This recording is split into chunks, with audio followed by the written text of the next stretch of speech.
Hello everyone, welcome to Rivella. My name is Khadija from Women in AI. So in conjunction with International Women's Day, WaiAPAC proudly brings to you WaiDatathon and WaiTalk with the theme Combat Domestic Violence with Data and AI. And the sub-theme of the event is AI for Mental Health. This big event is specially brought to you with a hope to combat domestic violence or mental health issues. On this special day, we will bring speakers from various backgrounds to share their insights. However, this big event would not have been possible without the generous sponsorship we received from Databricks, Virbela, and Microsoft Developer.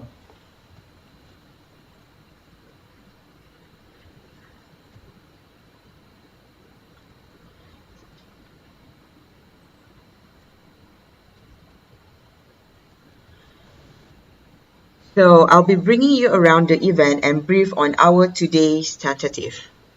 So at the left side, you guys can click the private team suite, click it to enter the event.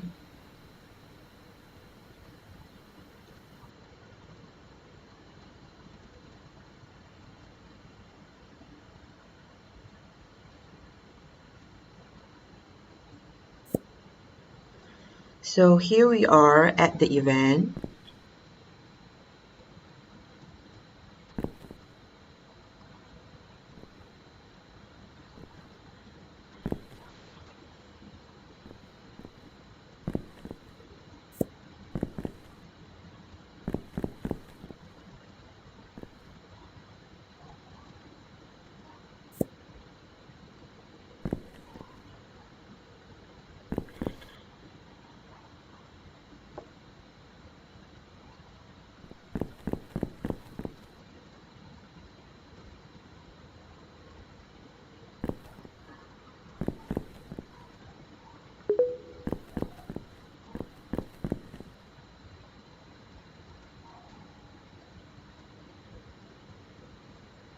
This is the whole event. Then we have our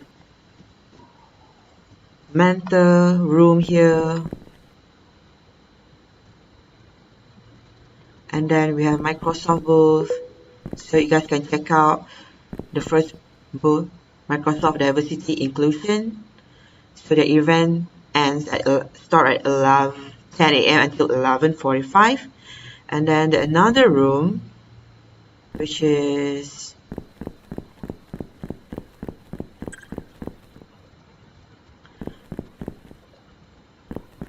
and then Microsoft Boardroom Tech.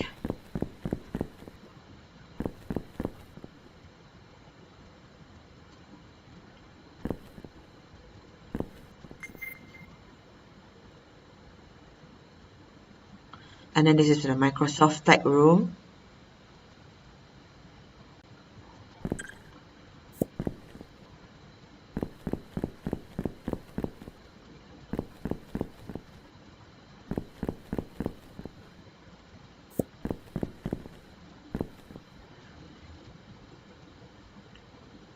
Here also another mentor room. We have Samantha, Ramya, Sabrina, Dr. Aaron here. And then we have partners here from the DXC Technology, Ever Technology, and then Iritech. Then the next, our gold sponsor, Databricks room. So this is the highlight of our event. Our speakers.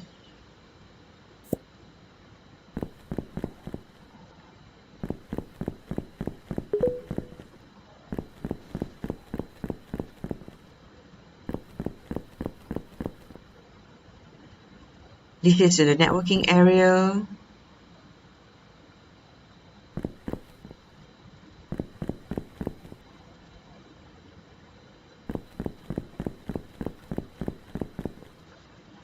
So the next tentative is that 11:30 we have auditorium. So we're moving to auditorium.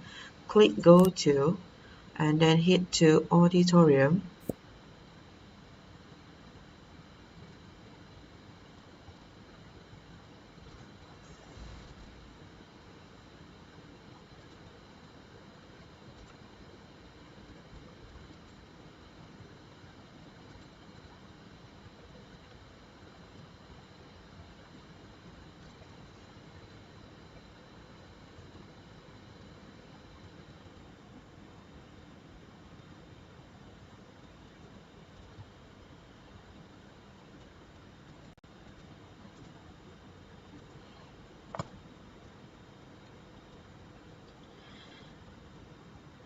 So the event will start with the launch of the International Women's Day WaiAPAC, opening remarks by our WaiAPAC lead, Angela Kim.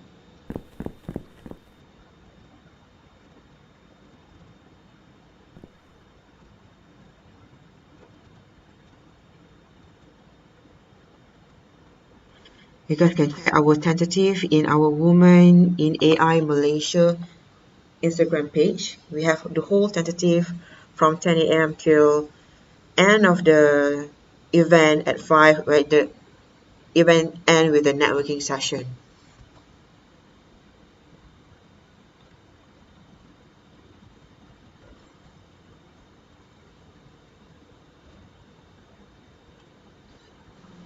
Let's jump again.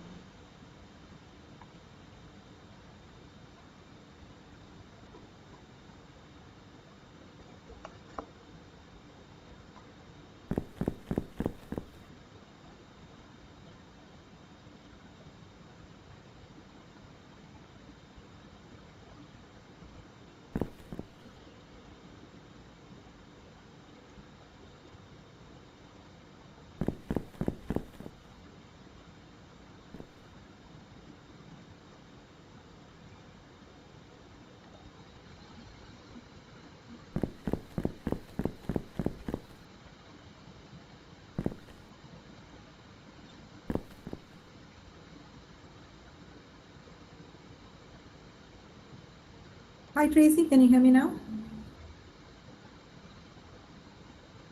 Yeah, I can hear you now. Awesome. Can I Okay, try? I've given you the right, so you should be able to upload it if you click on. Yeah, let me try.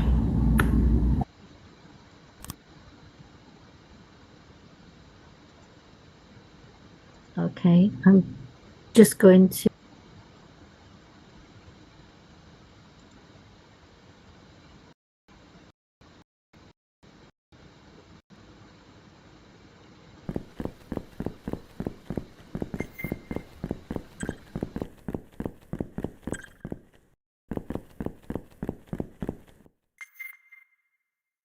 Hi, I'm Tracy Cosgrove, the founder of VRHTI, based in the Netherlands, but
Well, the event starts at 12, so might as well bring you guys around the campus.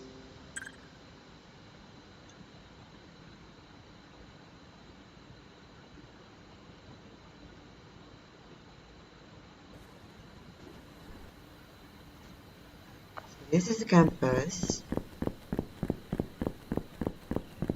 So when you first sign up, sign into Rivella, then you'll be arriving here. I got them and they're so good. They're like addicting. Welcome back to the open campus, So everybody. click the Success Your Private Team suit. Here, click Submit, or you guys can click at this side here. Go to Private Team suit Welcome back, everyone. to enter the event.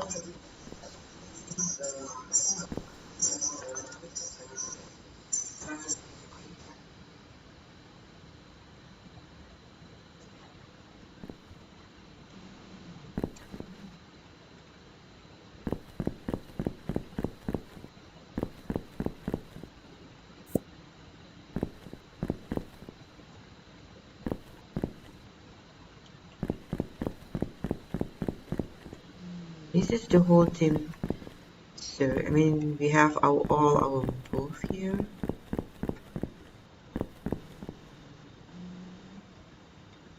That's about it. You guys want to tour around?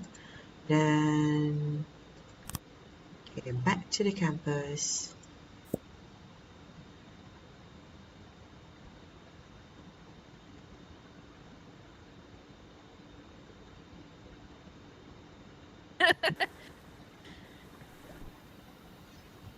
Might have to try Welcome. that one night. Back to the open campus.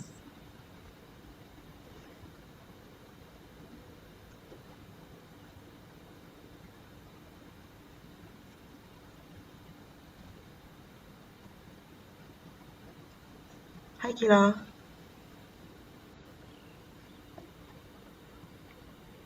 Oh, Welcome back to the open campus, everyone. it's the whole campus. Tech support, the auditorium. So you guys can actually walk in here.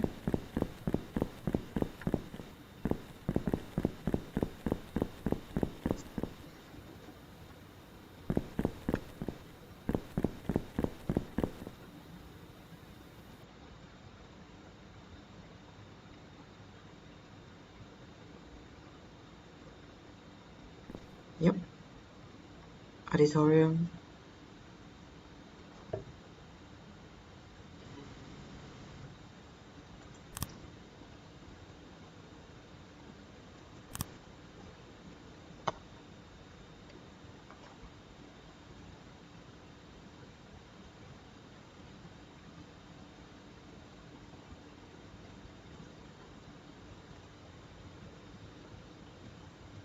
This side here. Go to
Hi Annie, how are you?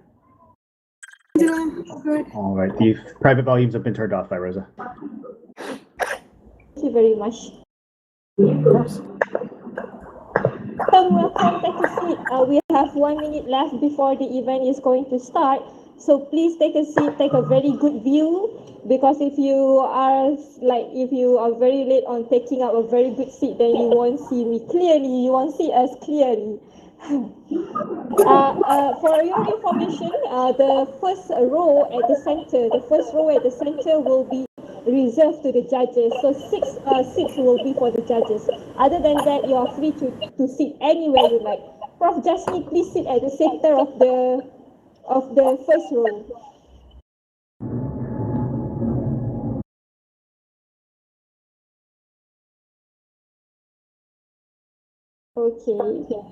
Okay, people are coming. I will going to start soon. So let's have a seat, everyone. Please mute yourself if you are not talking, because if you are not muting yourself, then it's going to be echoing here. Thank you very much. Okay, let's have all the judges sitting at the very first row, and the presenters to be ready here. Okay.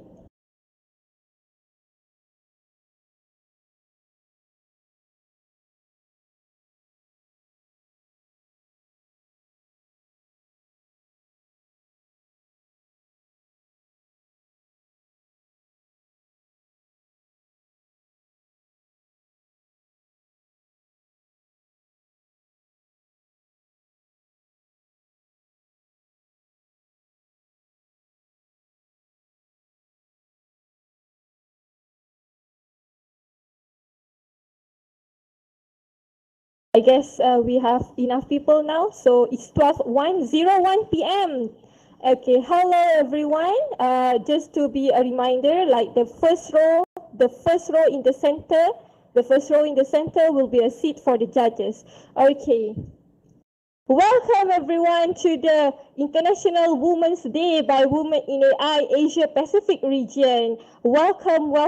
I would like, on behalf of Women in AI APAC, I would like to welcome all of you to the Verbella, our virtual platform for this event. Is going to be like a very, it's like a very hybrid event, I would say, because it's online and offline. Actually, we are also broadcasting in YouTube of Women in AI Malaysia, in Facebook Women in AI Malaysia, but to get the fullest, to be able to interact with each other, it will be better for you to be inside the Verbella, because you will meet everyone here. We have around 39 people in the auditorium currently, and people are start watching from the YouTube and FB.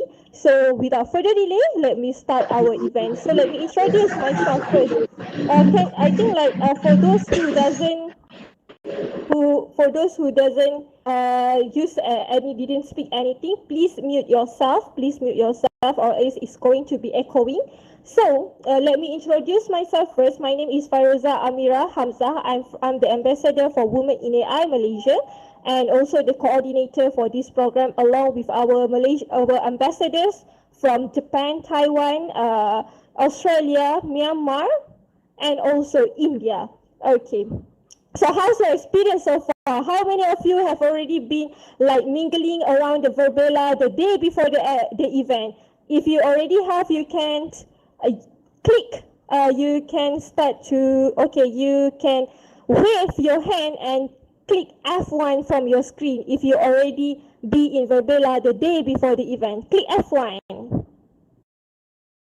Wow, that's very good of you. Okay, so for those who already, wow, nice, thank you for raising the hand. Okay, so for those who already been in the private suite to talk with Microsoft and our angels, our committee members and other people 2 hours before the event, which we start at 10 a.m. just now in the morning of Malaysia time, please raise your hand or click F1. I would like to see how much of you have been there. Wow, that's very good. Thank you very much for being here before we start the event. Okay, so now I would like to invite Travis, our concierge here, to introduce to you how to use the Verbela effectively by using all the controls in your computer. Let's welcome Travis on board. Hello and welcome, everyone. Thank you for joining us at Verbella, and we're glad to have you in for the conference. As Firoza already went over, you can use the raise hand button at the bottom of your screen to raise your hand when you'd like to ask a question. We have several gestures available, some that you'll be able to use during the conference effectively, like pressing the F1 key on a Windows keyboard or the function +1 keys on a Mac keyboard to wave. The other two gestures you may be interested in are the cheer gesture, which is F2 or function +2. And you can also clap by pressing F4 or function +4. By default, we'll ask that everybody keeps their microphones muted while they're in the audience, but when the time comes and there may be questions, you feel free to unmute yourself by clicking the icon or by holding down the number 1 key to hold your microphone open and release the number 1 key to close it again. I think that covers a lot of the basics. Firoza, would you like me to go over anything else? Thank you very much, Travis. So if you have any problem with the Verbela, actually when you join the campus, there is a concierge there. If you have any more problem, you can just contact Travis here or Tracy, our platform angel here under the VR HDI name. Okay. So first of all, I would like to thank our sponsors. You can see here our sponsors, which is Databricks, Verbela, and Microsoft. And then our partners, we have various partners around the world, which is from the Red Dot Foundation, VIT, UTAM, Women in Data Science, Everett Technologies, Midas, and then IBDAI, UITM, the Exit Technology, VRHDI, and IRITech Japan. So, first of all, I would like we have a QR code actually for you to scan in the private suite, or just go browse through the Women in AI WaiDatathon APAC website. I'm going to put this in the public chat. So you can see this link, and you can scroll down until there is my picture there, and then you have the get your digital swags. You can download your digital swags for those who come, or for those who didn't come.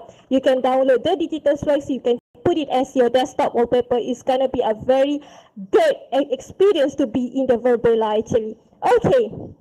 So without further delay, I would like to have our head of Women in AI APAC to give welcome remarks, which is Miss Angela Kim. Miss Angela Kim, sorry about that. She's currently a head of analytics and AI of Teachers Health in Australia. She's also the IAPA Top 10 Analytics Leader 2020, a founding editor of Springer's AI Analytics Journal, specialized in ethical, explainable, and human-centered AI. And she's also the Women in AI Education Ambassador for Australia. So let's welcome Angela on the stage to give a little bit information about what is Women in AI and to launch this event officially. Angela, the stage is yours. Let's clap. Okay, use the F4 to clap, guys. Thank you very much. Thank you, thanks.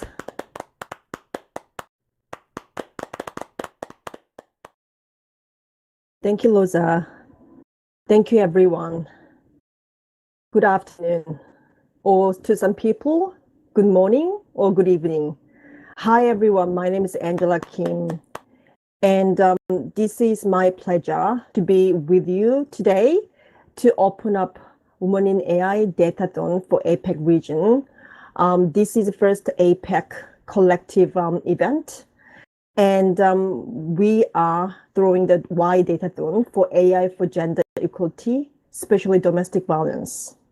We think it is a very important topic because last year, 2020, we had the privilege working with the Vinnova, Swedish innovation agency, and Women in AI ambassadors. We researched for 6 months to understand the AI for gender equality, the applications. And we've identified 5 key areas. They are gender-based violence, health inequalities, gender pay gap, unpaid work, unequal funding. Today, we are dedicating this WaiDatathon to understand data and AI-driven approach to solve gender-based violence. It is nothing optional. This is to protect human rights, because by 2030, a lot of jobs will be automated, will be technology and AI based. And by then, We want to empower females, our sisters, to be able to enjoy the digital and AI-based economy. And gender-based violence is highly related to this empowerment in education and also career progression. I congratulate all the finalists to be here today to share their amazing experience and all insights. And I pass my sincere thank you to all my APEC ambassadors and team members who worked past 2 months and really effortlessly and day and night to try to make this happen. And sincere gratitude to Vivella, our main sponsor, and also Microsoft, our amazing sponsor, and Databricks as well. And also a lot of partners and sponsors who helped us to be here today. Thank you so much. I hope you enjoyed today very much. Thank you. It's the beginning. It's not end of the journey. Thank you. Okay, let's clap. F4. Yes. Okay, thank you very much, Angela, for the awesome welcoming remarks for the launching our event, which is the International Women's Day by Women in the AI APAC. Okay, so now we would like to have our platform sponsors, Verbella, which is Taylor. Taylor, can you come to the front? And we would like you to have a welcoming remarks on. Thank you very much for being a sponsor. That's it. Okay, let's have you as the welcoming remarks. Hi, everyone. I'm Taylor. I'm Verbella's partner marketing manager here, and my job is to really help organizations like this grow within our network. I'd like to thank Rosa and the Women in AI for organizing this and hosting the event within Verbella. They've been a fantastic partner for us, and I'm excited to see growing communities using the platform. If you have any questions about Verbella, how we operate, or wish to talk to sales, feel free to reach out to me. You can send me a private message or visit rebella.com. Again, thank you so much and enjoy. Thank you very much, Taylor, for the very short, very welcoming speech just now. So we are now going to have our opening keynotes by our Microsoft sponsor, which is Annie Matthew. Annie Matthew is the director of the APAC Asia Pacific Developer Relations. She is the director of Microsoft Asia Pacific for Developer Relations. As part of her current role, she empowers developers to innovate on cloud technologies. Annie contributes to industry forums and tech communities. She sits on the board of HIMSS Asia Pacific India chapter and chairs the Committee on Women in Health IT. She's passionate about women empowerment and the need for tech industry to create a more conducive environment for women to flourish. She is currently a guide with Forbes Ignite Impact Fellowship for Women in AI Solving Healthcare Challenges, and he was nominated to the 3 Shakti Awards for Notable Women in Science and Technology in Kerala. She was honored by the Chief Minister of Kerala for her work with startup ecosystem. Her favorite moment is representing the India startup ecosystem at the India Forum at Cannes Lions Festival, France. But she's currently in Malaysia or Singapore, I think something like that. Okay, her talks will be on the AI success will depend on women as an industry and society. For her, like we have shared a lot of opportunity and responsibility to influence how technology and specifically AI accelerates our efforts to empower every person and organization on the planet to achieve more. So we must address the need to deploy technology in a responsible and exclusive way. We are not shy to dream big. AI technology, different from the ones before it, that is hugely impactful on our daily lives and life decision. So some of the questions we would like to explore, I think, in this talk with her is who needs to participate in AI and what opportunities for one to actually do that? How can we get organizations and governments commit to inclusive AI? What actions can we take as a community to build that future we dream of? Let's hear her talks. Okay, let's welcome Annie Matthew from Microsoft to give her opening remarks. Thank you, Rosa. Thank you for the kind introduction.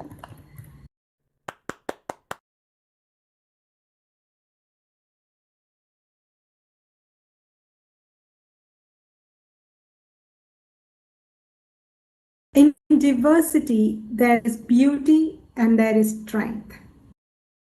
my favorite poet, Maya Angelou, and this is a quote from her. And this always inspires me to do more for women, empower women in so many different ways. I'm Annie Matthew from Microsoft Asia Pacific. I'm based out of Malaysia, and I believe the future is female. 3 people are hired on every minute on LinkedIn. But the talent they're looking for and the roles that are being hired for is changing. Well, the world is changing. In the last year, we've seen Satya Nadella says this tremendously well. He says, 2 years of digital transformation have been crunched into 2 months at the beginning of the pandemic, when everything went digital, remote work, digital literacy, process digitization that had to be done ASAP, and looking at the future and innovating for the future became priorities. It is said that there would be 175 zettabytes of data by 2025. And if it's hard to wrap your head around 175 zettabytes of data. Imagine Blu-ray discs being stacked up to 4 times the Eiffel Tower. That's the amount of data that amounts to 175 zettabytes. Now, all this data that's being generated by digitized records, by social media chats that you have, the doctor-patient interactions, your Fitbits, the sensors, your fridge, the house, everything out there is really useless if we are not able to derive insights and actionable insights out of it. And that's where AI comes into play. AI jobs increased by 16% just in 2020. Microsoft's mission in this changing world is to empower every person and every organization on the planet to achieve more. Let's take a step back and think of this period. The jury is still out whether it's a recession or not. And in any case, it's different and it's challenging for almost all of us. Now think of this as a sharp curve on an auto racetrack. What does the race driver do? He does not stop the car when he hits a sharp curve. He decelerates, or she decelerates, understands a turning point, decides the direction to hit the apex, hits the apex, and calculates the direction change required to hit the outside apex, and then accelerates. Pretty much everyone and every organization is in that same space right now. This is some great study that's been done by Bain on what do organizations do when in recession that makes them winners or losers. And the gap is huge. A 17% gap today makes a 14% gap in CAGR. So winners actually start with the end in mind. And in today's scenario, as for example, let's just check retail. Retail went from offline to online suddenly. And now they have to quickly figure out which customer segments to target. Consumer behaviors have changed. So if I was selling formal wear earlier, today look at where we are. We don't even need any kind of a formal wear. I can be lounging in my nightwear, which I'm not, and still be there and have a formal presentation. And when we have our teams meetings, we often have formal on top, but maybe the bottom is pajamas. So the whole fashion trend has changed, right? And now imagine the retail business guy who needs to figure out, so what is it the consumer wants now? What's the new value proposition? I've got 50 stores across Malaysia. Where should I focus my attention on? And what are the digital technologies that's going to help me transform? So all these decisions made today is going to decide whether I will win or lose 5 years from now. So transformational technologies play a huge role in deciding how this goes. Now, why is AI so important? If you look at it, and this is amazing Microsoft research that has happened, In 2016, we reached object recognition human parity. In 2017, speech recognition parity, right up to machine translation human parity, and now general language understanding human parity in 2019. What does human parity really mean? For example, it means that if I play out an audio clip to you, one that is from a real human and one from a machine, you will not be able to make out the difference between the two. That is human parity, when machines are able to perform at the level of humans in a particular task. So the advancements of AI are different from other technologies, and we need to be cognizant of that. And it's because of two key things. The pace of innovation has really gone up. So whether it is compute and storage, that a space that is available in the cloud at any spike you want, or it is about algorithms and new models that are available for data scientists to kind of access and use. And the second thing is the proximity to human intelligence that I was saying. The more and more closer it gets to human intelligence, the impact is going to be supremely high at a personal and a societal level. Let's stop for a bit and look at what is AI. So there are two parts to the AI field. One is the cognitive area. That is assigning human-like qualities to digital experiences. So when I type your ability as an algorithm to understand what I'm saying, what's the sentiment, how am I feeling, stuff like that. So all the cognitive, see, hear, feel kind of emotions. And then there is machine learning, which is really looking at sets of data, big, small, whatever, and learn from it. And a program that writes itself based on those examples. And it classifies, it recommends, it predicts, it groups, it segments. So that's intelligence at your fingertips. Now, typically the industry calls the cognitive as weak AI, where it is more targeted use cases, and strong AI or general AI being where the machine is able to adapt and deploy the same algorithm to many different aspects. I might use an algorithm for sentiment analysis for Twitter, but I'm able to then use it across patient sentiment or whatever sentiment I want to look at. Now, it's not so difficult today because, for example, from Microsoft Azure Cognitive Services, it enables the apps, the simple apps that you already have. You can plug in API and get access to pre-trained models and decide the language, the vision, search, speech, decision, all of this. So it's essentially helping your applications to see, hear, speak, understand, and interpret user needs.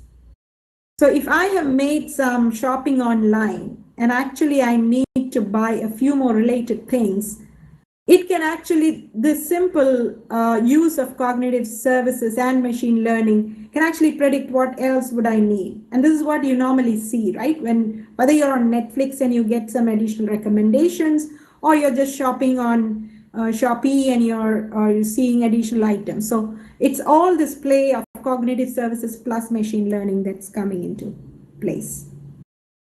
Now, machine learning per se is not new. Started in 1950, believe it or not. And for a long time, it was progressing very, very slowly. But suddenly the number of neural networks that you could, so what happens is in neural network, you pass data to these neural layers. And as you pass through more layers, it gets weaker. Your ability to draw insights get weaker. So for a long time, up until the 2000s, it used to be 3 to 5 layers. And suddenly Microsoft research out of China hit upon a 125 ResNet layer that brought the understanding to human parity.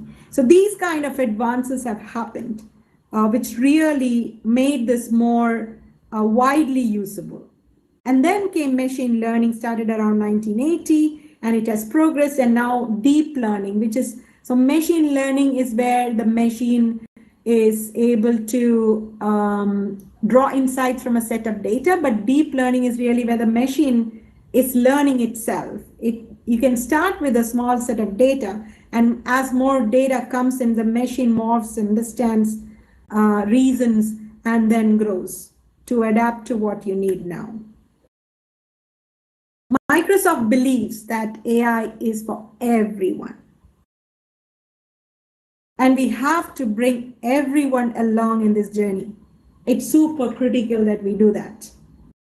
Now, if you look at the right side for a hardcore developer, there is the data science tool, there's Visual Studio Code, there is Python notebooks, and all of that. But for someone who doesn't know too much of AI, there is a low-code, no-code application, which is just drag and drop UI. You may know nothing today, but in a month's time or a week's time, you can actually start building those applications. We have open sourced recently 3 responsible AI projects: Fair Learn, Interpret, MLSM, and Art Noise. And you can check this out a little more. Now, if you look at healthcare per se, there is actually a lot of changes. The increasing patient expectations is actually one of the biggest out there, because now everything has gone remote, which also means that the way hospitals, healthcare providers, payers, insurance agents, pharmacies all deliver and service the patients need to be different. There's an expectation for personalized and immediate access. Now it's a fragmented and siloed system, healthcare, so that itself brings in a lot of problems. Security and compliance is a huge area that needs more improvement.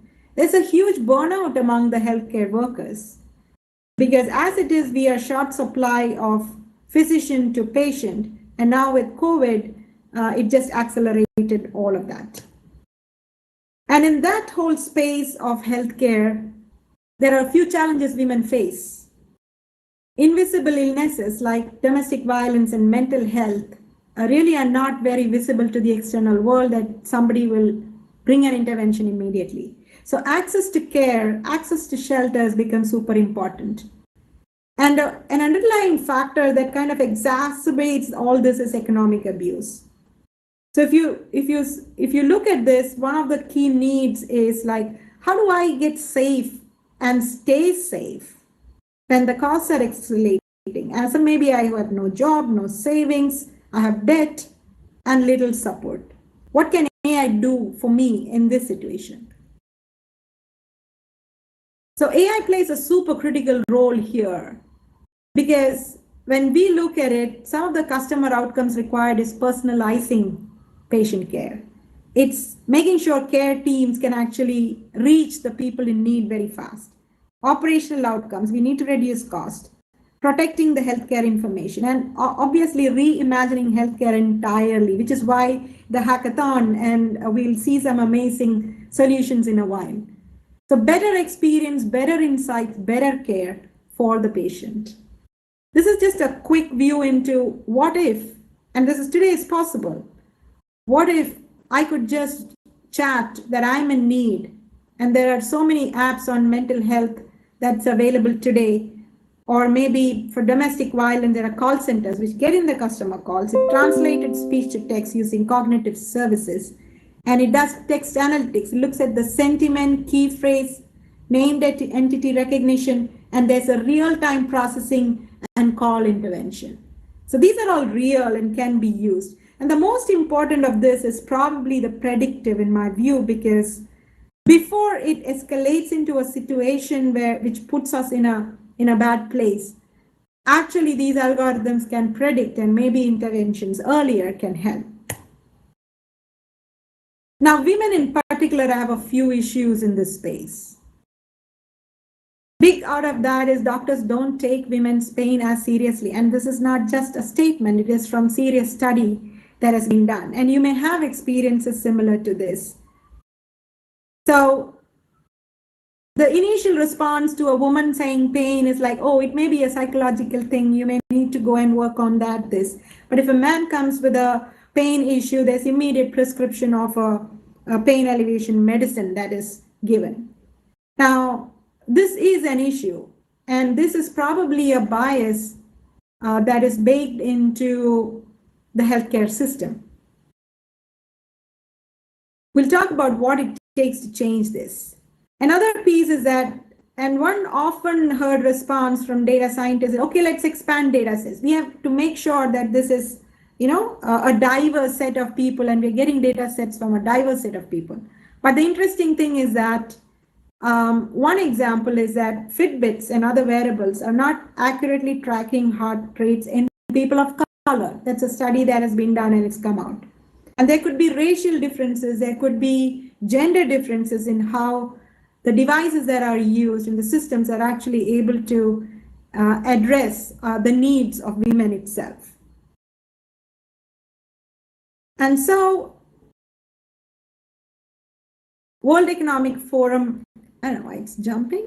World Economic Forum has actually said that this problem needs to be fixed, the bias. Now, if bias needs to be fixed, I was sitting with a bunch of 16-year-old kids a year back, and we talked about the same problem and said, so yes, women have a problem. And I asked the children, so what should we do? And there was this brilliant response saying that we should be part of creating the solution. And that's like absolutely brilliant coming from a young girl who is like standing at the threshold and saying that let's be part of the solution. And so our response to it is responsible AI. So there are principles in AI that need to be covered, which is fairness, inclusiveness, transparency, accountability, reliability, privacy, and security. And if you look at fairness and inclusive, how can it be fair and inclusive if women don't participate in the whole system? And then there are ethics committees and there are tools. So here is where women absolutely have to be participating in this AI journey, and at all levels, whether it's at policy making, coding, or even just at a digital literacy level. And at that point, we look at data and see that 1 in 5 girls are still out of school. 2 out of 3 women are illiterate. And the mindset on job qualification is we apply only if they meet 100%. So our AI specialist team lead, Renee Lowe, actually says that I see that the women on my team are like super achievers. And that is that because only the really 100% qualified people are applying? I want a more wide variety of people to join my team. I'm happy to mentor them. And so this is a call out to everyone out there that don't think you need to be 100% qualified. We need women joining that workforce. So Rafael Reif says this very nicely. Institutions must equip tomorrow's leaders to be AI bilingual. And not only students, but everyone in every field will need to be fluent in AI strategies to advance their own work. So it doesn't matter if you are a data scientist or an app developer or a school teacher or a dance teacher. Everybody would need to be fluent in AI and use it. Microsoft's mission, and we rolled it out last year to help 25 million people worldwide to acquire these new digital skills. Amazing lineup of jobs, 149 million new jobs by 2025. It's out there, and we need to make sure that at least half that is women participating in it, whether it is cybersecurity, privacy, cloud, AI, software development, whatever it is, and there are more jobs out there. So Learn is our micro-learning platform, which is out there. Just search for Microsoft Learn. Go in there, do bite-sized learning every night before you go to bed. Maybe that's as simple as that. Right now, there is a great program for Women in AI program, which trains you and helps you get certified. Scan the QR code here and register to participate if you want to be in the field of AI. And iTrain Asia, call out to iTrain for partnering with us on running this across all countries of APAC. So that's it. A call out to all women out there, trust yourself. AI is not as difficult as it seems. and take a seat at the table and voice. It's one small step for woman, but a one giant leap for womanhood. Thank you.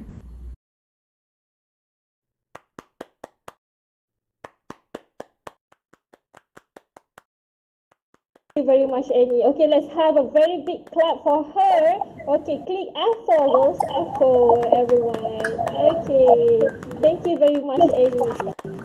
Annie, would you mind to mute your microphone for a while and just please stay on the stage? Okay. Thank you, Annie. Okay, so everyone, we have about 10 minutes, 10 to 15 minutes for Q&A. So, anyone would like to ask anything about her presentation, please raise your hand and we will hand over to you. Okay. Anyone would like to ask anything? I think she presents a lot on what is Microsoft Women in AI and then why women is needed for AI, what is AI, why we need women for that. So, and some statistic on the health sectors and everything. So, yes, we have Angela here to ask. Angela, would you mind to unmute yourself and ask the question? Yep. Thank you. Thank you so much, Rosa. Thank you so much, Annie, for inspiring talk. Really appreciate it. It's beautiful talk. And I really enjoyed how you explained about in the future by 2025 and 2030, there will, a lot of job will be technology and AI based. And there's so many areas where females can really work. Would you kindly elaborate more about, some females might think tech related jobs are only coding or programming jobs, but that's not true, right? Especially in Microsoft, there are so many, really fancy jobs, like, really exciting jobs. There, females can actually have a great capability to really thrive and work really well. Would you kindly explain to me what kind of jobs may be available, not at the moment, but, typical jobs, that, at Microsoft that can explain there are so many different roles in technology? Sure, Angela. Thanks. A great question. So when it comes to jobs at Microsoft and in the Microsoft ecosystem, because Microsoft works with a lot of customers and partners, so there is a huge ecosystem out there where these kind of jobs are needed very badly. So if you look at it, the jobs, I can tell a few stories. One of the interesting stories is at our partner or customer Grab, where one of the non-technical person who was doing operations actually did learn and then used Microsoft Learn, did certification, and then got on to the role of technical program manager. Now he has no technical background. A technical program manager role really needs a fundamental understanding which you can gain, and then rest you can gain on the job. So if you take cloud fundamentals or AI fundamentals, data fundamentals, these fundamental courses, that sets you up for a role in the tech area where you don't need to code. So there is program management, project management, even in the product side of things, you don't need to code, but it's about understanding what is the customer need and then translate it into features. So there are a tremendous variety of jobs which do not require coding. And as I said, the whole Power Apps thing, the no code, low code piece is phenomenal for people who don't like to code or do not want to code or do not know how to code. So this is all like drag and drop boxes, and the app just gets created at the back end. That is going to be the future, where even developers are going to use it a lot, but non-developers are absolutely going to love it. So whether you're in a line of business or you are a restaurant owner, or maybe you're just in retail, or maybe you're a dance teacher, but you can use these quickly made Power Apps and use Power Automate, which is like drag and drop intelligence, and then take it on. So really an amazing spectrum of jobs. It's about skilling up, showing up, and saying that you understand the digital transformation space. Okay, thank you very much. I think like this answer your question, right, Angela? Okay, so we still have time. For those who want to ask any question, please raise your hand.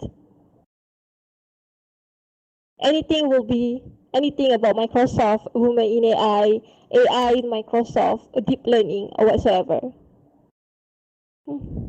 Anyone? Anyone?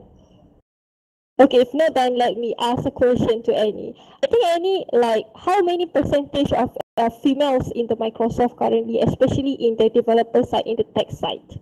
You have some figures on that. How many, roughly?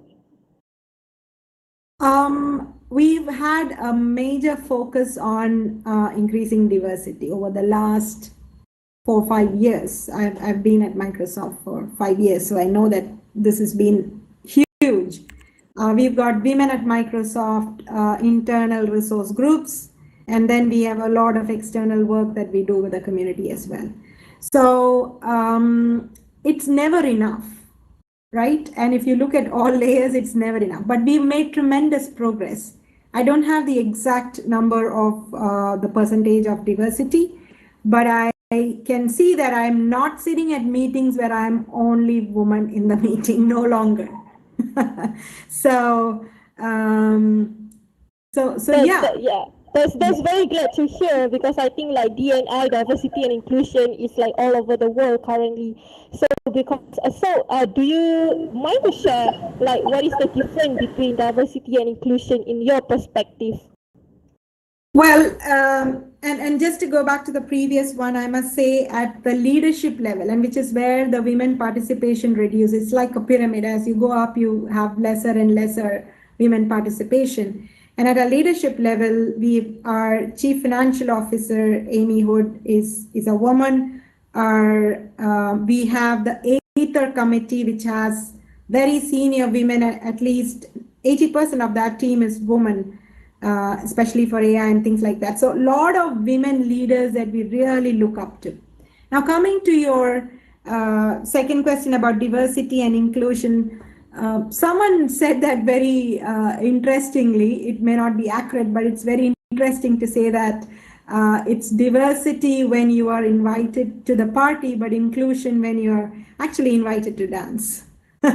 So I kind of like that very simplified way of saying. But for us at Microsoft, inclusion is a lot about allyship. Allyship is like a core pillar.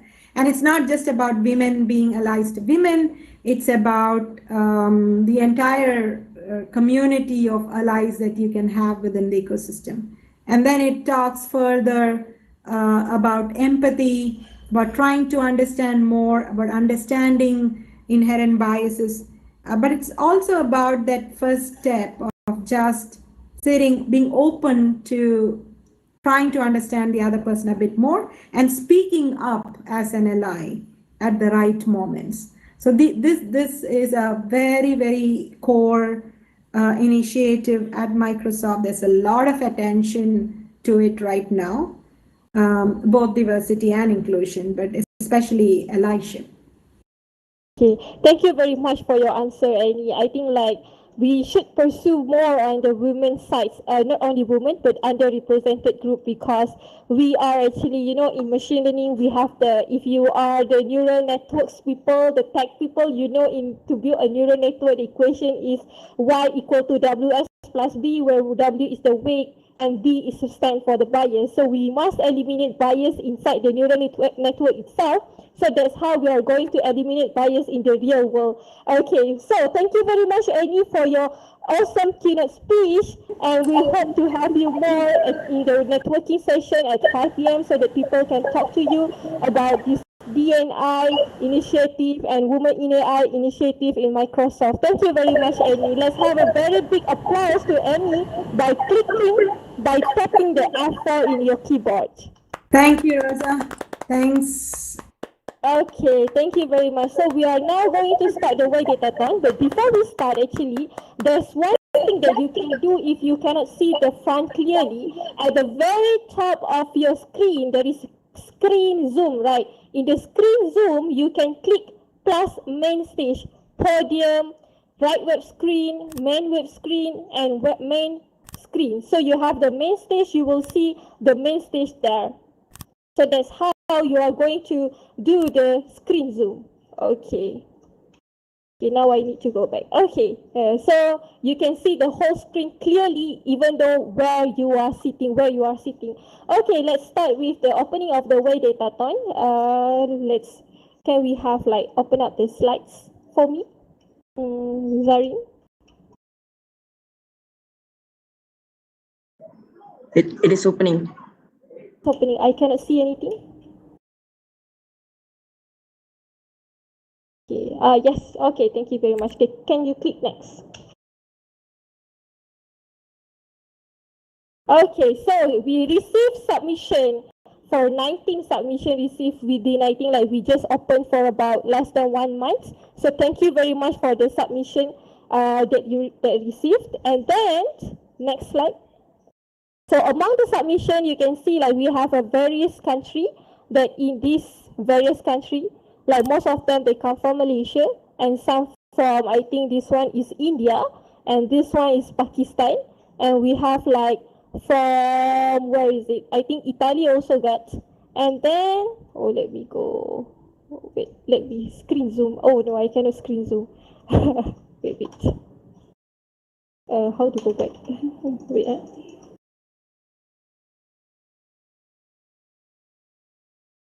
Okay, so and then you can see like there's people from Turkey as well. So we have various people submitting to this WaiDatathon. Okay, next slide please, Arin. So for the genders, we want to have at least 70% or 60% of your team to become females, and we have 65% female submission. Congratulations everyone. Okay, click F for everyone to clap. This is the proof that women in AI, the diversity is here for this Women's Day. Okay, the next one.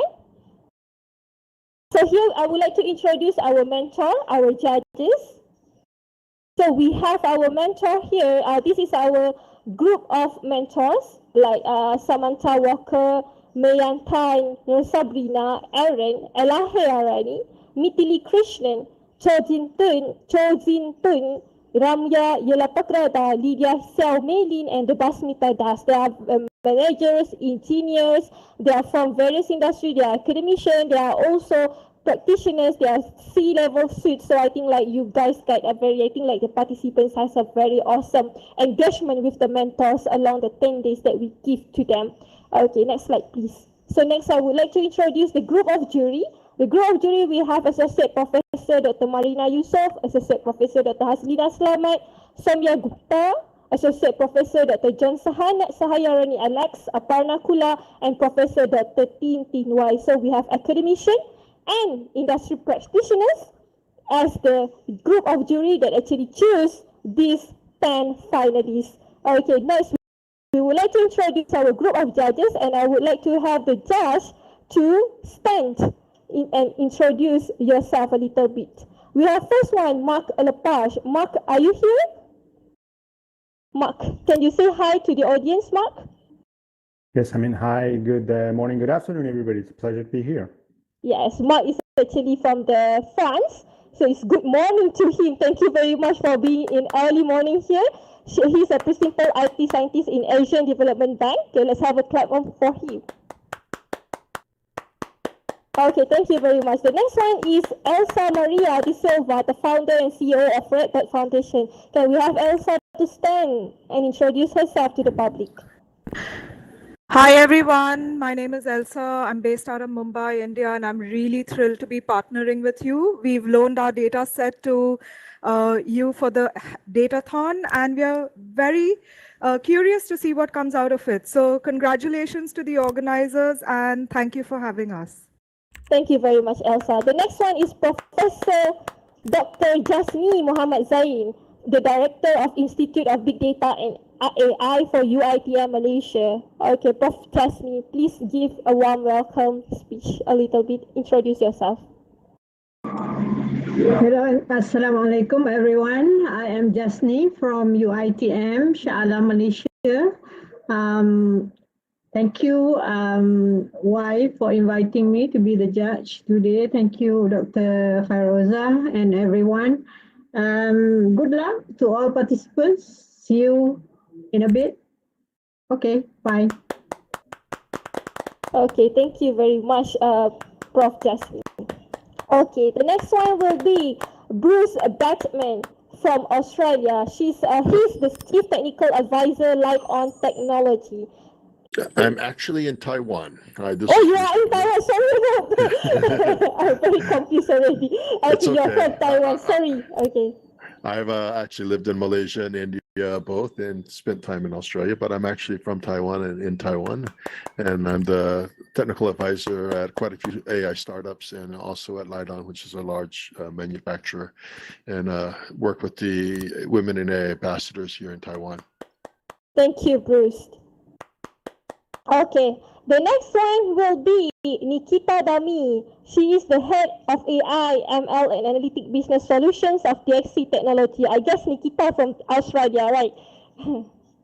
Hi, everyone. As introduced, I'm Nikita Dami, head of AI and Machine Learning at DXC Technology. Really excited to be here and really looking forward to the presentations from all the teams. Good luck.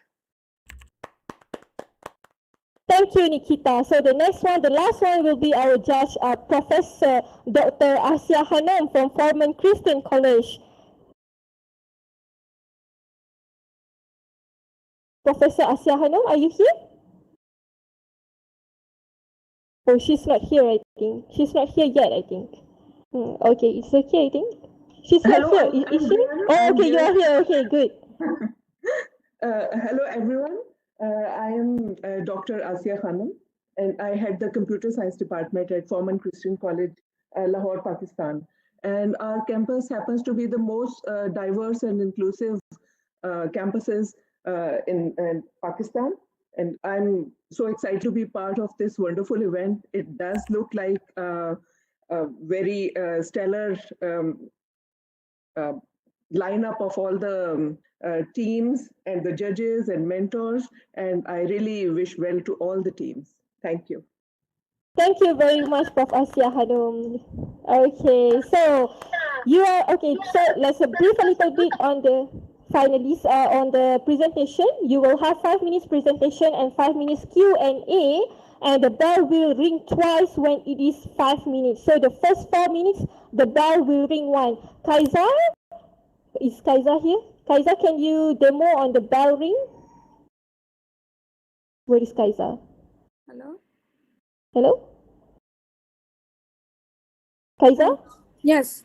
Yes, can you demo on the bell ring for the first bell? Bell ring, yeah, sure. Okay. Wait. Okay.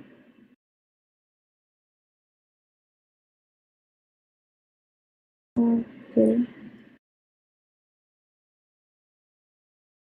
Sorry, could you please wait? Okay, it's okay. Take your time. Okay, because I have to set at least 1 minute to to ring the bell. Okay.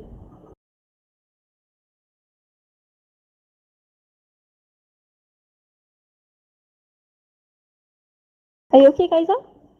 Yeah, please wait next 30 seconds. Okay. Sorry. It's okay. 20 seconds. 20 seconds.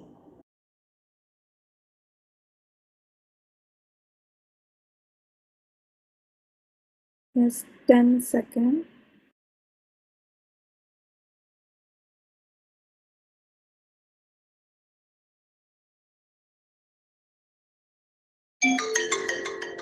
Oh, okay. So there's the bell ring for the 5 minutes when it is over. Okay, thank you, Kaiser. Okay, so your presentation is judged based on the relevance to the team or not, the ambition of the analysis and its significance, means like what you want to do next with after all this kind of data analysis, the impact, utility, feasibility, vision, quality, and engagement among the teams and also with the mentors, I think. The takeaways meaning like what you want to do next. That's the most important thing, right? You don't do the data visualization, analytics, or whatsoever without knowing what you want to do next. That's the most important thing. Okay, next slide, please. Okay, so this is the prize. Okay, we actually didn't announce the prize earlier. We just announced yesterday, I think. So the champion will get 1,500 USD. The first runner-up will get 1,000 USD. The second 750, and the third will become 500, and everyone will get 100 USD. Thank you very much for the sponsors for these prize awards. Okay, the next slide, please. We would like to thank the sponsors, Databricks, Verbella, and Microsoft, and to thank the partners to become like a part of this WaiDatathon and WaiTalk. Okay, the next slide. Okay, who will be the winner today? Okay, I think let's try to dance before we start the session. You can click F7 to dance.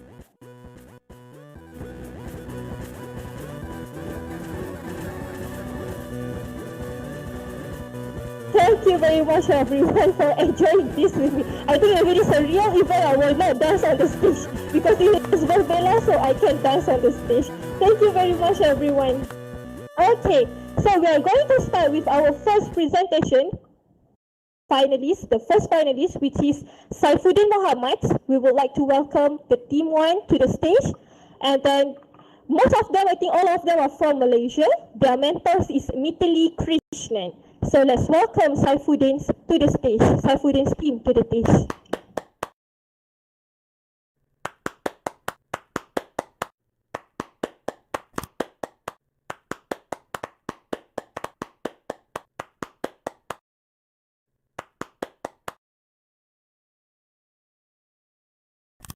Hi, thank you.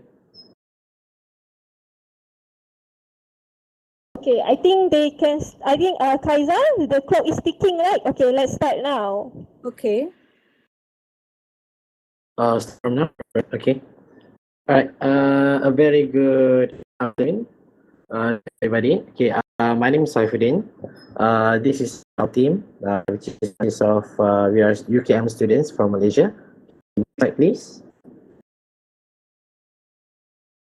Okay. So we are from Malaysia, which is University Kebangsaan Malaysia, and we are looking our solution. We call it as impact of violence against women to the infographics in Asian countries. Okay, next please.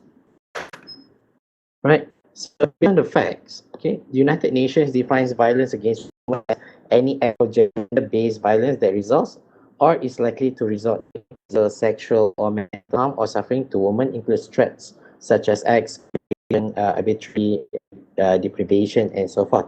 So there are millions of people affected by violence, conflicts, civil wars, disasters, and displacements, and usually involve with women and children. So suffers 1/5 suffers attempted to their time. So next, please. So our problem statement is what is the major contributing factors for domestic violence annually? Are there any correlation in the data to solve the facts? How does domestic violence affect mental health? Which people affected the most? Which is and whether male or female, and why? How does it look like if this should be for granted and affect the country? Next, please. Right. So our objective is to analyze the wide data set that given to us with visualizations. Okay. And we also would like to find the relationships between domestic violence and mental health cases, which is whether they are related. Okay, it's just the best machine learning model, accuracy above 85%. Okay. Next, please. Solutions. We call it economic visualizations with mental health. Next, please. So we would like to propose the data, provide data sets on domestic violence in the world, and we had to choose 4 countries as pilot for this project, which include Cambodia, Indonesia, Myanmar, and Philippines. Okay, the reason we decided to choose countries above is to produce accurate solutions on continent rather than focusing worldwide due to significantly different of violence, domestic factors, and gender affected. Okay, the correlations will be accurate by focusing on specific area. So we're using machine learning. We would like to train the machine learning to focus on a continent basis and produce more accurate forecast. Next, please. So based on our data, these figures that we have got based on the suicide rates of Asian countries, which is with 4 countries. Based on our research, we seek pattern relationships between 4 domestic violence and mental health. Next, please. Okay, and also we got from figure 1, Cambodia had this highest suicide rates, followed by Myanmar, Indonesia, which is from 2000 to 2015. So we would like to put the domestic violence into the suicides and the mental related to women. Okay, next, please. Okay, so from figure 2, Cambodia recorded the highest depression, followed by Philippines, Indonesia, and Myanmar. As for Cambodia, the line indicate that depression was slightly decreased by 0.09% from 2000 to 2015, while for other countries, maintain figures with the difference only by 0.01%. Next, please. Right. So then, figure 3 illustrates the trend from frequencies, term frequencies that the domestic violence for Asian countries. Cases in Cambodia and Asia are majority related to specific reason. Okay, then next, please. Okay, so our solution also, we would like to refer to associated such as children argue with the majority cases Myanmar are related to children and specific reason, whereas in Philippines specific reason and so forth. So with the finding that we develop our solution using random forest regression in Python SKRE.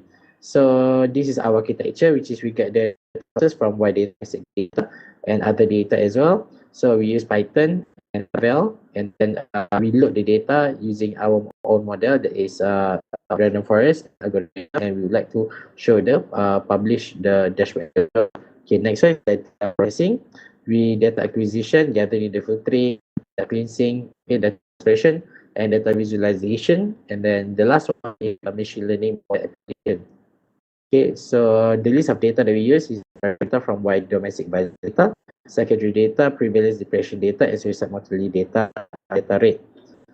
So is it possible for us to show the demo? How? Okay. Just I think like for 1 minute maybe. 30 seconds maybe. Is it?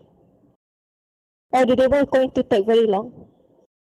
Like to show our screen. Is it so? I think it's going to take a little while, just a short while. Maybe 30 seconds would be sufficient enough. Okay, just take for 30 seconds only.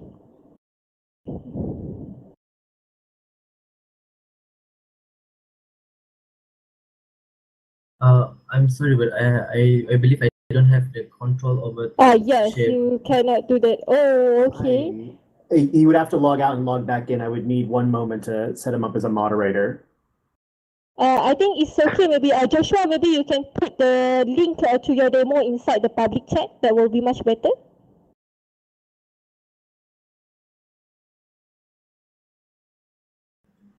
Currently, our demo is how to say is actually a local host.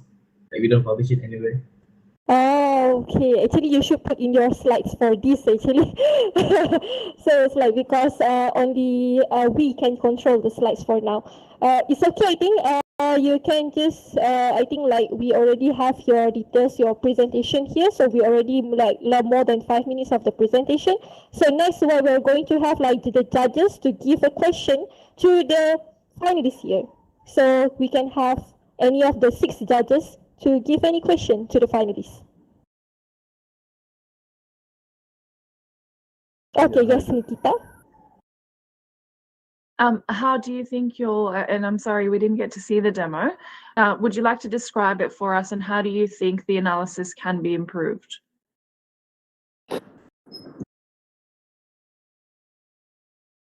Well, I believe we're using a random forest regressor, which is actually we try to predict what is the current data with our own model, and like based on this model that we managed to successfully build, we have the accuracy of 87%, and when we try to like re-evaluating our algorithm, is it okay or not, like does it reach the minimal error or not? So we try to calculate the mean absolute error and the root mean squared error, which both of them we managed to get below than 0.5 error. So I believe that this model is perfect enough, or we can actually enhance to be better. But as for now, I believe this is perfect enough to be used as our machine learning model. Thank you for the answer. So the next judge, any question? Hi, this is Bruce. So, yes. from your findings, did you come out with anything conclusive that you could take to the next step as to how this data can be used for analysis and prevention of violence?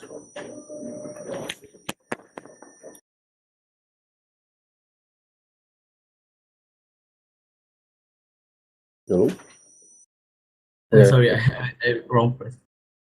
I believe NC Saifuddin already did mention about how the graph actually looks like, and based on this graph, right, and based on our models, we can see and we can predict that the total of respondents that actually agree with our questionnaires could be increasing. And when it is increasing, there will be a lot of domestic violence will be happening all across the Asian countries. So if I manage to share my screen, we can actually show you how does this actually integrated. For example, maybe the violence factor for each of this country, is it correlated enough, and what is the major contributing factor? So when we know what is the major contributing factors of this domestic violence for each of these Asian country, we can take action and focus and stress enough of this violence factor. Then once we manage to counter this violence factor, I believe we can reduce the total of domestic violence all across the Asian countries. So yeah, that is our finding at the moment. And about the how we're going to implement it, I believe there's always been improvement where we can discuss openly about this. Yeah. Yes, I think like during the networking session, maybe you can discuss more. So do you have any other question? Elsa, I think you want to ask anything? Yes, so I was most curious as to what was your impression when you found the analysis of your exploration, especially the insights that I saw coming out from what you showed us was quite insightful. But because I work on the issue, it was not surprising. But I wanted to know that since you were looking at this data set, what were your reactions to what the insights and the trends coming out of the data?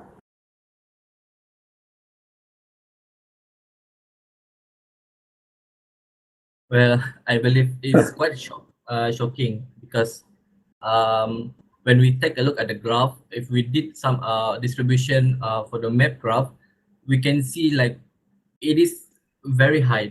The statistical value of our current data sets, which is provided by the Women in AI, it actually reaches more than 80,000 for 8,000 for the worldwide, and for Asian itself is half of it, 50% of the total worldwide distribution of this value. So for me personally, and we can think like this is very serious. This matter is very serious, and we have to take action as soon as possible because life is in our hands. So we have to be more proactive in this matter. And I believe maybe Saifuddin want to add something.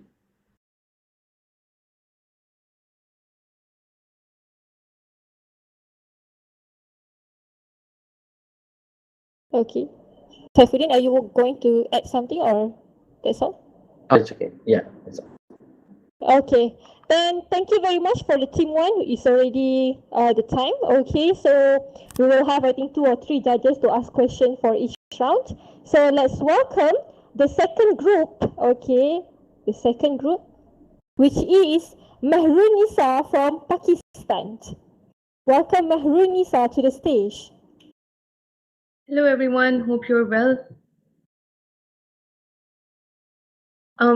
I would like to upload my file again. Is that okay? But you can't, I think like you can't put it into the screen because it's already fixed. Okay, it's already here, right? Hi, Marin. Yeah, this is the latest one that you sent. Okay, that's good. Yeah. All right. Good. Okay, so then let's start. Okay. Can I get the controls, please? You can just say next because you cannot get the control to the screen, I think. Dr. Zarin here will control it for you. Okay, the screen isn't visible to me at present, by the way. Me too. In the presentation tool. I'll just, yeah, it's a gray screen right now. It's a black screen for me currently. You can use the laser pointer by clicking 2. Clicking number 2 on your keyboard, you will have a laser pointer. But the screen is blank for me. Zarin, you are playing something, right? Yeah, I can see the screen clearly. Is anybody else able to see it? No, I can see it. It's not visible to me either. So it's not coming up? It's gray. Black It's gray, right? Okay, what I'll do is I'll try to upload again. Yep, sounds good. Okay. Thank you. Sounds good. Thank you, Zarin. Thank you so much. So if you want to use the laser pointer, you can click number 2 in your keyboard. So you will have this laser pointer, and then you can point out like this. Okay?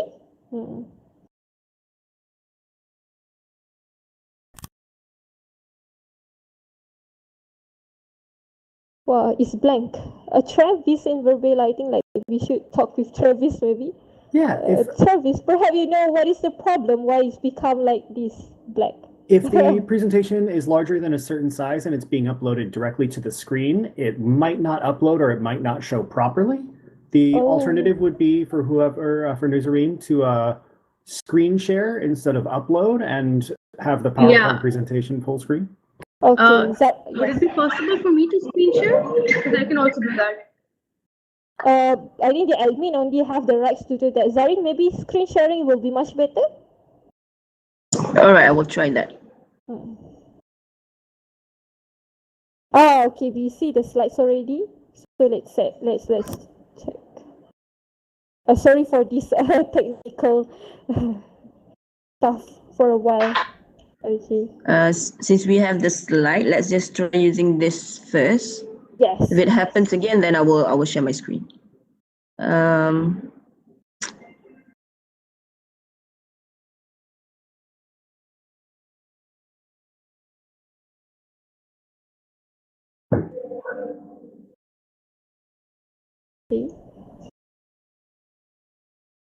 It's gray again, right? No, it's already. Yeah, it's gray. Oh, it's gray. It's not gray for me. I think Zarin just share the screen will be much better maybe. Okay, I'll do that. Just give me a second. Okay.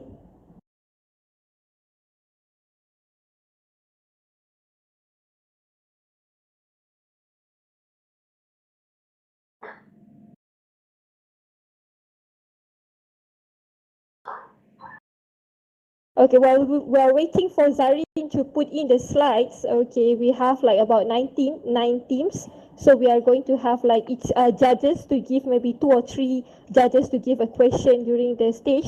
And then like if you have some demo, I think it was like it will be actually much better for you to make it into a video and then give it to Zarin here or Dr. Sakina, the WaiDatathon manager, so that they can put up in the screen, because actually those who are in charge of the screen is only 1 to 2%, because we just give one admin right to one person to ensure that the program is going to be run smoothly. Okay, so I guess we can already see the screen. So the screen isn't visible to. Okay, I see it here, but not on the presentation. Yes, team 2 already. Okay, Mahrun Nisa. So is it correct, right? The pronunciation Mahrun Nisa, I think. Okay, thank you very much. Yes. Okay, so Mahrun Nisa. Right pronunciation. Yes, you can start now. Let's the clock start to tick. Okay, so my name is Merunnisa and I'll be representing Pakistan FC College at WaiDatathon. Next slide, please. Next slide, please. Hello, next slide, please. I think somebody's We supposed to hear you, control but this. the next slider doesn't hear you. Nazarene? Zareen, are you there? Nazarene, you may need to tab back into Verbella. Oh, Zareen is out currently? I'm not sure. I think they might have, because they've got the presentation full screen. I just want to make sure that they switch Yeah, back I'm to Verbella. here. What are you guys seeing now? The presentation's up. I believe they just requested the next slide. Next slide, please. It's fine? Yes, yeah, you should turn it to the next slide. Yeah, it's already, currently it's in problem statement. Why did we see the front page? It's not visible to me at all. We're just at the first slide here. All right. I think the best way is still to upload. Wait, I'll do that. Sorry for the inconvenience. Sorry for the inconvenience caused. Let me just.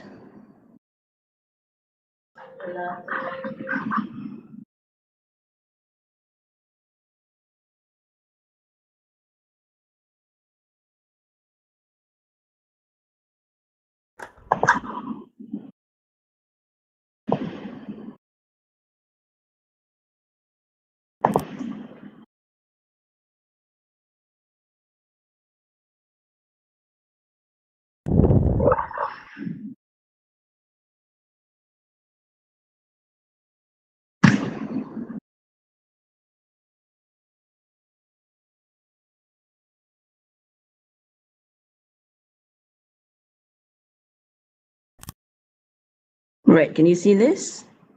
Yeah, I think there's some rendering issues, but it's okay. You can skip over to the next slide. Okay, so I'm using Google. Just press next again, please. Sorry? Just press next again, please. Next. All right. Okay, so before we start, I want to share some statistics. Pakistan is amongst the six most dangerous countries in the world. It's ranked amongst the six most dangerous countries, and it is in the top. It is ranked 151 on the Gender Gap Index. About 1 in 3 women in Pakistan undergo domestic violence, and more than half remain silent. And we see it all around us. Women would downplay the violence that they're going through, fail to recognize it, or even conceal it in order to protect the family's honor. And what happens is that the organizations which would want to support and reach out, they cannot identify the right households. So if there was an indirect method of identification that would help curb future and ongoing violence. Next slide, please. Next slide, please. It's solution statement? Yeah, solution statement. Yes, please. Yep. Yep, it's already solution statement on my screen. It is not visible here. You can see it is problem statement, right? I'm going to reach out to our tech support team to see if there's maybe another resolution we can offer. If you would want, maybe I can come in the last slot. Meanwhile, you guys can figure out the technical issues.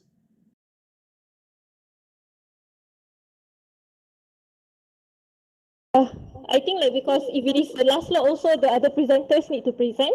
So I think Zareen, maybe just now you showed the screen with the PDF file, right? I think let's not make it into a full screen. Just do it like share film from the PDF. Means no need to do it in full screen. That would be much better. I think the Google Slides here crash in the main screen. We cannot share from the Google Slides, I think. All right, I'll try it again. Okay. Give me a second, yep. Yeah, sorry Mehrunisa, because we cannot because the other presenters need to present. So if you go to the last slide, it will just be the same. I see. Okay. Yes.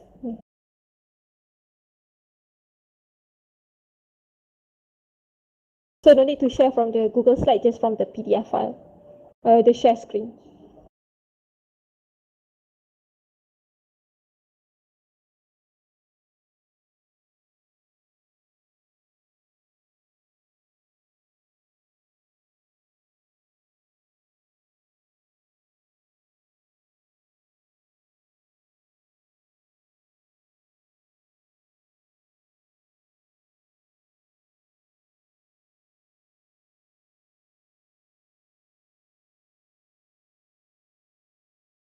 Zarin, are you able to do so? Yep. It's taking some time. Okay.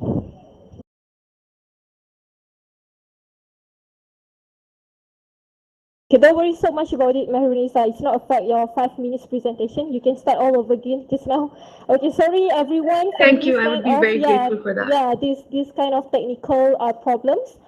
Because I think the Google Slides is too big to handle in the screen by just using the view or something like that, or uploading in the server. So Perhaps this kind of Microsoft PowerPoint might actually help instead of Google Slides, because that's the medium on which I had initially made the I presentation. think like the main problem here is because Zarin is uploading into the presentation tool. So I think screen sharing will be much more lighter maybe compared to the presentation, uploading the slides into the presentation tools, I think. I don't know, maybe Travis can help. As in screen sharing from Microsoft PowerPoint rather than screen sharing from Google Slides. I think just now Zarin didn't share from the Google Slides. Didn't do the screen sharing. What she did was uploading into the presentation tools. So it's two different things, I think. I think that one that is the problem. No, Zarina, I sent you a private message. But yeah, if you could, do you have PowerPoint on your desktop that you could use instead of through the Google Slides in browser? Yep, I'm currently opening the file in PowerPoint, but it's taking some time. Maybe the slides is quite heavy, I guess. File size might, or the slide size might slow it down as well. Yeah. But Around 10 the MB. PowerPoint software should work. All right, so now it's opening in PowerPoint. So I will share screen from PowerPoint then. Let me read Travis' message first. Okay, all right. Hi, Joseph. Thank you. Yes, this is my presentation. Okay, will make good. it full screen, Yeah, yeah? finally we have this. Okay, so Yes, finally. I think like what Mehrunisa, we exactly can is start going all on? over again. Okay. Okay, Okay, so please transition to the next slide then. And let's Should I start. full screen or just leave it like this?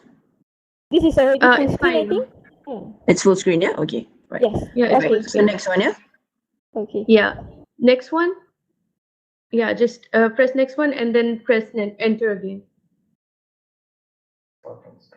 And I'll start from the start. So what's going on anyway? The slides seem not to be I just see cycling. the We had to first switch to. They've tried to upload it to the screen directly, and they've tried it through screen sharing it and showing it on PowerPoint from the desktop. But it seems like we're having trouble getting the slides to cycle through. It won't cycle to the slides? Correct. Is that fine now? Because I No. can't see Bella. No? No. It's like it's not moving. Oh, okay, it's moving. Okay, good. No, this is the Google one. This is the Google one? Yeah. I'll try reduce the size of the PDF of the previous one. So let's try that. And let's hope that would be best. Just give me one moment.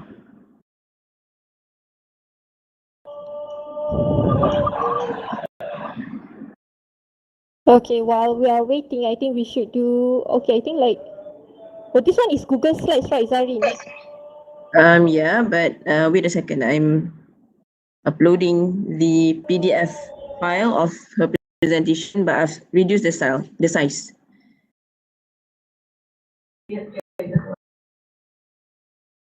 Okay, so this is some of the issues we encounter in the Verbella, I think. So, okay, before we start here, I think while waiting, maybe we can do something. Actually, if you are very, okay, it's okay. Sorry, can you see the screen now? The slides? It's loading, yeah. Still loading, okay, because I can already see it. Please let me know when you can see it. It's halfway there. All right, that's at least that's something.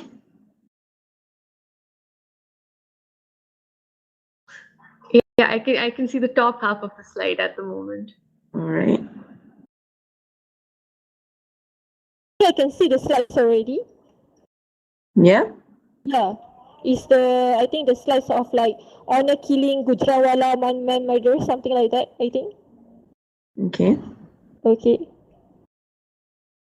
So you can see the second slide probably, but it isn't visible to me. I can see a gray screen at the moment. All right. So the screen sharing is not working. It's just like you need to upload the slides. Is it something like that? Well, oh, it's the problem statement is here. Yes. Okay. So should I just start from this point then? Okay. Okay. It's okay. Okay, it's Google already back again. right. I don't know what's wrong actually. Azari, you should just share the screen, share your screen, share your PC screen instead of like uploading to the presenter tools. It will be much better, I think. Yeah, when I'm sharing the screen, when I change the slides, it doesn't show. It doesn't show. It doesn't show. Another possibility instead of screen sharing is you could do streaming as well. Streaming? Yes, from YouTube. If you YouTube No, live. it's not from YouTube. I don't have it on YouTube. You can essentially stream your screen share. Okay, can anybody see the slides now? Yes, I can see. Yes. How about the presenter? It's loading. Loading. Okay. Anyone from the audience? Can you see the slides? Yes, we can. Yes. Yeah. Yes, can see. All right. Yeah. So only the presenter not seeing the slides, yeah? I can see it halfway. It's loading. Okay. Yeah, Okay, I guess hopefully. your internet is very slow, I think. I had this kind of problem yesterday. All right, that might be an internet issue if that's the case. Yeah. Yeah. Because I can see it clearly now, just that we need the presenter to be able to see it as well. Yeah. Yes. I can see the slide. It has finally loaded. Okay. Finally All right. loaded. Okay, right. Okay. All right. Let's go to the Okay, I'll move to solution, yeah? Okay. this one. You can move to the solution statement. Solution statement. All right, I'm at solution statement. Hopefully everybody is seeing the same thing. Yes. Okay, good. Okay, good. Finally. All right, so I'll leave it to you, yeah? Just say Thank you next when very you need much. the next one. All right. Yes, thank you very much, Zareen. Thank you very much, our Verbella team. So I think like soft. Let's start again. Okay, so it's not visible to me, but I'll say it from my own PowerPoint open here. So the solution that we've come up with is a classification system that the governments and NGOs can use to identify potential victims and perpetrators of spousal violence in Pakistan. And without actually alerting the perpetrators or explicitly asking victims to report the crime. I'm sorry, what did you say? Never mind. Sorry about that. Okay, maybe move on to the next slide, please. Kindly tell me when you're on the next slide because it's not visible to me. Yeah, but it's from vision to reality. Yeah, from vision to reality. So what we we reach out to different NGOs and government entities through the Digital Pakistan Foundation. These organizations already implement population studies. They have the infrastructure. What they'll be doing is that they'll be conducting one extra survey, the results of which we will put into our identification, the input of which we'll put into our identification system. And the results will churn out for that specific couple for different sorts of violence, for example, slapping and etc. How whether or not the person is likely to engage in it frequently, yes, no, etc. We can in the future use a score to amalgamate the yes no labels of all our different outputs into one cohesive score, which can be used to categorize a couple as low risk to high risk. Now, what these governments would actually do with this data is something that we can discuss in the Q&A. So I would like you to move on to the next slide. So basically, you have seen our vision so far, and now let's see what is behind the curtains. Next slide, please. So here we can see a condensed version of the input. We have several other inputs, not just these ones, but just to show you a view. And we send them to our trained model, which is a deep neural network, a multi-layer perceptron. And based on the results of, and based on this, we output certain labels, such as often, sometimes, frequently. These are the frequencies of different types of violence that we are identifying through our classifiers. Next slide, please. We have two data sources, one provided by the WaiDatathon team, and the other is from the Demographic and Health Survey, Pakistan. We have the raw records of this. Next slide, please. So our approach is 4 steps based. From dataset 1, we explore the global data and compare it with the trends across Pakistan. And then using dataset 2, we map perceptions around justifications of domestic violence to actual occurrences and then build our classifier. Next slide, please. So dataset 1 looks somewhat like this. We have the value basically is a percentage of people of a certain demographic who feel that it is justified for a husband to hit his wife in a given scenario. The questions are the scenarios. Next slide, please. We calculated, since this was categorical data, we calculated P values using the chi-square test for each and every input attribute versus the output value. Next, then next again, please. Next again, please. So we compiled the results for the global data, comparing counts of all the records with significant p-values, and we did a similar analysis for the South Asia data. Next slide, please. And we also compiled the p-value results for Pakistan's data.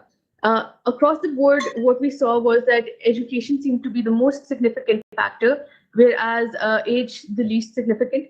The data for males was more random than for females, and from the spread of the questions, the question about justifies if she burns food was the most random, and the least random spread for justified if she argues with. Next slide, and then next slide again, please. So when we looked at dataset 2, it contained all the attributes of dataset 1, raw records, along with certain other attributes for which we did our analysis. Next slide, please. In total, we had 116 possible inputs to choose from and 27 possible outputs. And we did chi-square tests for permutations and combinations of each of them. Next slide, please. And based on that, we got the chi-square and p-values, and we shortlisted the attributes on the basis of the inputs against which we have the highest number of counts of outputs which are significant. We basically eliminated the ones with borderline p-values and the ones with redundant data. Next slide, please. In the end, we came across this matrix with 47 input attributes and 16 output attributes. The ones highlighted in green are significant. We used a different classifier for each output, which is each column. And we basically made a different classifier for each. We dynamically selected the inputs only using the ones in green for that specific output attribute. Next slide, please. Next again, and next again. So right now, there should be a neural network visible to you. This was basically a sample of what our neural network looked like for the first output, which is ever pushed, shook, or had something thrown at my husband. I had an animation prepared for this. I'm not sure if that would be visible, but yes. Mehrunisa, the time is up. I think like we need to stop here for the question and answer to come in. Okay, can we just see the performance metrics, the slide right after? I think like we should stop here. I think because the timer is up. Sorry about that. Okay, sure. You can stop then. Okay, thank you very much. Okay, let's have the judges. I think Prof. Jasmine is the one that raising hand, maybe. Okay. Let's, yes. Before we navigate to the question and answers, could you just open up the slide we show in the bottom left corner on future work? I just want that in the background. Is that possible? Yes, sure. Zarin, can you do that? Okay. Veronica, let's face to the judges. Let's face to the judges. The judges just want to ask question to you. Okay. So Sure. yes, Prof. Jasmine, please. Okay, Marinisa. So from your analysis, what kind of conclusion did you make? So the conclusion that we made, we basically did a classification and we got certain attributes, like 47 attributes, which we found as significant to actual domestic violence, which is whether or not a person would actually slap, hit, or throw things at different such outputs.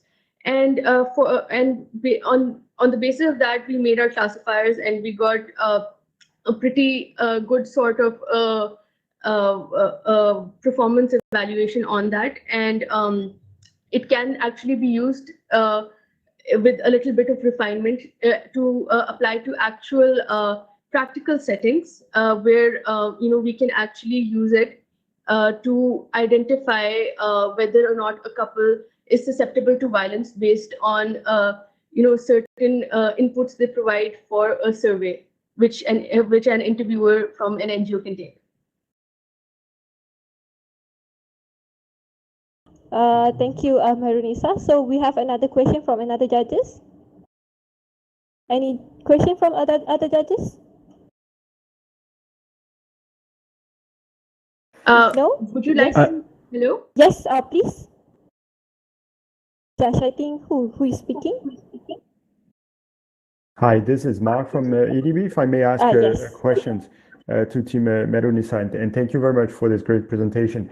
Can I please ask you how you're planning to do a sort of go-to-market on this very important solution that you've developed over?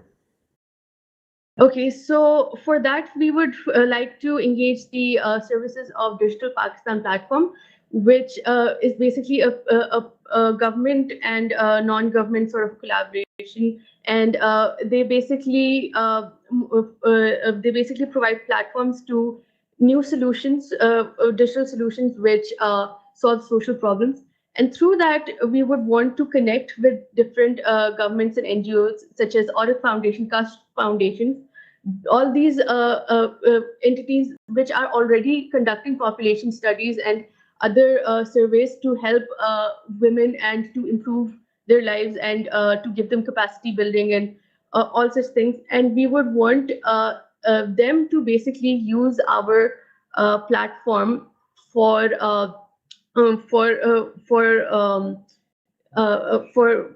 identification further, and it doesn't require any additional sort of an incurred cost other than the infrastructural costs that they already have. And since we'll already be supplying our analysis to them, and we have a value proposition as to what they can do with this, I can go into the details of this. This data can be used in targeting where we are supposed to provide support to victims in terms of capacity building, legal aid, medical aid. We can do surveillance sort of programs for potential perpetrators.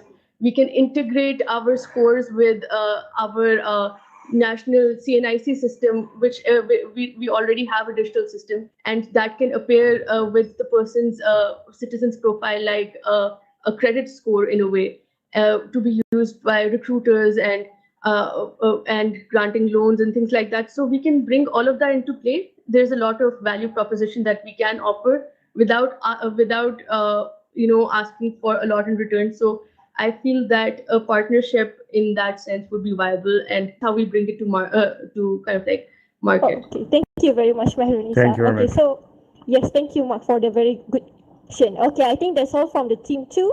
So thank you very much for the judges and Mehrunisa, and sorry about the technical issue. I think like because if your internet is very slow, so some people can see the slides and some people cannot, because it happened to me yesterday actually. So it's like, hey, please have a very good internet connection, I would say. Okay, let's welcome the third group, which is from Ireland, I think, Karin Chong. Their mentor is Sabrina Zraimi. Let's bring her to the stage. Okay, Zarin, let's change to the slides of team 3. Yep, it's converting. Should be there very soon. Okay. Okay, I think this is a most, I think, like international group that we have. I'm very excited to have this group on board. Hello, everyone. Can you see my screen here? Wait, the screen is shared by Zarin, right? Currently. Yeah. Okay, good. Is education level a factor in domestic violence statistics? This is yours, right? Yeah. So everything is good? Okay. Yes, then that's good. Okay, let's start the clock. Okay. Hi, welcome everyone for attending the WaiDatathon 2021. Our team is based in Ireland. We have 4 members in our team, including myself, Dana, Pallavi, and Vivian. And we are all university part-time students. At the moment, we're learning data analysis. So for today's topic, we're talking about educational level. Is that a factor for domestic violence statistics? So let's look at the background. So this is the data set that we're using that has recorded all the violence surveys between the year of 2001 to 2018, including all the variables including the marital status, educational level, etc. And we're hoping to discover the significance of educational level as a factor. And in here, we also have to use Tableau, R, Python, and SPSS to deliver this analysis. So next, we will look into the approach. And first of all, we will look into the statistical analysis, then followed by data visualization, Twitter sentimental analysis, and in the end, we will wrap up with machine learning. So first of all, we will have this dashboard. This is indicating the importance of educational level against domestic violence rates compared in 2 different gender groups. So have no or less education is contributing to a higher domestic violence in female gender group, as comparing to another group with a higher educational knowledge in the chat. So as we can see from the map, many African and Asian countries are having a higher domestic violence number comparing to another different regions. So in here, there are countries such as Timor-Leste and Afghanistan and Chad and Guinea. They're having very high domestic violence crime in female gender, as we can see in here. And then on the right-hand side, we have combined all the surveyed results that's coming from all these countries, and just showing the justification of average domestic violence rate between 6 different causes. And for this one, this is one specific reason, and that is the highest one. So, and then we will look into between the age of 15 and 24, this age group is quite high, is falling between 22% in the mean average level. And then for no education group, that would be 33%. With higher education, has low percentage of violence with 15%. And then employed for kind, that would be the highest level for violence, domestic violence, and that would be coming with 35%. And then we will look into the statistical analysis. So the data is not a metric, so we have chosen the Crisco-Wallace statistical test, and then we found there is significant differences between 3 different educational levels. And we have rejected from the null hypothesis, which support our finding that educational level has significant difference.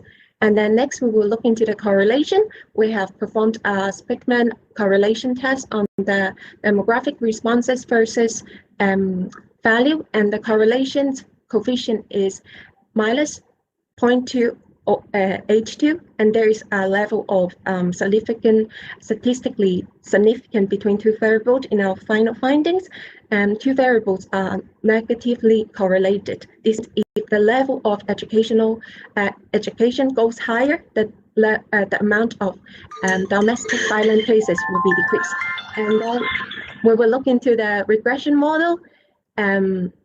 So in here we do have like it shows the box plot would shows the distribution of the data, and then histogram will also show the percentage of the cases, and the data is positively skewed. And then for the linear regression, and here we have this is for project domestic violence and justification based on the variable gender and demographic responses. We can see the primary and secondary education level has statistically significance on the dependent variables. And then we will look into the sentimental analysis. So we have compiled all these three hashtags, and then the general feedback are quite positive. And again, this has showed like there's a lot of people when they're using this type of hashtag to speak up in the community, they tend to post positive messages as well. And that's all. And this is some basic findings. So women with less educational would tend to have more chances to like making this type of like domestic violence issue. So education is very important. If we can increase the educational level, then we can decrease the domestic violence cases. Okay. Yeah. Thank you. That's really it. This is our team. Thank you so much. Thank you. Yes, thank you, Karin Chong. It's a very nice presentation, I would say. So let's have the judges to ask any question. So who wants to ask? Mark, do you want to ask anything? Because I saw you are raising your hands.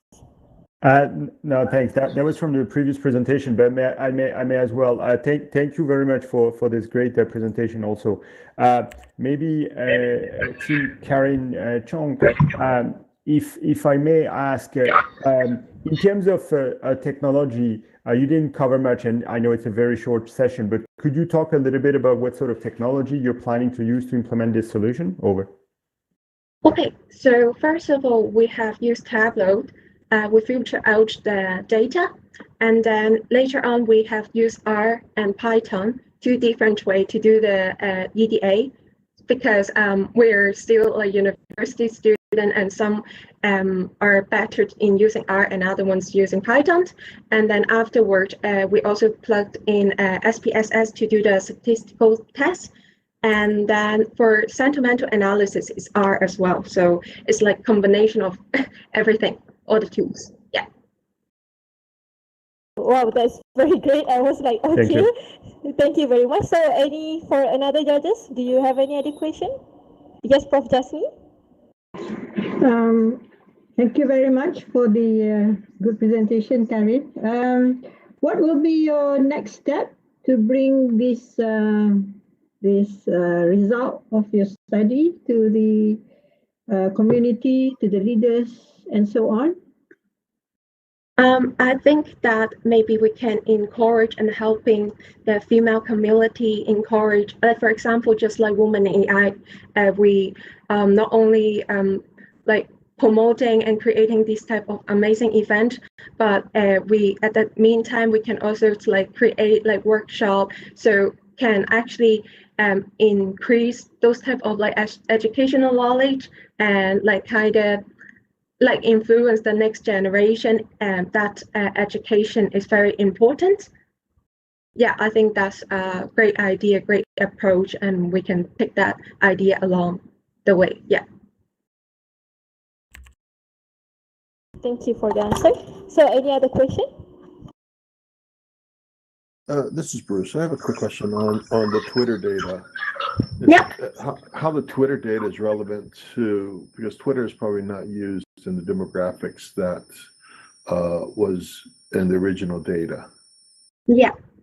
So Actually, in the beginning, we were trying to look for something that's because we're focusing on to educational, right? But the thing is very difficult to look in this type of data, and also if we look in those type of hashtag, the sentimental scores mix like between like positive and negative, anger, everything. But that's why we kind of like changed our direction and talk about women empowerment, etc. Because recently is Women's Day, and we kind of not only looking into the domestic violence part, but we kind of look into the empowerment part as well. That's why we change to another approach and coming to this type of idea. Okay, thank you very much. I guess that's all. So thank you very much, Team 3. Thank you. Okay, thank you. Okay, let's have the group 4, which is Liao Yu Yi from Malaysia. Her mentor is Cho Zin Chun. Let's have Liao Yu Yi on the stage. Okay, Zari, let's open up the Team 4 slides. Yep, it's on the way. Okay, wow. Okay. So you have all your team members on stage already? 4 of you. Good. Okay. Okay, so let's the clock start, I think. Okay. Can everyone hear my voice? Yes. Yes, all right. I will start now. So hi everyone. So our team will present on the impact of education towards violence against women. And next. So this is our flow of presentation. Then next. So we were using the main data source. So this is about a survey of men and women in African, Asian, and South American countries, exploring their attitudes and perceived justification given for committing acts of violence against women. And the additional data source we use is about the GDP, education spending, and the literacy rate. Next.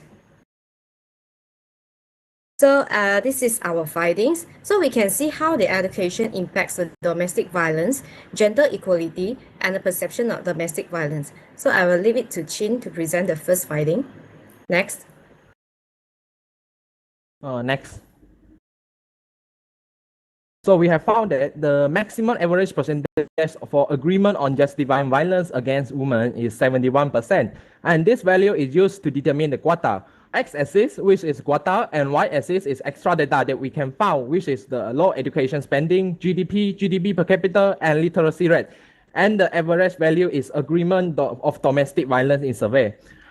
This graph compares the first and fourth quarter on the agreement of domestic violence. The agreement on justifying violence decreased from the fourth to first quarter among countries. The fourth quarter is 1.3 times lower compared to first quarter for education spending, 8.9 times lower GDP, 2.8 times lower GDP per capita, and 1.4 times lower literacy rate. Therefore, we can clearly see that the country with lower characteristics normally have higher agreement. Since this country characteristic is strongly related to the level of education, I'll pass to my teammate to discuss more on the level of education. Next. Our second finding discusses about how gender inequality is affected by the level of education. Next. Okay, from this chart, the level of education increases from the left to the right. The percentage of people think violence can be justified decreases. Therefore, we can say that higher education can help people in changing attitudes towards domestic violence. Next. On the other hand, the highest percentage group with no education, which is 78%. Next.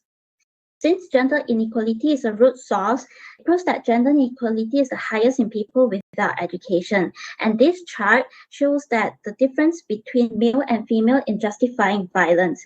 It is seen that there is more female agreement than male. So why did this happen? It is because of cultural norms on gender role, and women think that it is a type of discipline rather than violence. Next. So since we mentioned that higher education can help combat violence against women, So why does higher education background still have the perception of domestic violence? I will pass to my teammate to talk about this. Please.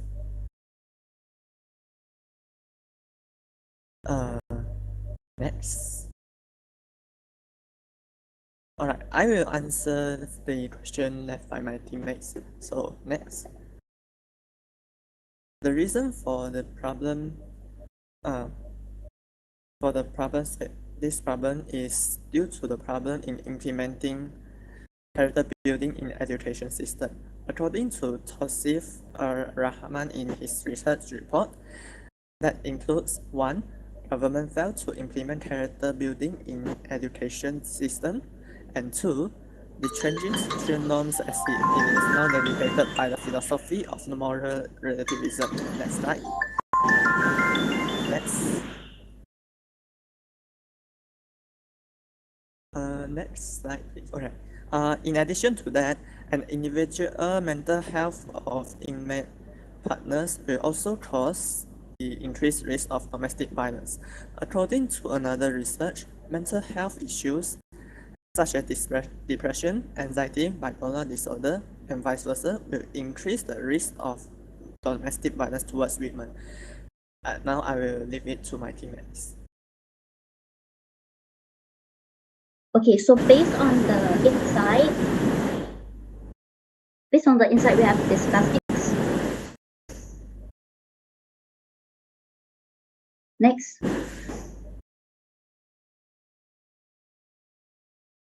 So generally, we have found that countries with lower education spending, GDP, and literacy rate have higher domestic violence against women. And gender inequality is the highest in people with no education. And why does higher education still agree is because the lack of character building and poor mental health. Next. Now we will discuss on the solution. Next. Next. So both government and NGO can be a part of the solution. The government can do is that the Ministry of Education can improve curriculum, and the Ministry of Finance should use AI, and NGO can offer seminars, free online courses, public knowledge, and technology companies can implement AI by creating chatbot. Next. So with the help of government and NGO, people will have changing attitudes towards traditional gender norms, sufficient build-up of education institution, and we can educate people on gender equality, and also chatbot for mental and counseling session for those suffering with domestic violence. Next. So in conclusion, education plays an important role in fighting against violence, promoting gender equality, and implementing AI to combat domestic violence. Thank you. Thank you very much for this team. Presentation was very nice, and we have like 4 people on the stage as well, and then like you know how to use the pointer. Everything went very smooth. Oh, another one girl of your team suddenly went on. Okay, it's okay. I'm so sorry. It's okay. Don't come down yet. Okay, we will have the judges to ask questions. So anyone from the judge would like to ask anything? Anyone from the judge? Yes, sure. And it was really interesting that you highlighted the need for education in schools and colleges at an early age, because that's also one of our recommendations. But I was surprised that in who can be a part of the solution, you didn't mention ordinary citizens like you and me as well, So do you have any thoughts on that? Like because sexual and gender-based violence or domestic violence is a global pandemic. It occurs in every country. So how can we recognize it and respond to it? Any thoughts from what is showing up in your data? Yes, I think that what the public can do is that we should accept higher education to have more open-minded of thinking, and so that we can identify the problems of domestic violence and we can combat this domestic violence. So have an open-minded towards the society and gender equality.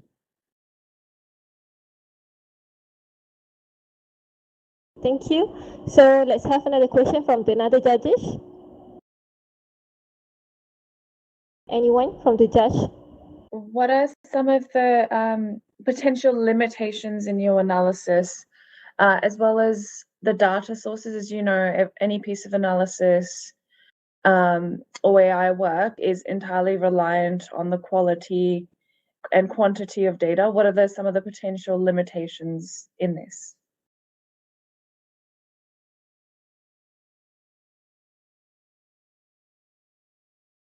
Since Yes,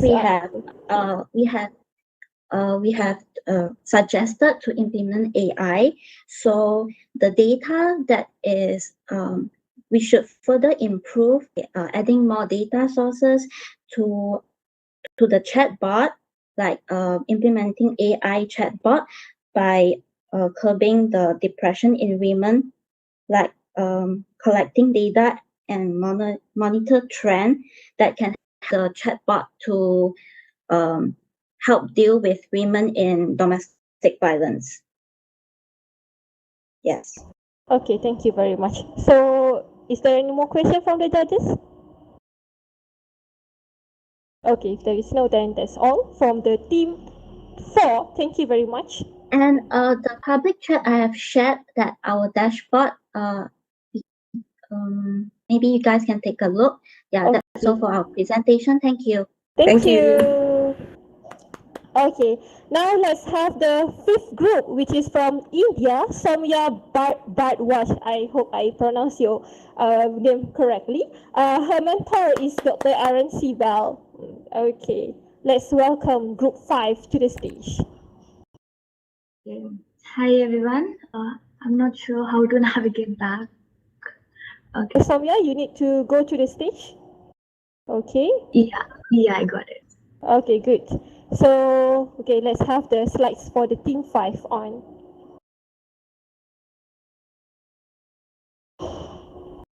Okay, Zarin? Yeah. Okay, good. Okay, let's start. Hi everyone. So we are from VIT Chennai, India. Domestic violence is the most pervasive violations of all human rights. So let me give you a situation of everyday women's life. What do they go through? Childcare, job stress, societal pressures. On top of that, what if they add an abusive partner? How do you think this will affect a person's life? Next slide, please. Let's examine this issue with more statistical tools. Here, we have analyzed data set which had the data regarding the crimes committed against women in various parts of the world. This analysis showed us that the data was mainly confined to India. So let's have a closer look at that. Next slide, please. As we can see, the data is from all the parts of the country and not only from one area. So this analysis increased our curiosity to find a link between them, or at least create an outline. So we used the description given by the victims to visualize it better. Next slide, please. The words in this word clouds are actually the words that were commonly repeated in the victim's description that have faced these gruesome incidents in their life. The words like stalking, commenting, rape, tried touching are being repeated several times. Next slide, please. So we use natural language processing to create a word cloud based on verbs that were used repeatedly within a state. To get more clearer picture of this, we decided to skim the data based on the categories. Next slide. As we proceeded with our work, we had assumed that we might be getting physical harassment on the top. But on the contrary, it was mental harassment, like commenting, catcalling, or whistling. These made us rethink our work. As per research, age group of 19 to 29 are majorly affected. So what does it result in? Next slide, please. It results in depression, anxiety, and most importantly, extra self-consciousness, which leads in hesitant to report, and they keep on blaming themselves. This makes an incident being reported late or in fact never. looking at the same time difference for the same in our data, we saw that on average, a person took 415 days. And that's a very long span of time. Now let's have a broader view on this reason with the help of the sentimental analysis with data from all across the world from Twitter. Next slide, please. Twitter is a widely used social media platform that people use for expressing their views on various topics. So we did sentimental analysis using natural language processing along with various machine learning algorithms on tweets that contain the term domestic violence. Through the graph, we see the majority of these tweets were either neutral or positive. But does this mean people think domestic violence is okay? No. When we look closely at the dataset, we found out that most of these tweets that were supposed to be neutral were actually sarcastic, meant to support women who are victims of domestic violence. Next, please. We ran a similar analysis for the terms women empowerment and women injustice, and we can see an overwhelmingly majority of people have given positive tweets. But the problem is not everyone has access to Twitter or the internet. I mean, some people are not even literate enough to use the internet. And it's just not in India. Only 70% of women in Asia are literate according to the World Bank. Next, please. So we broke down the data set further to get demographic indicators from the state. From this graph, we found out that the majority of the cases were from Delhi and Maharashtra, and that's because of the internet usage and the literacy rate. But some states have a good internet usage and literacy rate and still don't have a high number of cases. This is because of the social stigma. The fact that women are scared to report, scared that it might bring dishonor or that it might be taboo. And that's one thing we really like to change. So we propose, next please. So we proposed an AI chatbot that user can interact with. It will use a deep learning based algorithm that can figure out the user's need by talking to them. And further, it can provide assistance based on resources like links to police stations or the government branches, or it will direct them to the needed counselors. People would also be able to report crime so that they can avoid going in person if they feel vulnerable. Aside from this, we'll include an escape route because we found out most of these cases happens at isolated location where people might not get the help they need. So we'll direct them to the nearest police station or the crowded area so they can ask for help. Meanwhile, all of this information will be relayed to the nearest police station. Now, we'll make all of our data, code, API, and future plans open source, because we want the community to be actually part of the solution. So people like you and me can improve and add to the existing data set to make sure we explore, develop, and improve upon our ideas. We hope our work here inspires and creates a real change when it comes to fighting against domestic violence and crime against women. Thank you. Thank you very much. Thank you very much for your presentation. I think it was very awesome. You're really doing the pitch competition, something like that. Okay, so let's have our judges to give out questions to the participants. So, any question? Yes, Nikita. Thank you. I'm sorry, I may have missed this, but in terms of potential solutions, what are some of the solutions for those who don't have access to digital technologies?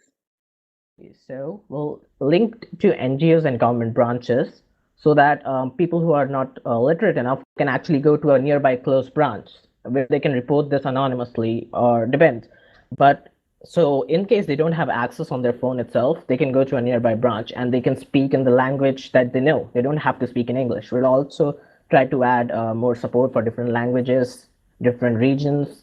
But otherwise, we're thinking of setting up branches with local NGOs, so organizations that actually have a presence in that particular region. Okay, thank you for the answer. So, yes, Jasmine. So who will be your partner to develop your chatbot community? We would like all the counselors, like who can be there. Either the person can talk with AI if they're comfortable, or they can have expert counselors, or the people who have already faced, they can help them in that organization. Chatbot itself can look into your description if you want it to, and it can look at the key terms and get you the information you need or counselors you need. Okay, thank you. Elsa, I think you have a question. I don't have a question, just a comment. So thank you. That was our data set. I could recognize that. What we've done in communities where they don't have internet access is we put boxes at key locations, either defined by the community or at the NGO partner, and the community puts their notes in it and we digitize it for them. So that could also be one of the solutions. Okay, Yes, thank you ma'am. very much. Okay, Yes, I ma'am. guess that's all from the team number 5. Thank you very much. Okay, before we move to the team number 6, I think we should have 5 minutes break. So if you have a problem with the connection, actually we are also streaming live from the YouTube. I will put the link to the YouTube in the chat. So let's get back here after 5 minutes, I think. Okay.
Hi, Mark. I've sent you a private message. It should appear in your chat next to the word public. It should say Travis as a separate tab. If you want to click on that, I can try to help you assist you from here.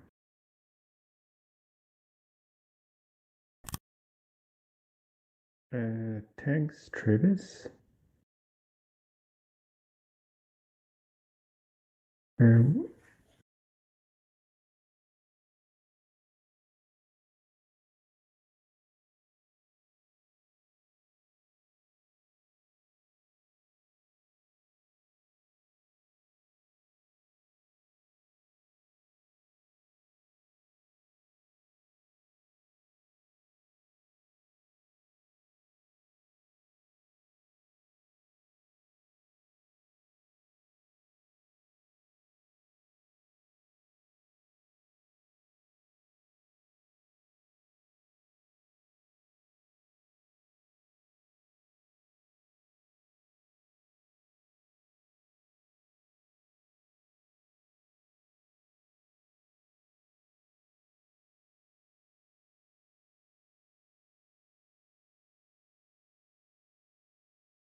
Hi, Mark.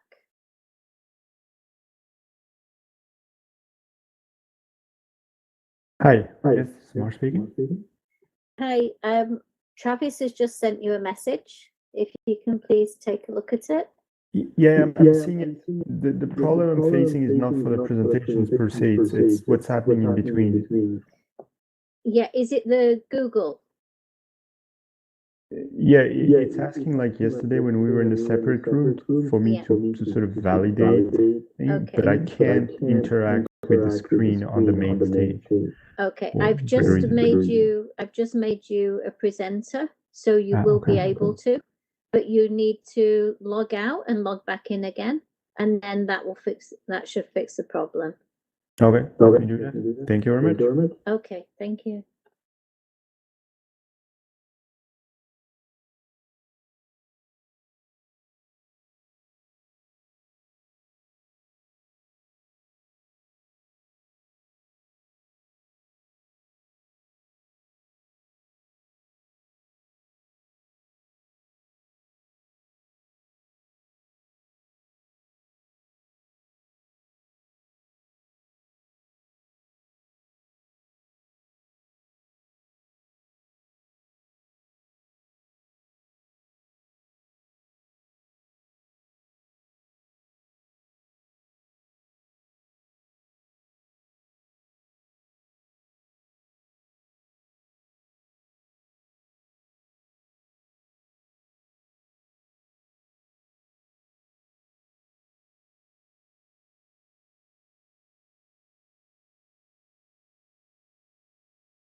Okay, welcome back everyone. I saw like there are 105 users in the world. I think like I hope they are one of the registrant, the attendees that would come here. Maybe like I think Tracy can bring them in back. Okay, so welcome back. We have 5 more teams to go and the wait out and wait time. We are actually 30 minutes behind, but it's okay. Don't worry about that. You know, when we are talking about break, usually what in the real normal conference, we will have like coffee break.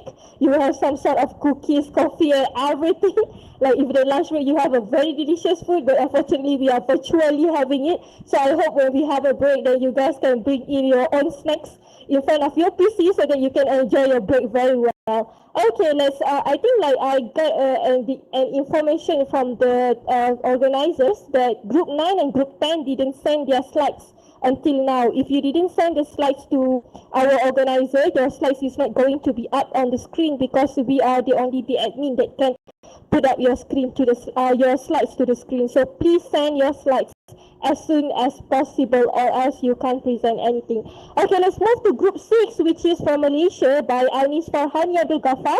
Let's have Anis Farhani on the stage. Her mentor is Alahe Arani. Okay, welcome. Let's have Anis Farhani to the stage. Thank you. Oh, you are already in the stage. That's very good. Okay, Zari, let's move to the Team 6 slides. Okay, so everyone can see the slides? Okay, that's very good. Let's start. Hello everyone, thank you for coming. Today, I'm going to present about combat domestic violence with data and AI. So our topic is analyzing the most significant factor of domestic violence for all related countries by using Dash module on Python. We are lucky to have our mentor, Ms. Ilahi Arani from Europe. Let me introduce myself. My name is Anis Farhani and there are 3 of us, Imam Wahyu Norasila, Imam Wahyu and Norasila, and we are all from UTM Malaysia. Next, please. Okay, so there are two objectives for this study. First, we focus on determining the significant factor of domestic violence on women for all countries. And second, we want to identify the type of country region possess domain significant factor towards domestic violence. Okay, next. As mentioned in the website, the education is the domain significant factor for domestic violence. So our research question is, does the significant factor of education in domestic violence works for all countries? And which country region face the domain factor of domestic violence? Next. For our methodology, we are using data sources from Operation Fitsula. This is the range between quartile of the percentage of respondents who justify with the question for all factors such as age, education, employment, residence, and marital status.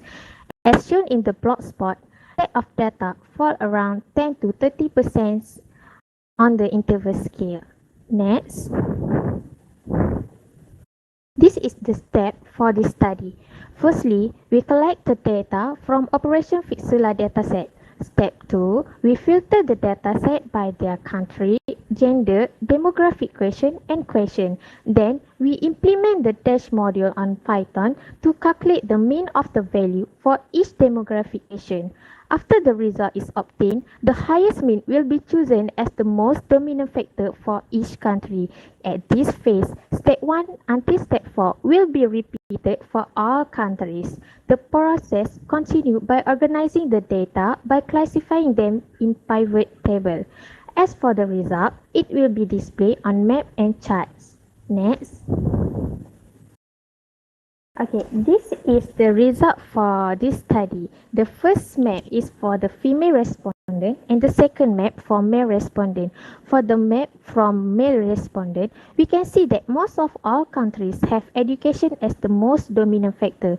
This result shows how important education is. Most of all countries should focus on their education system, and other countries like Ukraine and Armenia should focus on employment factor to effectively reduce the domestic violence justification. And as for the map from the male respondent, education is still the most significant factor for many countries, even though there are many countries that the data is not available. This map looks more diverse in dominant factor compared to the female's result. This could be mean that male respondents are more diverse in terms of mindset towards domestic violence justification. As we can see here, the first objective for this study has been achieved. Next. This is the bar chart of the percentage for all factors domestic violence for all type of country region. As mentioned before, the data was classified by using pivot table based on their type of country region, such as South America, Africa, Europe, Asia, Middle East, and Arab states. As we can see, the red bar represented by Africa region show the highest percentage for all types of factor domestic violence, and the light blue bar obtain the lowest percentage. The big gap between Africa and other region countries is probably due to the most of the dataset is coming from Africa region. However, the country from the Africa region should be extra alert and focus on the each main domestic violence factor. To be summarized here, the second objective also has been achieved. Next.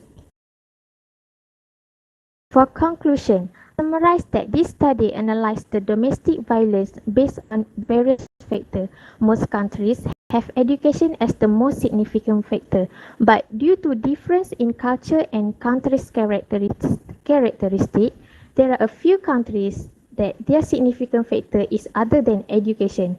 As for the second objective, Africa is the chosen region that possesses the highest value on the dominant significant factor, which is education. Financial problem that mostly faced by most countries in Africa could be one of the reasons they had lack in education.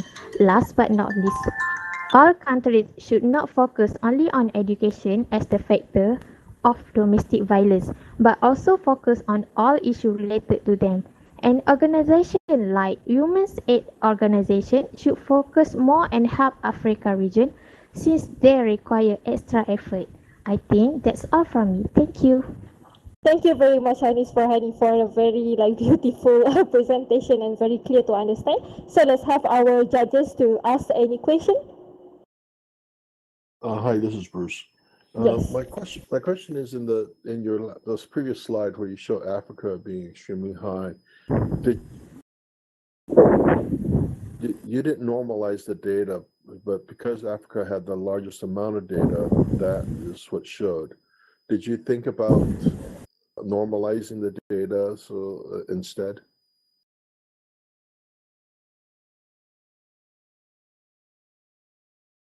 Okay, so there's poor sound quality.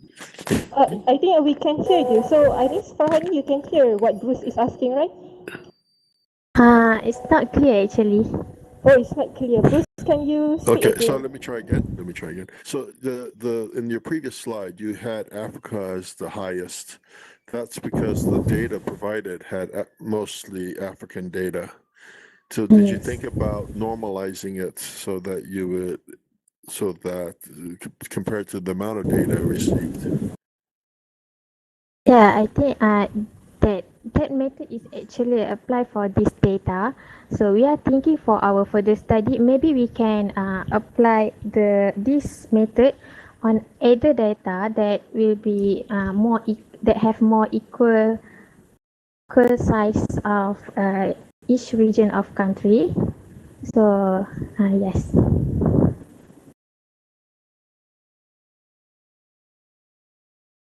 Okay. Thank you for the answer.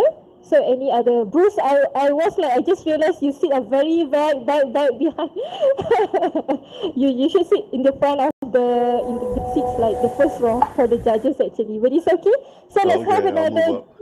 Yeah. Please move to the front. I was looking where is Bruce actually. Okay, so let's have another judges question. Judges, do you have any question? Nikita, maybe? Mark? Elsa? Prof. Jasmine? Yes? Yes, Nikita. Okay. Thank you. So what were some of the other factors? You mentioned there are factors other than education. Can you discuss what some of those other factors are and what would be the next key thing for policymakers to look at aside from education? Other than education, there are actually a few factors that could affect the domestic violence, such as employment, marital status, and age. I think the local government should focus on which factor is significant to their country because it is more efficient for that. Do you think that the other factors actually there could be a potential causation, because let's say if you don't have employment or do have employment or whatever, there's an association with education, and domestic violence, there would be an association or correlation. Of course, there might be some causation in scenarios when it comes to marital status as well. It should be a correlation with among the factors, but we haven't covered it in our study yet. So, but they're not necessarily. Okay, thank you. Thank you very much. Okay, so judge, any other question from other judges? This is Yes. Elsa. Okay.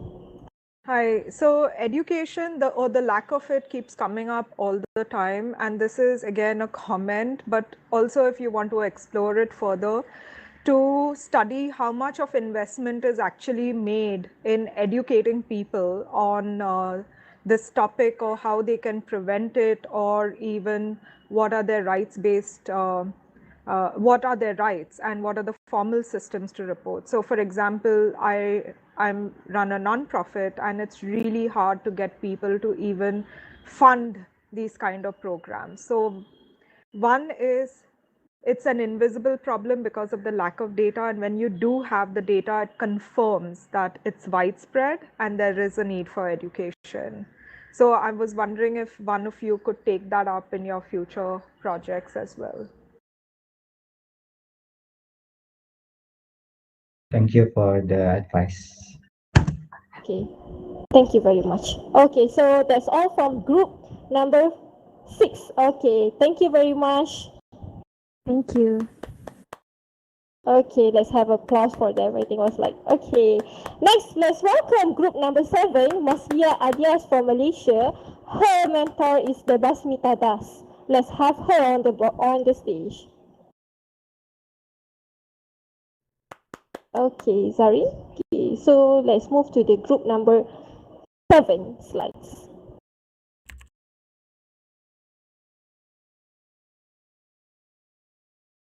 Okay, that's it. Okay, let's start the clock.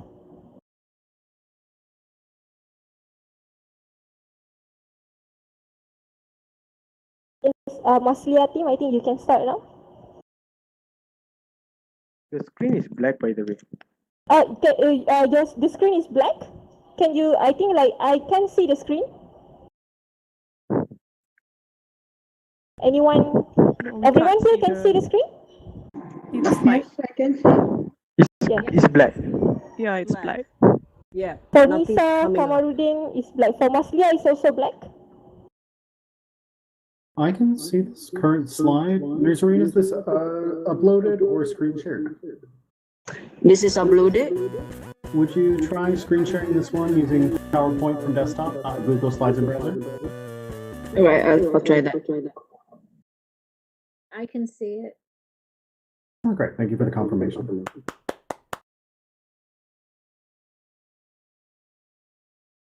I cannot. We have another internet problem. So I guess like I can see the slides, but Yes. We need the team to see the slide. If you the Maslia or the another 3 person on the stage can see the slide, please let me know. So far, no. I'm seeing the black screen only. I think the internet is very bad for you, maybe. No. Actually, just now it was okay all the while.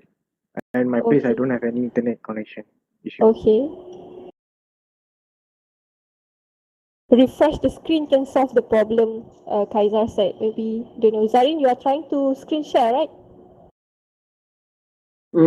For now, I'm refreshing the screen. Let's see if it's up. Okay. You guys see it? Can you guys see it? I can see that. Black. Still black. Yeah. Maslia also black? Who can see the screen? Can you raise your hand? Yes. Okay, everyone can see, I think. Except for the... yes, you can see already, Maslia and... Maslia, you can see, right? Maslia? Yes, I can see. Okay, so I think like we can start maybe like your another 2 members, the internet is very slow for them. It's like, the connection is not stable on their side maybe. So that's why they can't see it currently. I think if you are going to see it eventually, should be.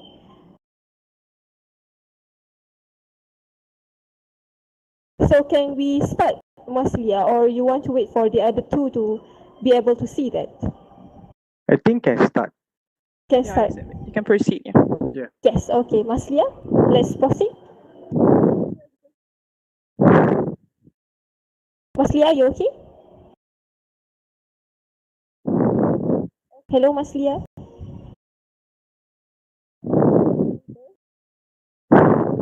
Maslia is not responding at all. Is she here or not? Yes, I'm here. Yes, okay. I think let's start. Zarin, I think we can proceed now, maybe. Maslia, I will leave the stage for you.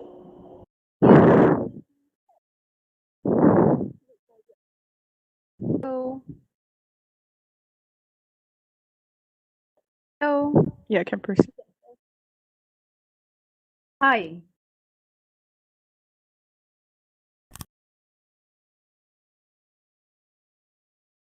Hello, we can't hear you.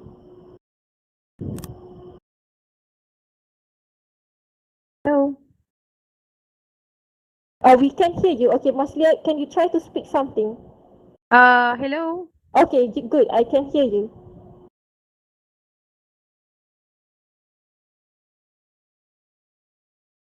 I can hear you. Anyone here? Can you hear Maslia? If you can hear Maslia, can you raise your hand? Yes, please go ahead. We can hear you. Okay, good. Then Maslia, you can. We can hear you very well. Yep. Yes. Hi.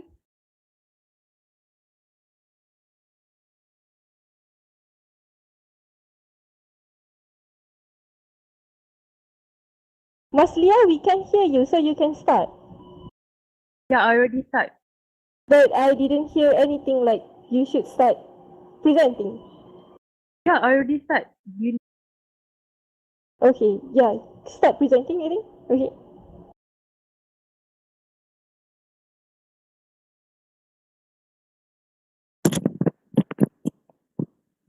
Why can't I hear anything? Was like you are speaking and then you didn't present. Okay, can you try like Maslia, will you click the gear icon in the top right of your corner?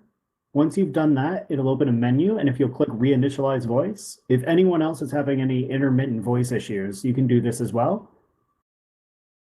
But Maslia, once you've initialized a voice again, please let us know. Oh, thank you, Travis. You're welcome.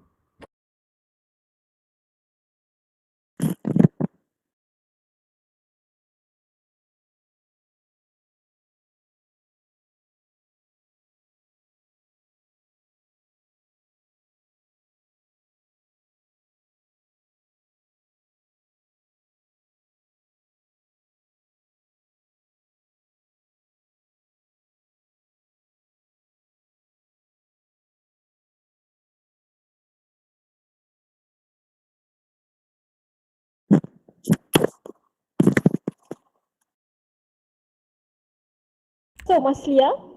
Can you speak? Hello, Maslia?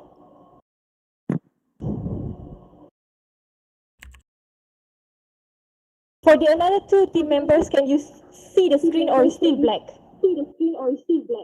The screen is black. Still black. Cannot see anything actually. Wow, I cannot help you. I also don't know how to help you. Okay. So for Maslia, I think the one that can speak, but Maslia, you have a problem with your mic. I think you're raising your hand. Like maybe you can try to speak something. Maslia?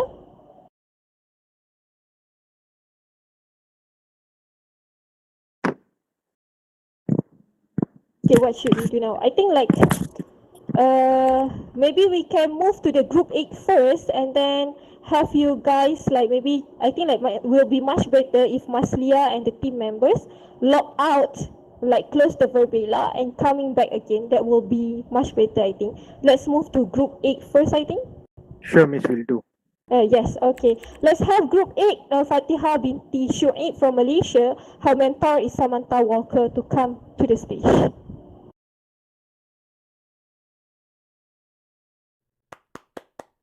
Okay. So I will present. Oh, you represent Shuaibatul Aslamiyah, right? Okay. Yes, yes. So Zarin, can you open up the group 8 slides? This is not group 8, this is Mehrun Nisa slides. I'm screen sharing. Can you see? No, it's Mehrun Nisa slides. That's weird because I don't open that one. Because I can upload the PDF, but then this group, one of the slides contain an animation. So if I upload the PDF, the animation won't run. I think just go to the PPT files. Yeah. Okay, just go to the PPT files and no need to open up full screen, I think. All right, now it's not full screen. Can you see it? Yes, I can see that. All right. I can see it. You can't Sorry, see it? Yeah, I can see it. Okay, again. Okay, so maybe Travis can help from the Okay. Motorola side. Oh yes, Now you can see that? now I can. Yes, yes, yes. Okay, good. So I think like if you do it full screen, it become another slides. Maybe you can try click the full screen. Let's see now.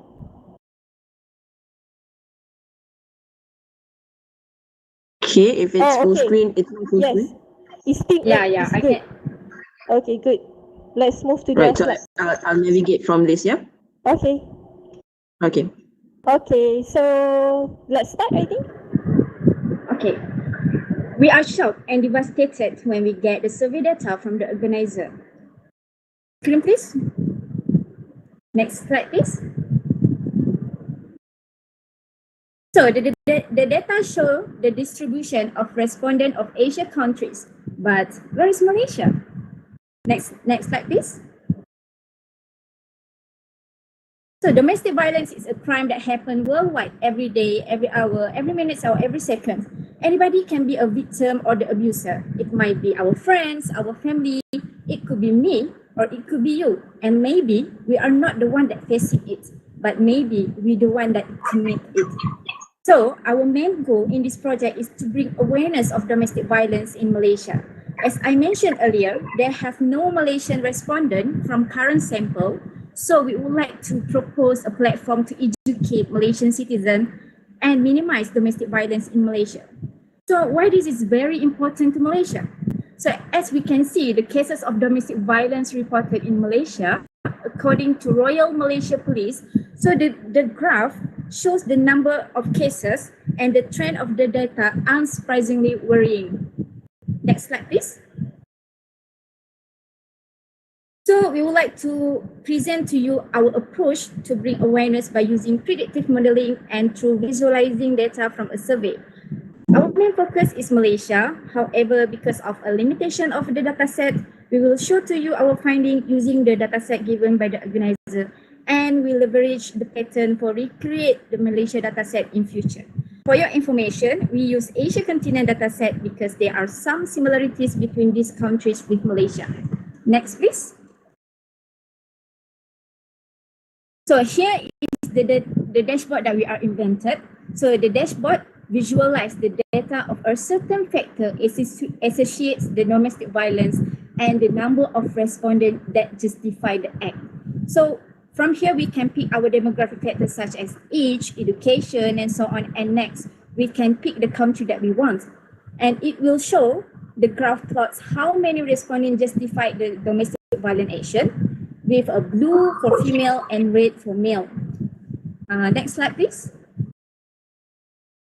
So this is the details of our model. So from our predictive model, we are utilizing neural network model to predict the number of response agree with the statement of domestic violence might happen based on the demographic given. This is the list that our hyperparameter that we use in our model. So from the prediction, it shows that scatter plot, the predicted and actual value were following the straight line trend with the R square approximately closer to 1. So from here, we can know that they have a strong relationship between the predicted value and the ground truth. Next slide, please. So this is the sum of example from our usage for our predictive model. So as an example in this slide, since the model predict 81.5% of female in certain demographic background justify at least one specific reason, this means that the woman will accept domestic violence and won't voice out if it happened to them. It same goes to the male. If the same prediction happen, we will assume that they have a high chances that they will be the one that commit domestic violence. Next slide, please.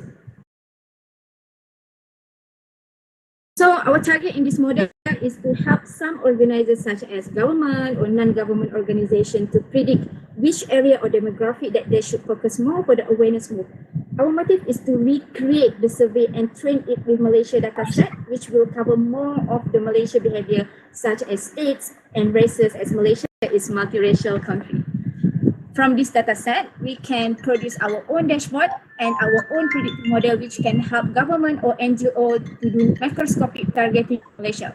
For example, if the model predict one state have a high domestic violence chances, they can focus more on that area. Next slide, please. Okay, so this is our team. We have a team of 5 women that are expertise in AI and deep learning. And we are being led by a social activist, one of the founder of Women Rights Society in Malaysia. So here we are, a data scientist and activist who are here to help her. I think that's all. I'm Syabato and we are representing Malaysia. Thank you. Thank you very much. I think this is so awesome. You even have the dashboard and predictive analytics in the dashboard. I really like this presentation, but unfortunately, I'm not the judges, so I don't have the winning power, something like that. Okay, it's okay. Let's have the judges to give out questions. I think everyone is like very keen to see your presentation. So let's have questions from the judges.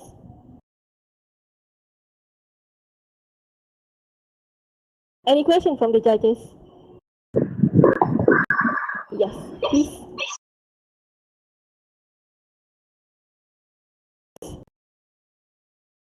Question? Yes. Okay. Can I ask the question? Yes, yes.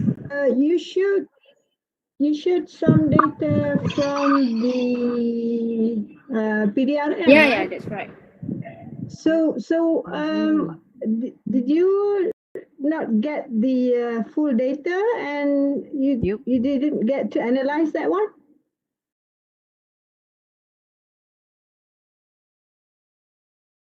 Hello? Yeah. Hi. Can I answer that question on behalf of my friend? Yes, you come please, to the yes. stage. I think like you are not on the stage currently. Oh, okay. I think you are the team members, right? Yeah, I'm the team members. Yeah, please come to the stage. Okay. Yeah, don't sit at the very far behind. You are the team members. Be proud of your team. Okay, Z, you can. Okay, good. Z, you fine, I think. Okay. Okay. Can I get the question again? Sorry. I saw that you have the PDRM data from your earlier slides. Yes. So my question is, did you have the data for that, and did you not analyze those data to get to the current solution? Okay, for now we don't do any detailed analysis on the dataset for the PDRM because right now, what we get, the dataset that represent the domestic violence from Malaysia is not really consistent throughout the year because we just get this dataset from some of the website from the Women's Aid organization. Okay, so that is not from PDRM. That one is the main source is from PDRM, but the graph is displayed through the Women's Aid organization website. So it's just the number of cases. There's no details for that data, yeah? Yeah. That's why we are trying to leverage the data set given by the committee on the Asian countries, and we try to recreate it for the Malaysian behavior and the data set. Okay, thank you. Okay, thank you, Prof. Jasmine. So another question from the judges? Anyone would like to ask anything? Maybe if you don't know what is PDRM, PDRM is the police, Malaysian police agencies, like the Department of Malaysian Police. It stands for Polis Diraja Malaysia, Malaysian Royal Police. So this is PDRM. Okay. So any question from the judges? Yeah, I'm just curious as why you think there is a lack of data. Is it the government not collecting it, or is it not being reported?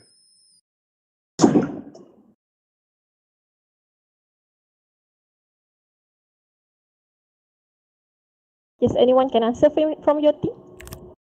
Yeah. Sorry. Can you please answer question again? Yeah, so I'm interested, curious to know that since you said there's no data, and the data from the PDRM, Is it because the government's not collecting it or because it's not being reported? Okay, so after we do some analysis in Malaysia, so we find out that the survey data itself is seldom to be separate. That's the first one. And when we try to find the data set inside the Malaysian government data, the Department of Statistics of Malaysia, it shows that some of it have data, but with a few blank years, like 2014 and then suddenly 2018 and then 2019, and they have no periodically data that being collected by our government. So that's why we believe that this is important, as right now we don't even have any platform to collect the data. Okay.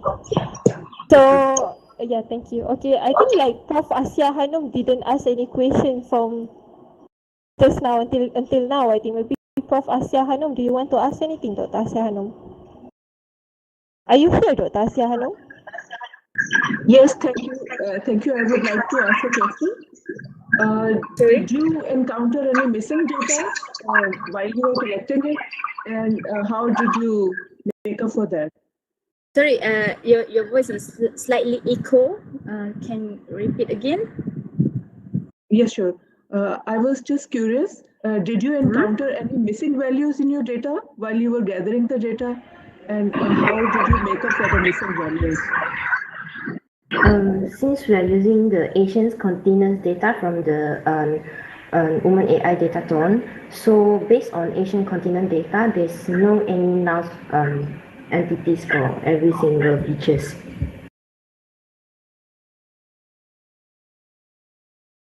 Okay. I think that's answering your question, Dr. Asia Hanum, I think. Okay. So thank you very much for group number 8. Okay, let's move back to group number 7, Maslia alias. Come back to the stage. Okay.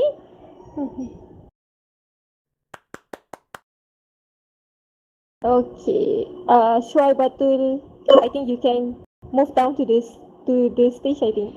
Okay, actually some of them they told me, I think, like actually if you can't see the screen, you can go to the screen and then go to there is screen zoom, right? And then you can go to the main web screen or to the podium, and there is a refresh button up there. You can refresh it and you can see the screen right away usually. So your team, Maslia alias, can you see the screen currently? Yes, Miss. Yes. Okay, that's very good. So I think we can. You hear me?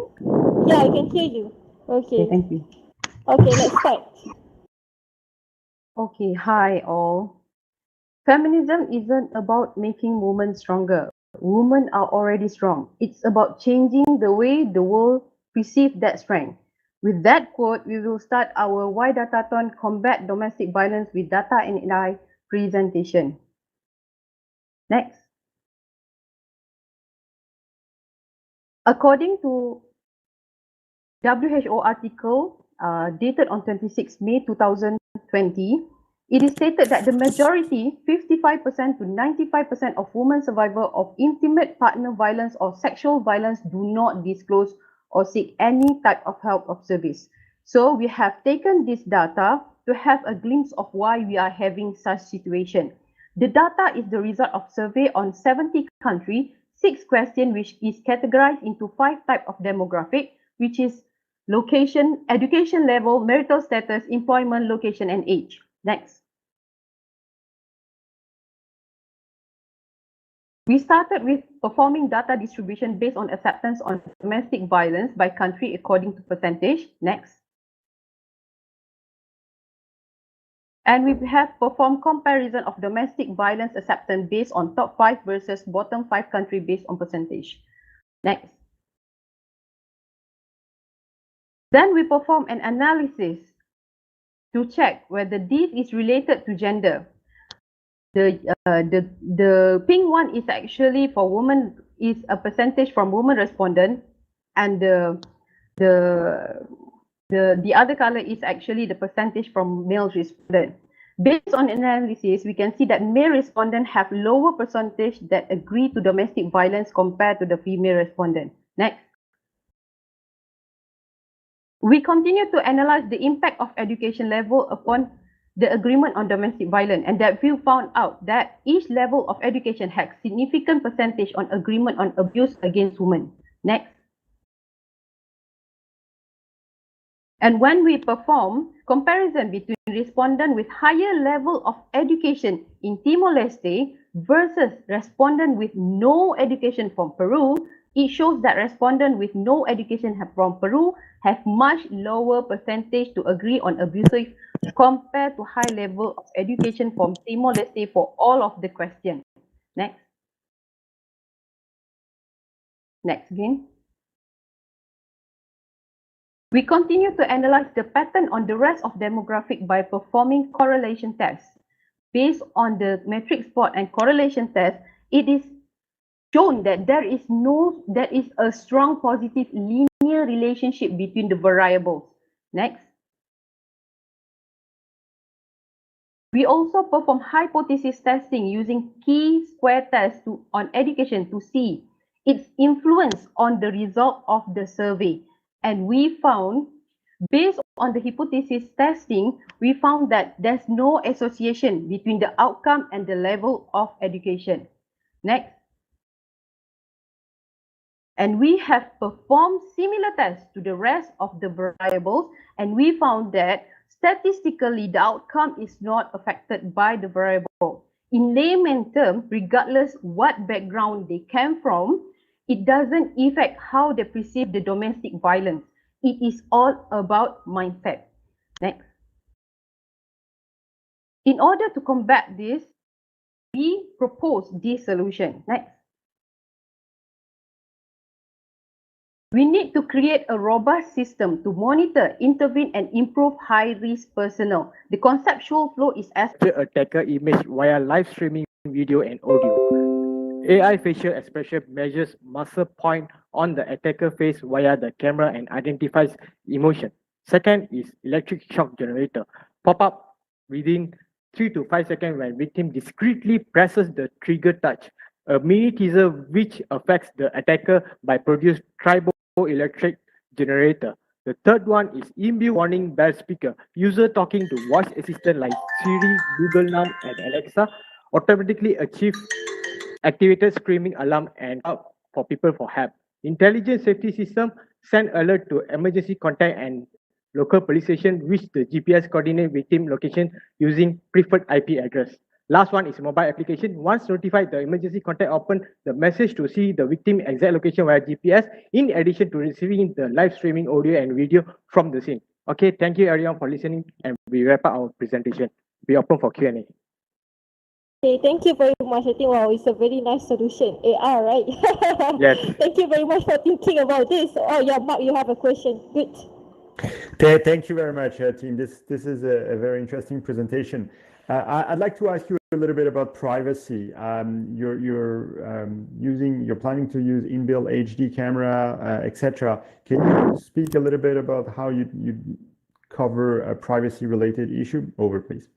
Oh, thank you, Mark, for the question. Actually, we are not going to implement, and this ring is not actually can be buy like in public places.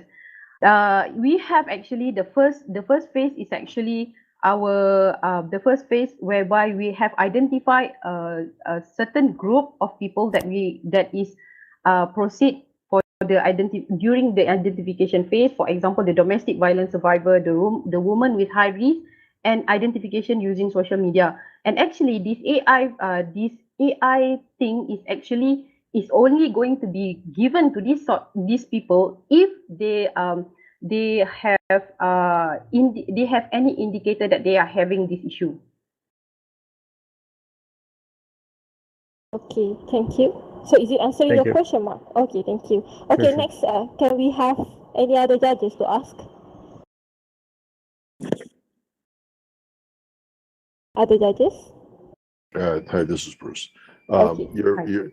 Unfortunately, you've presented to a guy who builds rings. So putting a camera in a ring is very difficult. And so there's an electric shock, there's not enough battery.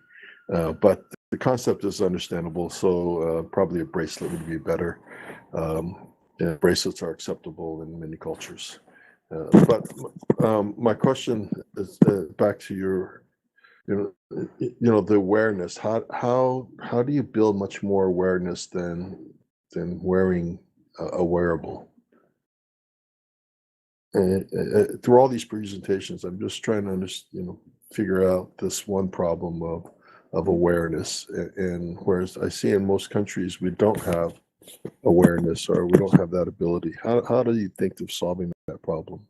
Actually, we have come into a research whereby we found out that people that is under domestic violence, most of the time they are not accepting the fact that they are under domestic violence. And they are also have been research whereby they perform an experiment of two control group, and basically that's why we are proposing to have an AI for a detection, because when AI, it is not biased to whether on your mindset, which is support our analysis. It is not biased whether you think that this one is domestic violence or not. It's actually will recognize your face recognition, your tone recognition, the people around the tone of the people around you. And when we have this kind of indicator detected and analyzed, and you are detected as one of the person in under this kind of group, and we are going to pull you out from the environment and give you an improvement on your mindset and give an improvement on the economical and upscaling as well. So this is it is not for everybody for public usage. It's actually we have a target group, and how do we detect the target group is based on the three group that we have spoken earlier, which is the domestic violence survivor, and then the one with high risk of the environment and everything, and then the other one is based on the social media identification, because people normally will give, like nowadays they are going to write everything on social media, right? So that is the answer, if I answer your question. Is it answering anything? Okay, so do we have any other question from the judges? So how many will be your first phase solution? How many rings would you propose to make or to distribute? We are actually going. The next step is actually to complete the R&D and testing. So basically, like any other new product, we need to have a test or experiment to confirm that this is workable. So I believe based on the data, we are not going to release it to the public yet until the testing and R&D is complete. We are going to have an experiment of maybe 30% for a control group, and to see the effectiveness of this ring before we release it to the public. So basically, because it is still under testing, it's still under conceptual, so we are going to take 30% first. Thank you. Okay, thank you very much. Is there any question from any judges? Okay, no. Thank you very much. Thank you for group. Yes, thank you for group number 7. Finally, you get to present after all the kind of hassle. Okay. So let's bring group 9, Arthur Boville from France. His mentor is Ramya de la Pragrada. Arthur, are you here? Hi, it's Arthur's group here, but we're under the name of Heather Ritchie, but we are here. Oh, okay. Can you come to the stage? Yes. Okay. Because actually we are trying to contact Arthur because you didn't send your slide, something like that. So actually you are here. Okay. Sorry, do they give you the slides? No, I still don't have the slides. Are you controlling yourself? Yes. All right, that's great. Can you share the screen? Do you have can you share screen? I don't think you can share the screen. We can't share the screen. Because you are not there editing. Okay. What should we do? I think you should give to Zari. Okay, how do we do that? We cannot share. You need to, I think like upload the slides into the public chat, and then Zarin will take it from the public chat and put it into the screen. Okay. Oh, we're so sorry. Yes. Okay. Do we have group time here? In the meantime, can you unmute your mic, Heather? Yeah, no problem. Sorry about that. Okay. No. Okay. So do we have group time here, Gata from India? Because actually we also didn't receive your slides. Oh, I guess we don't. Okay, so I think like Heather will be the last group to present today, and after that, after this presentation, the judges will be bring to the private suite for a short discussion, and after that we will count everything while we are having the WaiTalk and WaiTime here. So for the ushering judges, I think LA is at the very back with the yellow suit, I think, and the brown scarf, I think. Her name is LA Yutim. She will bring the 6 judges to the private suite after this presentation. So Heather, have you upload to the public chat or give it to Zari? It's uploading just now. It's thinking. Okay. Faroza, can I have a 5-minute break? Yeah, sure. Okay, while Heather is uploading, we can have 5 minutes break, I think. Okay. Let's have 5 minutes break. Okay. I think that's it uploaded now. The mic is off, Heather. Zarin, did you get that? Yep, I'm downloading. Okay, good.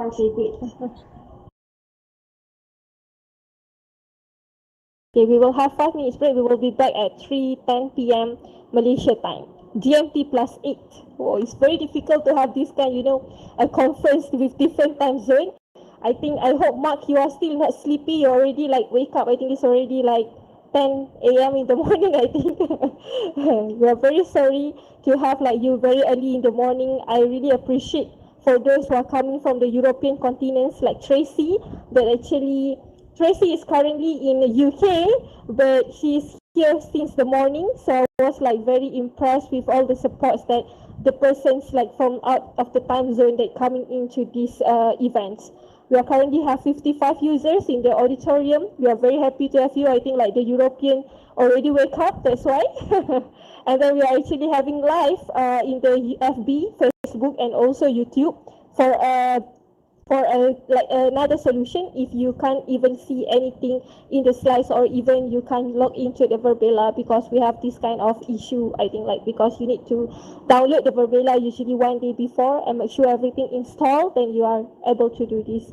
So okay, we let's wait for Zarin to put up, I think 3:10 p.m. something like that. We can be back again.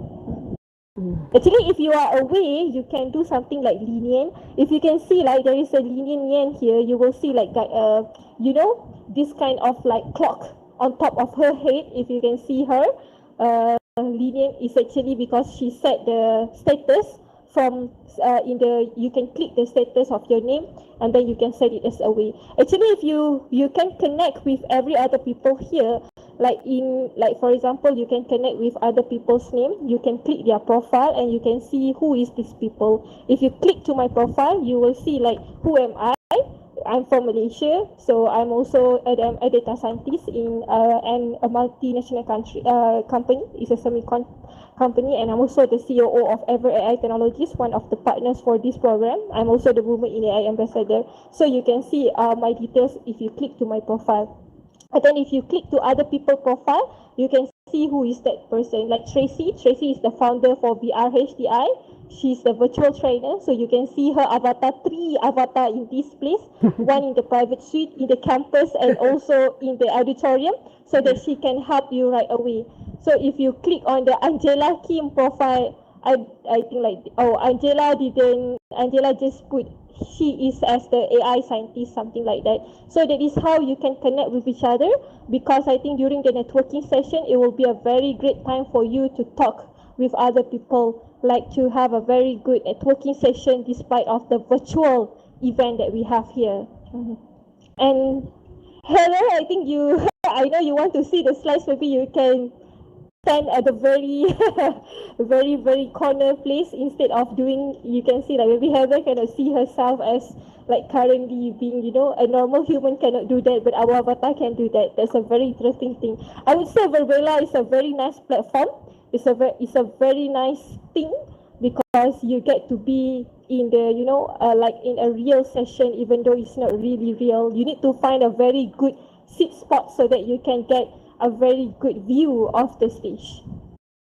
Okay, so yeah, I guess this is a very interesting group because they come from the European continents. I guess good morning to everyone here, to the team. Compared to us, we are good afternoon here in Malaysia. Thank you for being a part of Women in AI APAC competition. Okay, so let's wait. Prof. Jasmine, are you back already or not? I think Prof. Jasmine is not. Hello? Yes. Hello? It's Gerlin that will present. Oh, okay, good. Who is going to present? Can you come to the stage? No, we're all together in the same room. Yes. Oh, so you are under Heather Ritchie, right? Yes, we're all under Heather. Okay, this is very interesting. We have 4 people under under Heather. Yes. Okay, Prof. Jasmine, are you back already? Sorry? Wait, I'm asking one of the judges because she asked for the break. Can you your mic a little right? Okay, sorry about that. Okay, Prof. Jasmine, are you back already? Prof. Jasmine is not back yet. Let's wait for about 3 minutes.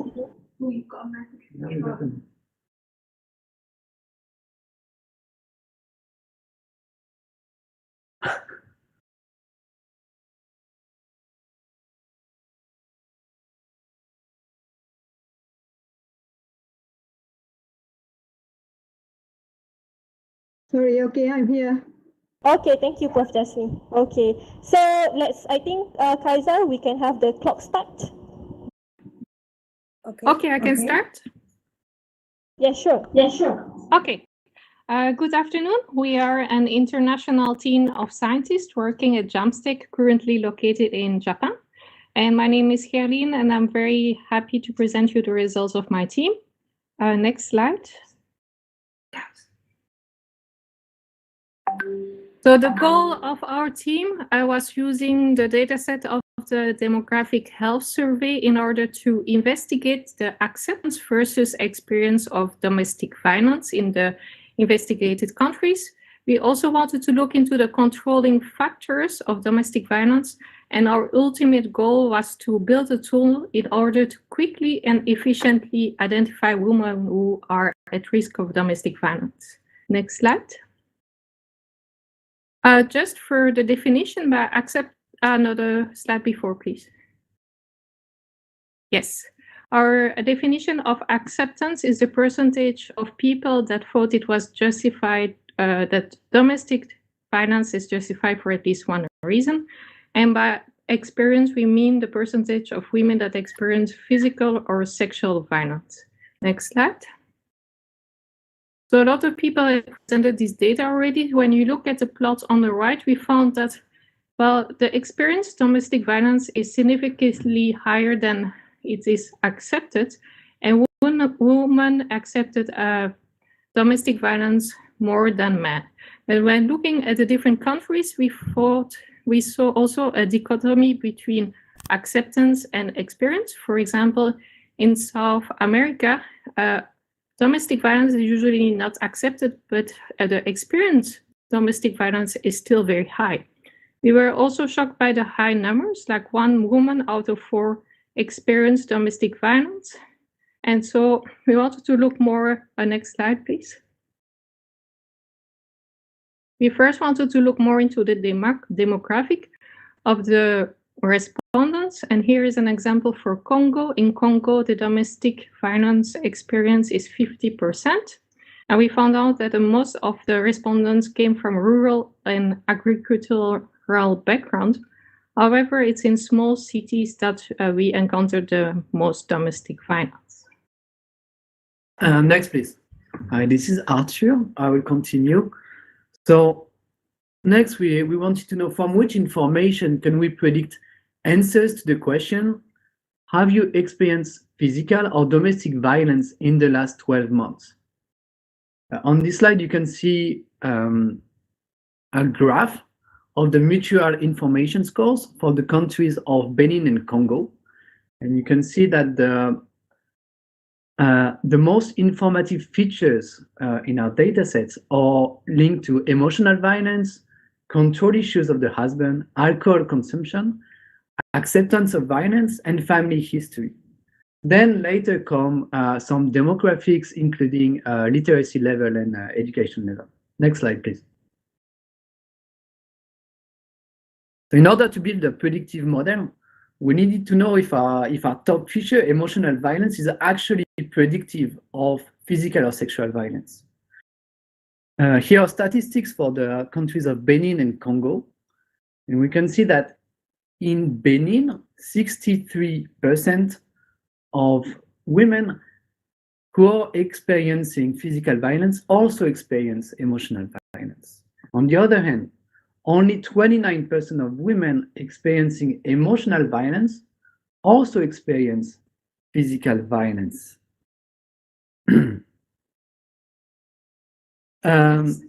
Therefore, we can say that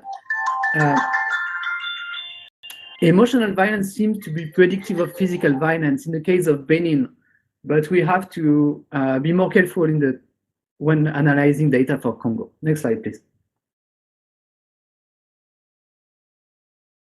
So, since we were analyzing data for mostly developing countries, we wanted to use an AI algorithm that could be deployed either on paper or by dialogue, and not just on computer. So for this model, our true class is whether a woman is experiencing violence. We subsampled the majority class because the model was initially imbalanced. And we tuned the hyperparameters to optimize recall. We chose recall because in this case, the true positives are women that are already in danger. False negatives are women in danger but not detected. So this is what we want to avoid. The false positives are women who are not experiencing physical violence but may in the future.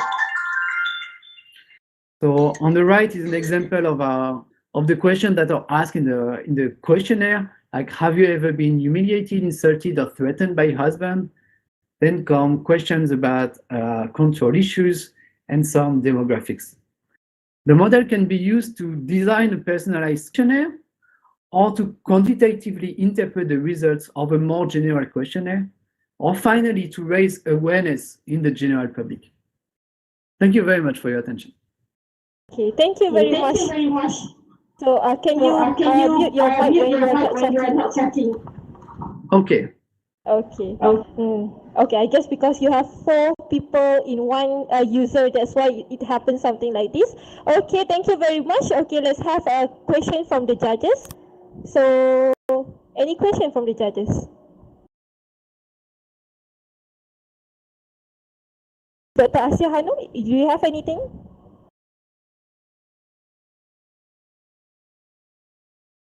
Elsa? Yes, hi.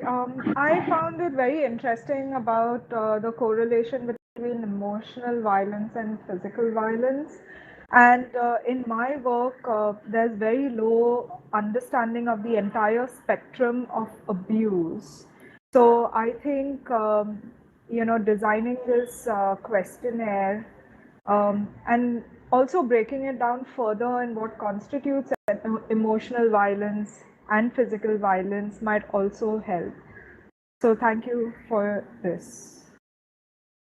Thank you very much for your nice comment. Thank you very much, Elsa. So any other question? Prof. Jasmine? Yes. Okay. Sorry. Did you mention which country you're going to do this? So we've tested for the countries of Benin and Congo, but the analysis works automatically for any countries in the DHS program dataset.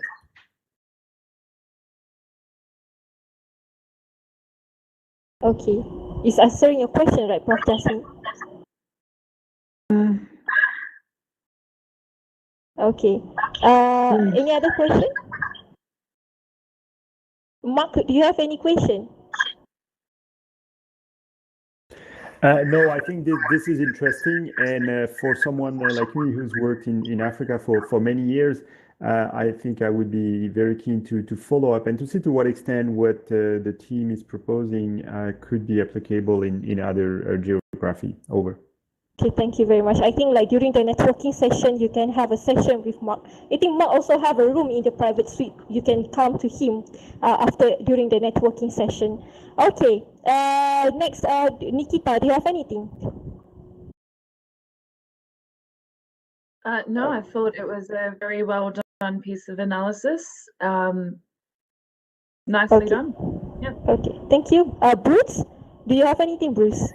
Yeah, my comment is that that verbal violence and emotional violence are the two things that don't go reported, but they are domestic violence, and really how to collect that data, how to get more women and to report that data is, I think, a very hard, because a lot of it's emotional, and tracking that data can be difficult, but I think it's something that's very needed.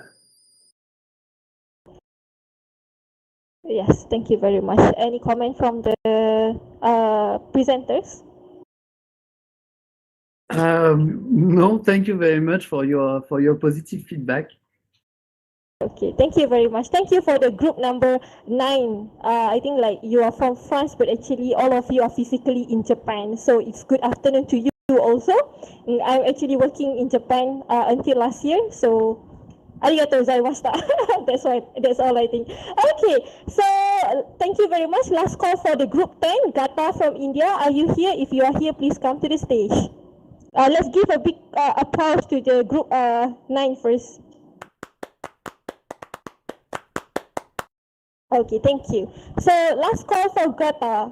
Heather, I think that you can step down to the stage. I think your head already become so painful. Okay, good. Thank you very much. Okay, group 10, Gata from India. Are you here? Are you here? 1, 2, 3. Okay, that's all. Okay, I think that's all for the WaiDatathon wrap up. Thank you very much for the excellent 9 groups that we have today. I think I don't know who is going to be the winner. Everyone is so good. We have working professional, we have students, that's everything give like different solutions, and we have different people all over the world trying to solve this together. Okay, let's have the judges, I think, bring to the private suite.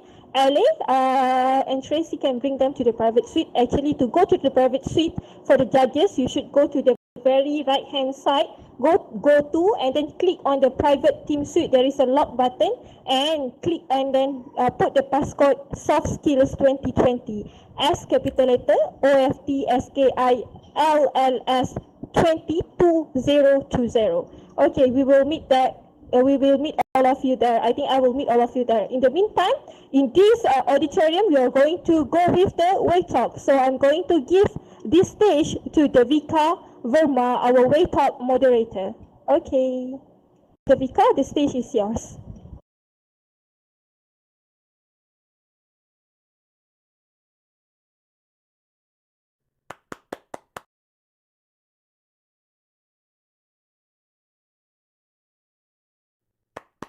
Thank you, Rosa. Hello, everyone. I'm Devika Verma from India, and I welcome you all to WaiTalk. WaiTalk is a flagship event of Women in AI that aims to bring together leaders and experts to discuss imperative challenges and issues in the AI space. Today's session will focus on how technology, and especially AI, can be used to combat domestic violence. We have two distinguished speakers who will enlighten us on facts and perspectives of domestic violence and the role of AI in fighting it. Keeping time restriction in mind, we will open the session for question and answers after both the speakers have delivered their talks. You can post your questions in the chat box as well. So, without taking much time, I would like to introduce our first speaker for the session, Ms. Mary Thomas. Mary works as the gender specialist in UNICEF. She has over 10 years experience of working on women's and girls' rights and has worked with internationally affiliated organizations like Girl Effect, Oxfam, and HEVOS.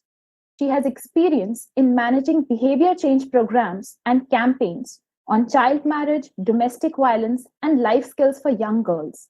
In Oxfam, she led a multi-state program on domestic violence and also led the gender mainstreaming portfolio, which involved building capacities of partners and staff across different programs in Central and North India on gender issues. As the gender and safeguarding lead in Girl Effect, she worked on designing digital content for young girls on employability and sexuality. More recently, Mary worked with Point of View and managed their projects on gender, sexuality, and technology. So let's welcome the very dynamic Mary Thomas with a huge round of applause. Thank you. Thank you, Mary. The stage is now yours. Saptaparni, can you put up the slides if you haven't already? Yes, I'm actually uploading it. It's getting uploaded. Sure, thanks.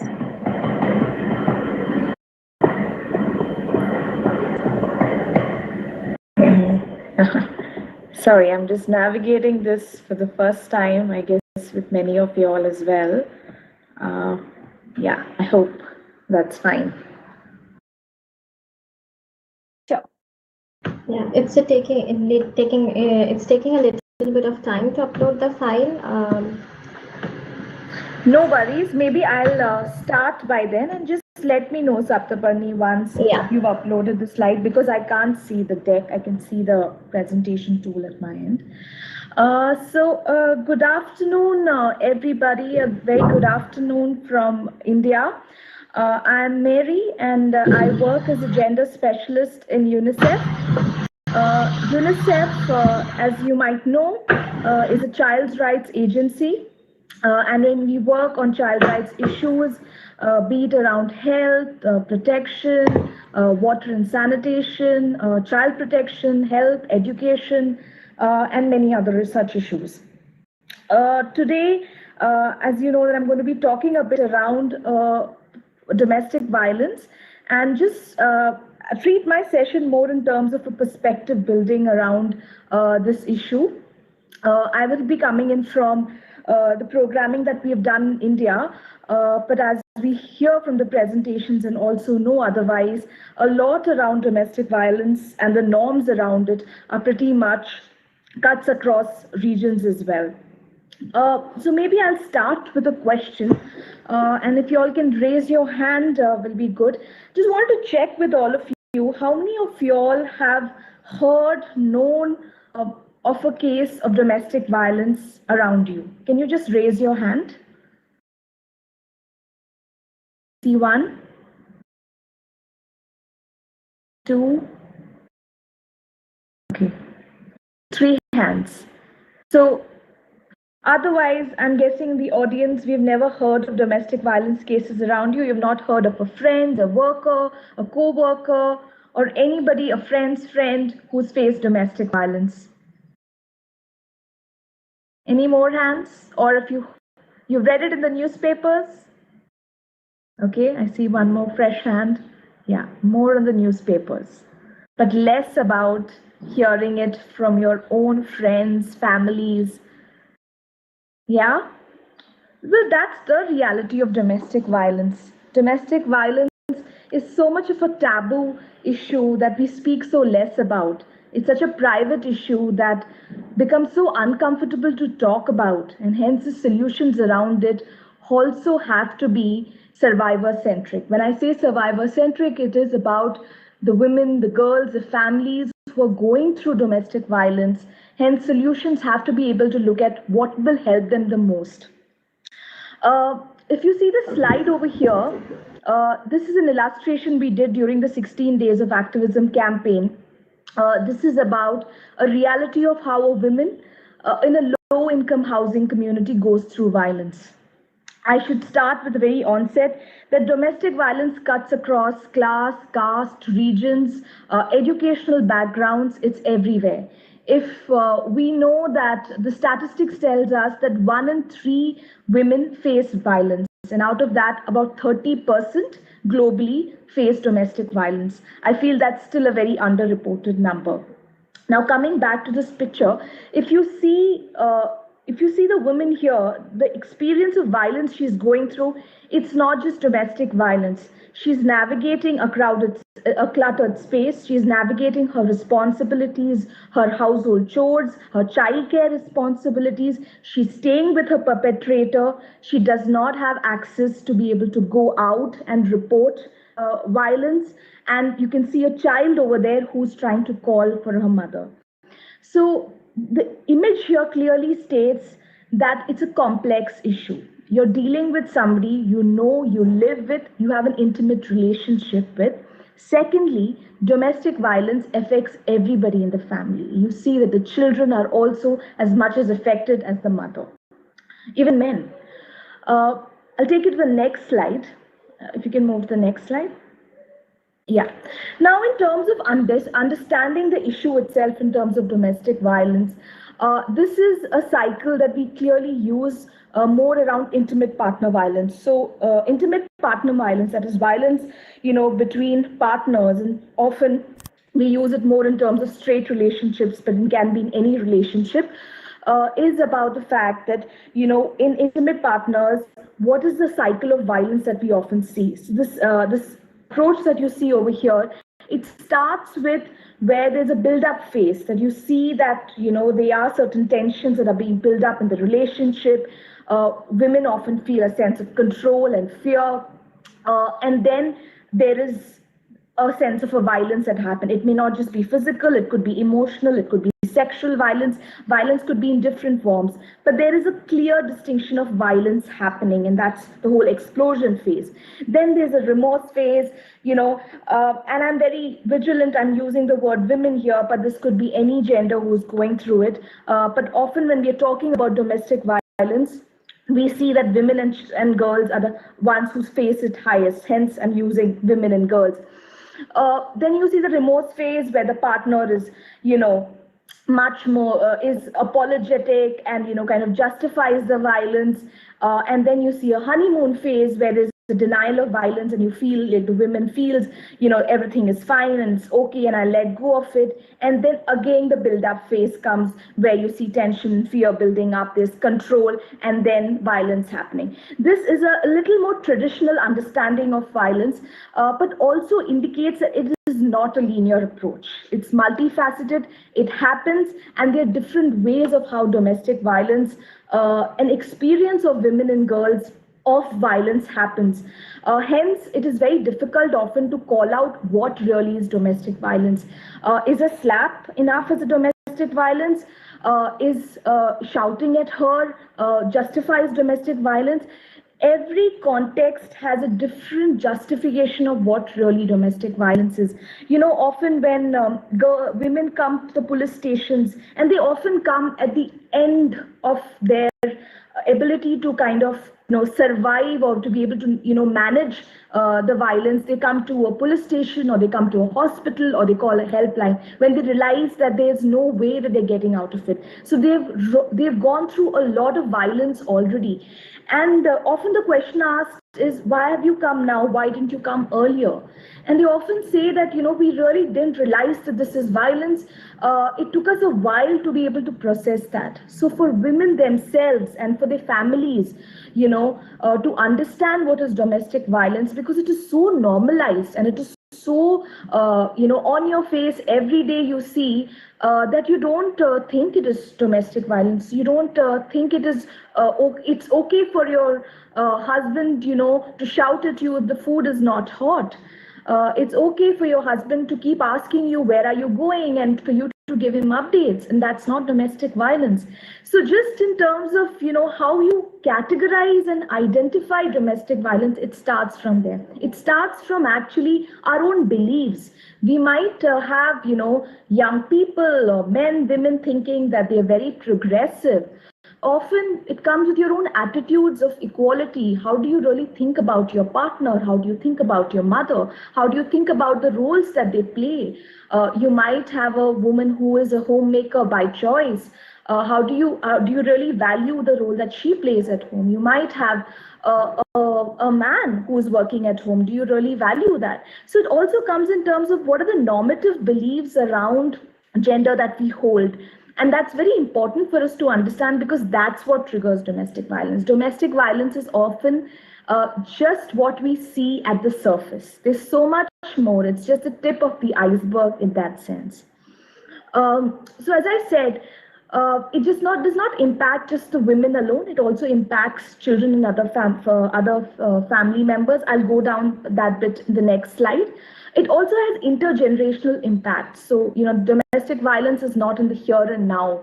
It's also in terms of, how children learn about these behaviors, the implications it has on their own social and economic development. It's about whether we're providing a safe space for them to grow and thrive. As I said, it's a private matter. It's often seen as a private matter.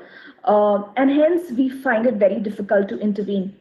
I often use this example where I say that, when there is loud music going on in your neighborhood or in a house nearby, we don't hesitate to pick up the phone and maybe call the police station or let the people in the neighborhood know. But when there is domestic violence happening, we hardly intervene. We think it's a private matter. Sometimes we really genuinely want to, but we don't know what to do. And there have been so many campaigns that have been very interesting that have actually looked at how we can look at some of these bystander intervention. So how do you get people to intervene in domestic violence cases? For example, in India, an organization called Breakthrough started this campaign called Ring the Bell. So every time you hear a domestic violence happening around you, you hear people abusing and shouting loudly, and most often it is the man who's shouting and the women who has to kind of hear through. You go and ring the bell and just make an excuse that you've come for something, or just ring the bell and leave. But that interrupts the violence. So the perpetrator there knows that people are noting and observing this. Often people have reached out to the women when the perpetrator or when the man is not around, asking if they need any support, giving helpline numbers, giving numbers where they can reach out for counseling or shelter support. So there are different ways to be able to kind of, intervene as a bystander. Similarly, there was an interesting, I think, campaign where every time domestic violence happened, women in the neighborhood would just bang the vessels to make a lot of noise. So it's just the fact that you are raising awareness that it's not done. You're not normalizing it. Even in our own relationships, in the relationships we see in our lives or in our friends' lives or in our families' lives, we see where it's not equitable, where we know there's more control happening, where we see it's not normalized, but we keep quiet. How does that really lead to domestic violence, and how do we kind of really, promote more equitable relationships? So I think when we talk about domestic violence, it's not just data, it's not just the government's responsibility, it's each and everybody's responsibility to be able to really see how we can kind of address this issue, because it's so normalized and ingrained within us that we have to really look at mindset shifts, but also in terms of having other support systems to be able to enable and support survivors. Go to the next slide. Yeah, implications on children. As I said, sorry, if you can go to the previous slide. Yeah. As I said, it is not often just women who face domestic violence. I would say children are also one of the biggest victims of domestic violence. During COVID, one thing that during the lockdown, one thing that we focused in UNICEF was to create creatives and communication creatives and messaging for parents to ensure that they create a safe space for children, because already COVID has been a space where you're restricted in homes. There are implications on your mental health. So it's important that the spaces where you are safe. Children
how parents are also modeling these behaviors in front of their children, because this has implications for them as well. Uh, Often domestic violence services are restricted to women, which is very important.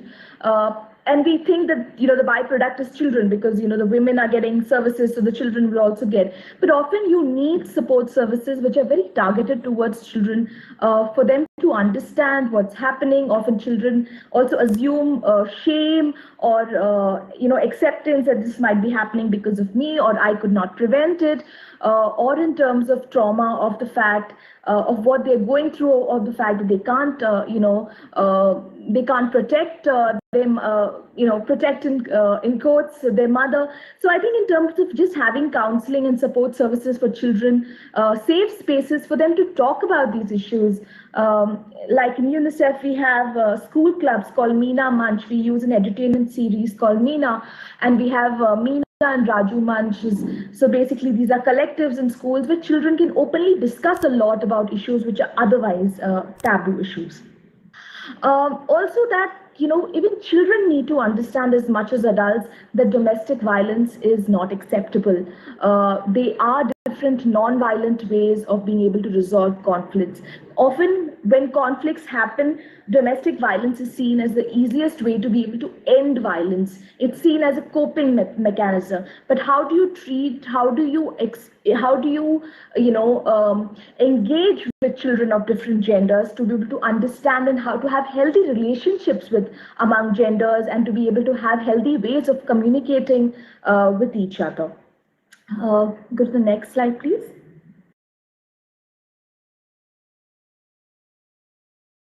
So now I'm going to take you through a bit of what we have done in UNICEF using machine learning.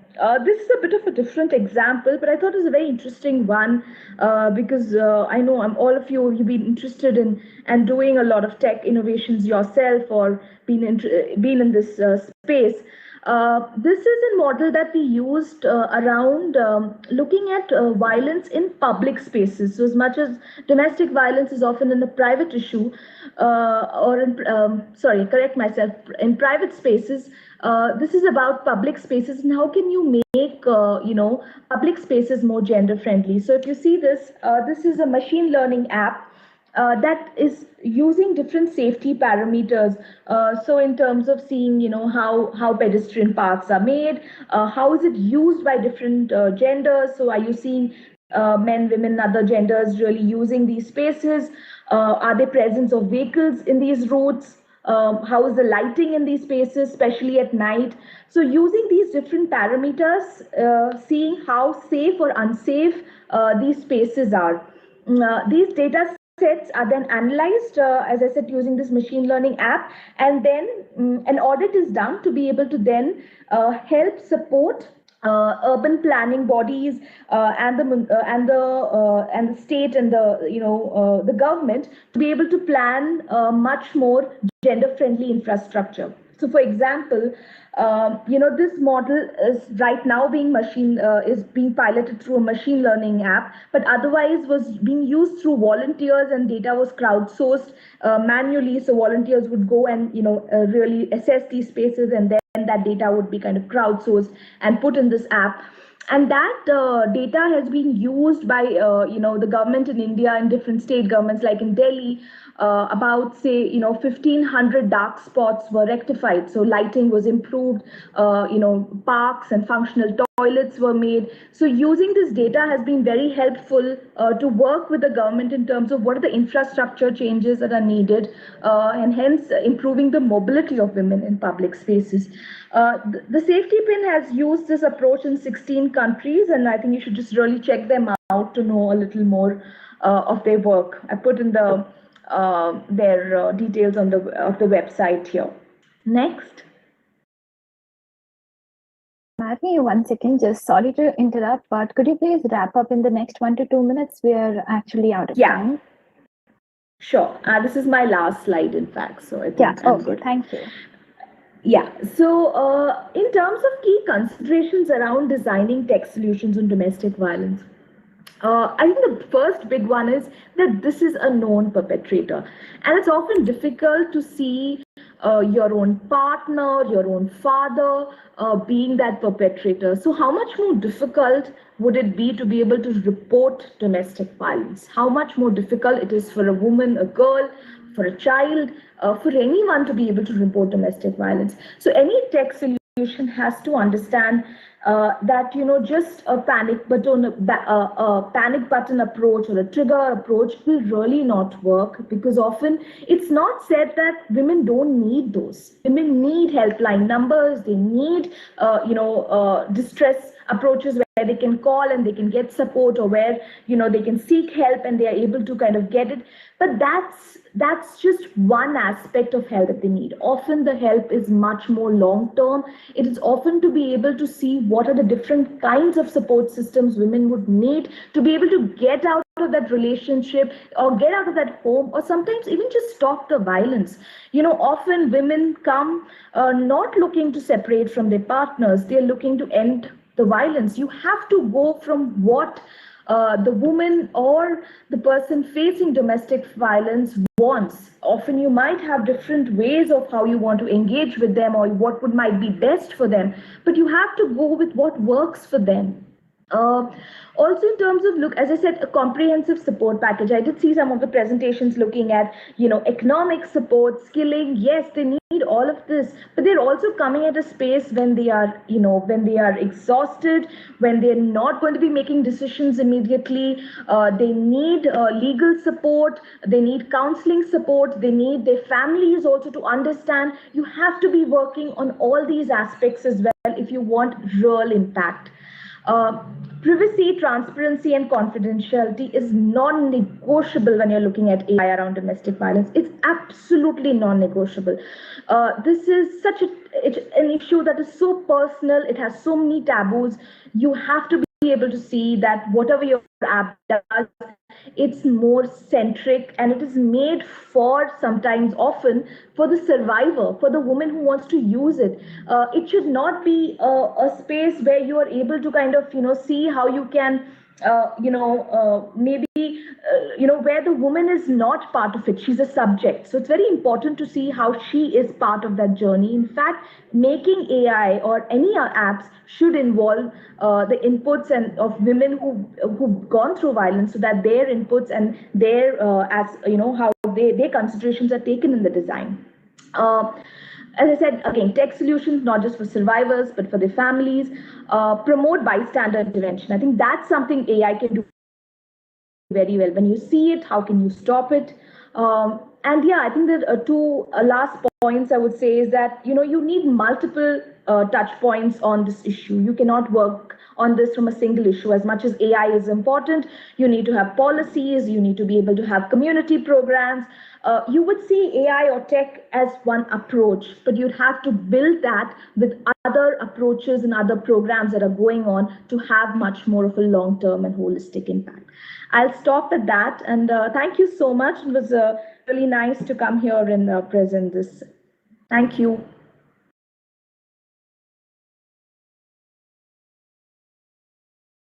Thank you, Mary, for this enlightening talk. I'm sure everyone would be aware about and concerned about the implications of domestic violence after hearing you. So, Mary, you can have a seat. So, our next speaker is Professor Fang Chen. She is the Executive Director, Data Science at University of Technology, Sydney. Distinguished Professor Fang Chen is a prominent leader in AI data science with international reputation and industrial recognition.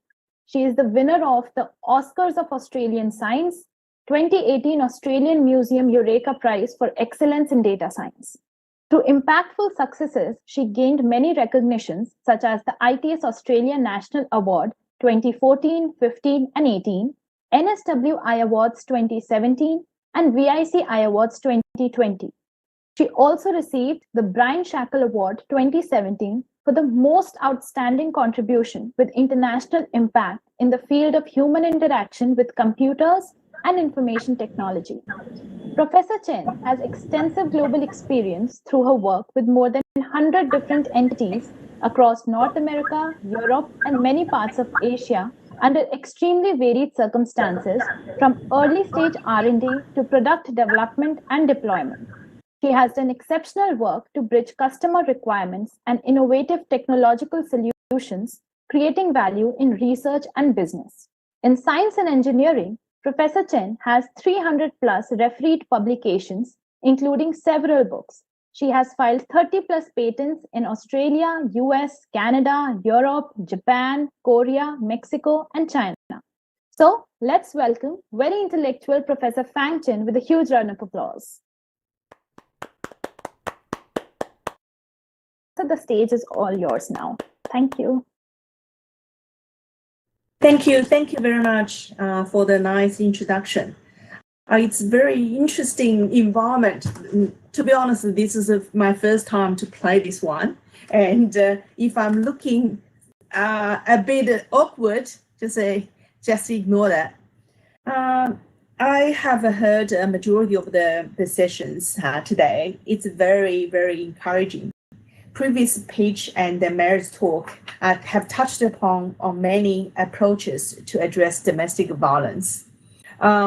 And I'm going to use my presentation to talk AI and the impact we can bring, particularly our female researchers can bring into other parts of life.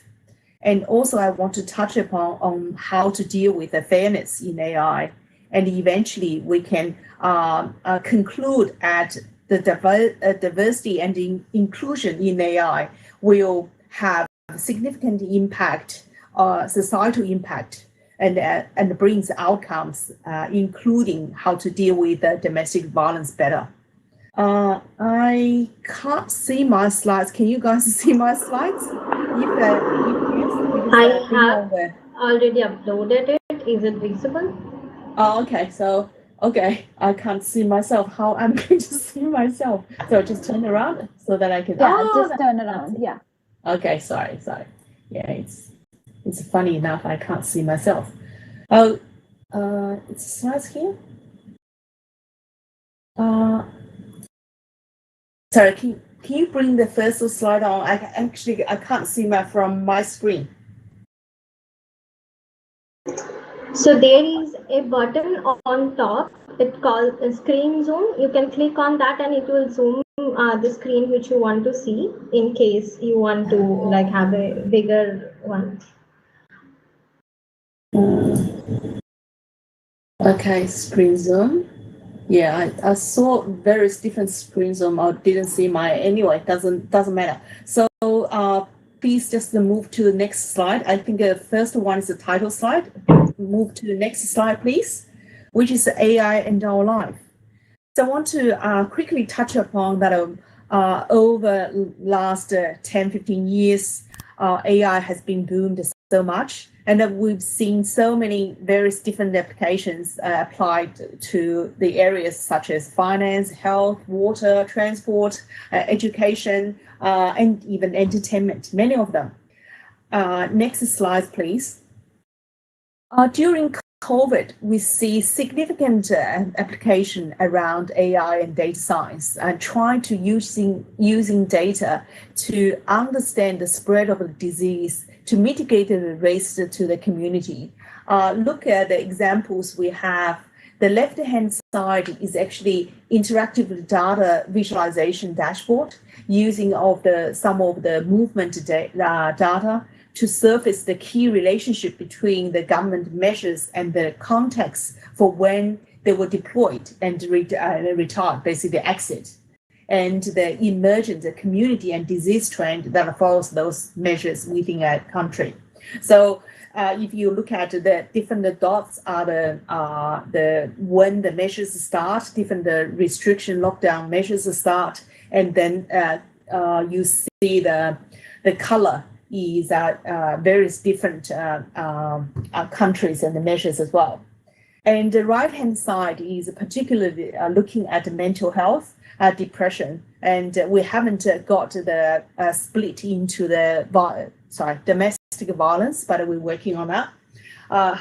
Basically, is how to understand the community sentiment and during the course of the pandemic. Next slide, please. We also having myself and the team, including some other female researchers, has devoted a lot of our emphasis into how to manage the infrastructure and manage the asset in a predictive way. Those ones including things like water, like sewer pipes, road and bridges, a lot of assets in telecommunications, navy engines, power plants, many machinery, manufacture, etc. I will just walk through one story with you, and then we can move into ethical part of that. So next slide, please, which is called critical water main failure prediction. This is the mapping of our Sydney, one area of Sydney. If you look at each of the dots is actually one failure ever happened on the drinking water system, on the water pipes, and each of them will cause a lot of water loss. And then if you look at the background, the color is actually soil, different soil. So this is only illustrating over the past 20 years, there are a lot of failures happened on this small portion of demonstration network. And if you are the operations manager to manage the network, and then with the view of saving money, saving water, what will be your pick and how you're going to pick it in terms of the maintenance. So next slide, please. If you pick right, and you will do the in a preventative way, and if you don't, then the right-hand side of the picture will happen. This is actually reality. One of the water pipe out caused 13 floors fountain in one of the suburbs. Next slide, please, which is looking at a machine learning framework and the predict tool. Machine learning, this tool taking all the raw data, lots of them, including what kind of pipes they laid, which year they laid, and even the teams they build. To put the pipes down underneath, and we extracted all the features and build up a predictive model. This illustrative is a tree base, but we actually have more than 12 different models, and we rank them accordingly with a priority, and supply this to combine with cost measures to provide prioritize the list for maintenance. Next slide, please. And this is a snapshot of the prediction tool look like. We look at the different layers of the features and attributes, including tree canopies and including topographic maps, which have a gravity or those factors contributing. Next slide, please. And with one assessment coming from Deloitte's Access Economy, predicted it or estimated the impact, economic impact of this one piece of technology is more than 300 million Australian dollars for Australian utilities only in the critical waterman field. That doesn't including the overall or drinking water systems. Next one, please. There are many examples that we have utilizing a lot of AI technologies. Of course, a lot of them created by female engineers and scientists, and then the contribution towards the society. This is another example is on the train track inspections. So in order to maintain the train in the best, safe and on-time running, we need to understand, to go through the regular check on the train tracks to understand, to find out the defects so that you can repair them. And of course, it's a typical computer vision type of application for people who have been using computer vision. You will understand that we need a whole bunch of the training data and then have ground truth so that you can provide an estimation system. This is some of the typical defects around the train system, and we actually achieved more than 96% of the accuracy, so that you don't need manual labor to do those analysis, but into the automated system. Linking this to there's a lot of broad applications, even into the domestic violence, the family settings. If we can utilizing some of camera data, I think there will be a lot of useful, interesting information to be captured. Next topic, as I said, is I'm very much looking into how to deploy AI within ethical boundary. And if we're looking at the AI lifecycle, it actually involved quite some element into that, from business case development to design the AI solutions, acquisition, preparation of the data, taking account. So I just mentioned that for particular domestic violence, this type of things, I think the data and the protection of the data, even privacy of the data, all those ones are particularly important and should be paying more attention to. Then leave to the life cycle into model building, testing, deployment, etc. We know around the world there are many ethical principles has been set, and then those has been discussed as well. The key challenge to all of us who's working in the AI field, and also the people who's trying to deploy AI into any applications, the key challenge is how to take those principles to practice. Next, please. So we actually developed a quite comprehensive framework, which is called Ethical AI Assurance Toolkit, to undergoing checklist style assurance with qualitative assessment and quantitative assessment. From the assurance process, is going through iterative survey of AI solution providers, and then with the qualitative question and answer, we also have a very strong quantitative review of algorithms' behavior and performance against the real-world data. It is an interactive online platform, and it's an open platform which can include more ethical AI principles required into those ones. I think this may sound like is very vague.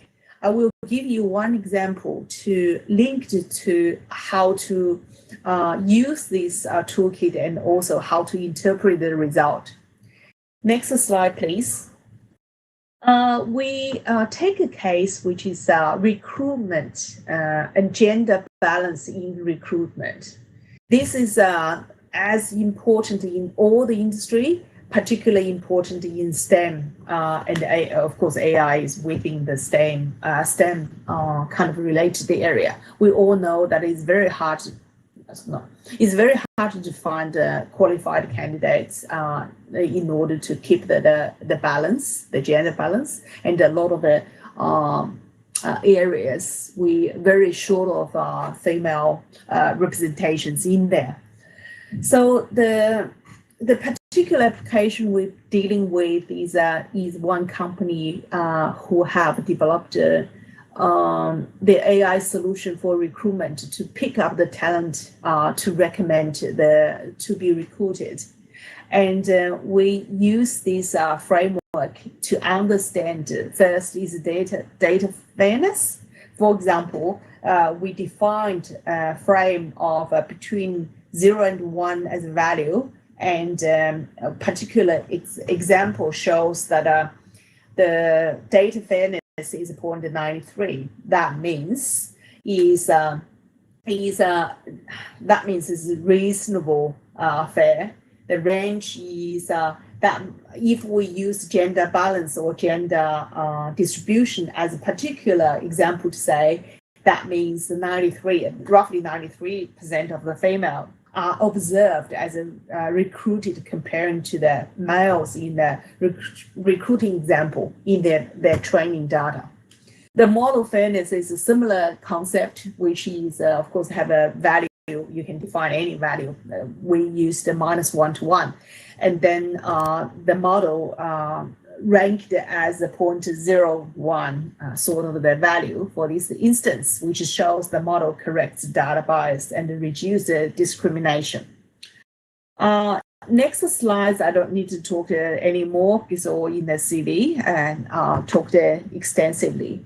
I only want to add in one comment is I think we as female people in the domain, we need to really appreciate ourselves and also our colleagues' achievement and the leadership, so that we can using those one as a successful stories and champion to bring more equality into this industry. So this brings to my last slides, please, which is around the topic. We celebrate the International Women's Day. We celebrate all the achievement female engineers and leaders has achieved in past many decades. And the gender gap in tech, particularly in STEM and AI, is still pretty big. I think is all our responsibilities to think about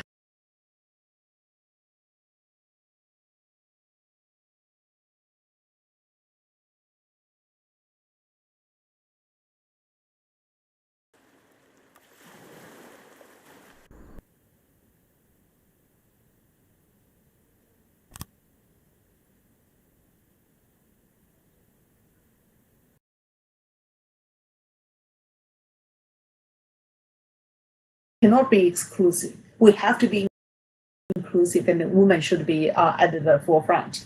I think this probably is not a doubt. Is how we're going to do it. The next one is we already seen so many various different applications AI brought in to change the way of living, change the life, improve the quality of life. And as a lot of previous speaker talked about and presented, is AI can be used in address a lot of issues, including women's life, including around domestic violence. And last but not least, and it is a lot of work to do, but I have to say AI is fun, and we have to do the things for fun and to keep our passion. So I will end my talk here. Thank you very much. Thank you, Professor. It was a really informative talk, and thank you. And I really think that everybody would be aware about the gender imbalance that prevails nowadays, and surely gender equality, diversity, and inclusivity is a necessity today. So, Professor, would you want to take a seat? Sure.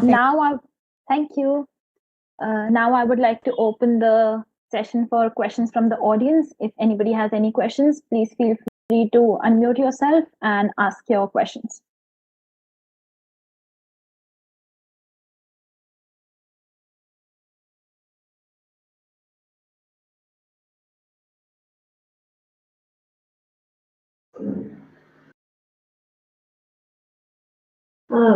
So I have a question for Marie. As you were talking about the impact of domestic violence on children, so is there any initiative already taken by, like, other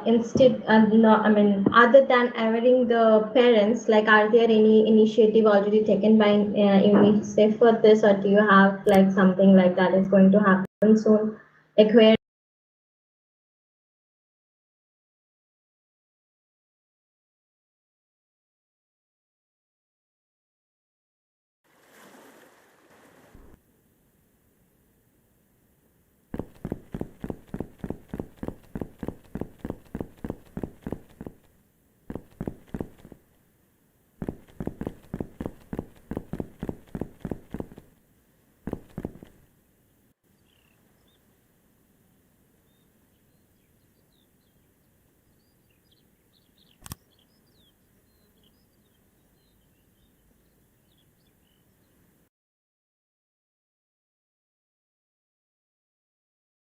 that there's so much of taboo, there's so much of silence around this issue.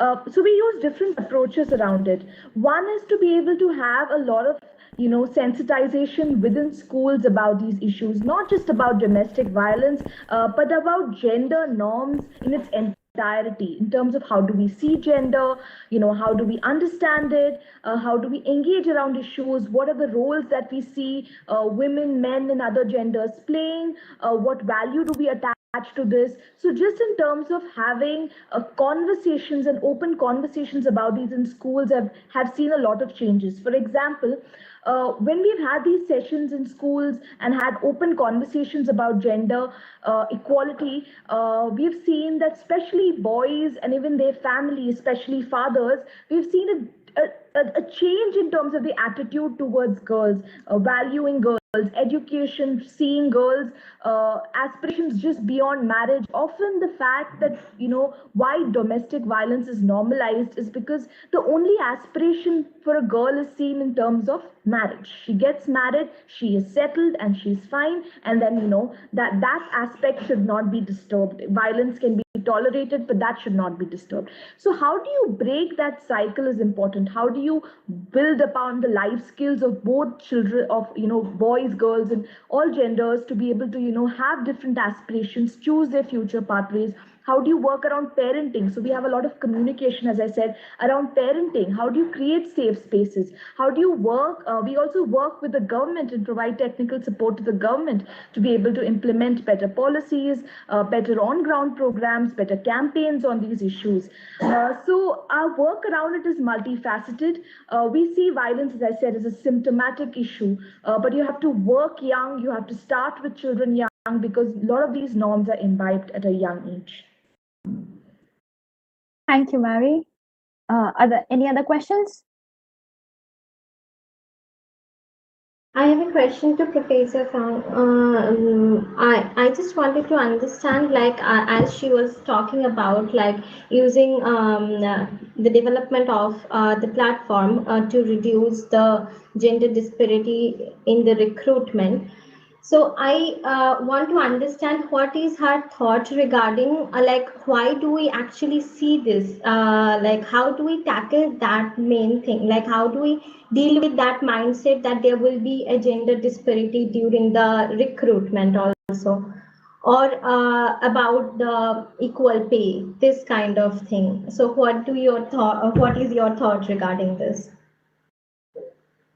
Thanks for the question. I think there's no one size fits all. I think in recruitment, a lot of things we see is one is we don't have enough female candidates to put in the application. From that perspective, one is we needed to encourage women to apply. Sometimes they're shy, sometimes the self-confidence, etc. Need to be mentored and boosted. The other one is from the previous female candidate in the database. There are a lot of work that we can do to revisit them, or even looking at their skill path or capability growth path, whether they are someone who may be a candidate, but they haven't been really confident enough to put themselves up. So that's actually one of the things ongoing we're doing at the moment, is to see whether we can match their career path and to see whether they are a suitable candidate in hidden, and we can through some of the channels can bring them up or give them a buzz, a nudge. And then the other thing is overall in terms of the training and mentoring, is using some good champion examples to see that with a certain, a prompt and approach that even including bring up the price and mentoring people to submit into those ones, give the opportunity for people to see those wonderful female engineers and leaders, so that improve or at least enhance some of the awareness of the capability in the other gender. The last, probably not least, is still some ongoing work to look into the gender, the disparity in terms of capability. I understand a lot of work has been doing in terms of pay, equal pay, etc. But very interesting to explore whether the capability, whether there's a certain disparity between genders, or whether there's a gap, and if we can identify those ones, and maybe that's another way that we can fill in the gap a little bit faster. Thank you. Thank you, Pam. Thank you, Professor. Thank you. So do we have any more questions? If not, I think we can close the session. Anybody, any more questions? Okay, no. All right, I can close the session now. I would like to thank both the speakers, Mary and Professor Fang, for taking their time out and making us aware about the importance of technology in combating pressing issues of domestic violence and gender gap. I would also like to thank all the participants for taking keen interest in the talk and putting up relevant questions. Thank you everyone for being a part of WaiTalk. Hope you all had a great learning experience. With this, I, Devika, would like to sign off. Hope you have a wonderful day ahead. And Yashasvi, if you're here, I request you to take on the stage now. We will have Wai time over here, and Yashasvi would be moderating it. She is the moderator for the session. Could you come on this? Yeah. Thank you, everyone.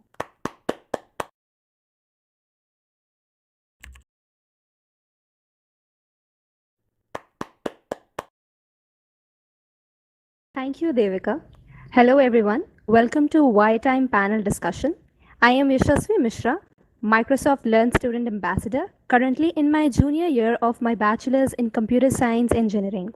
I will be the moderator for this panel discussion. I would like to invite my panelists, Millie Yong and Giselle Willard, on stage.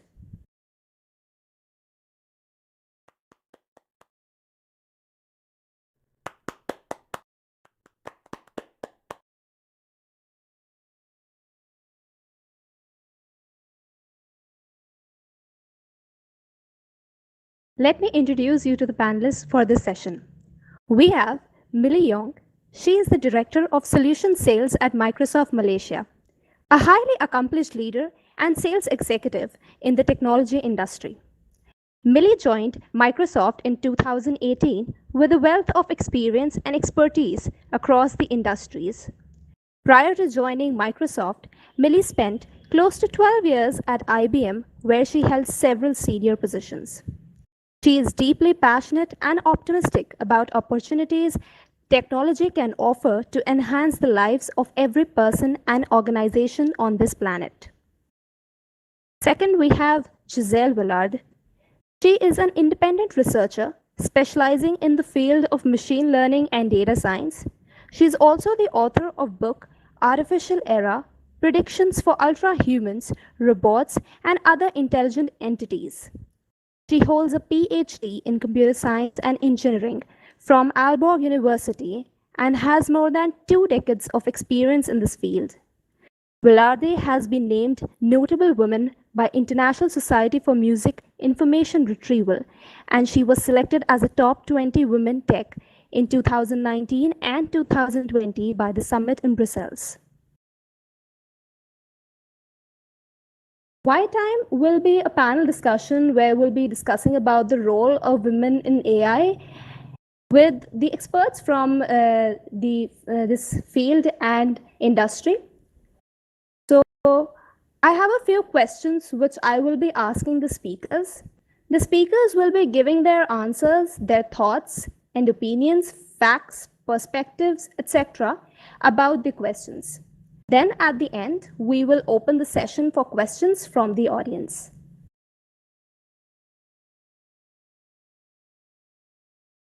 My first question for our panelists is, what impact do you think women can have in the field of artificial intelligence?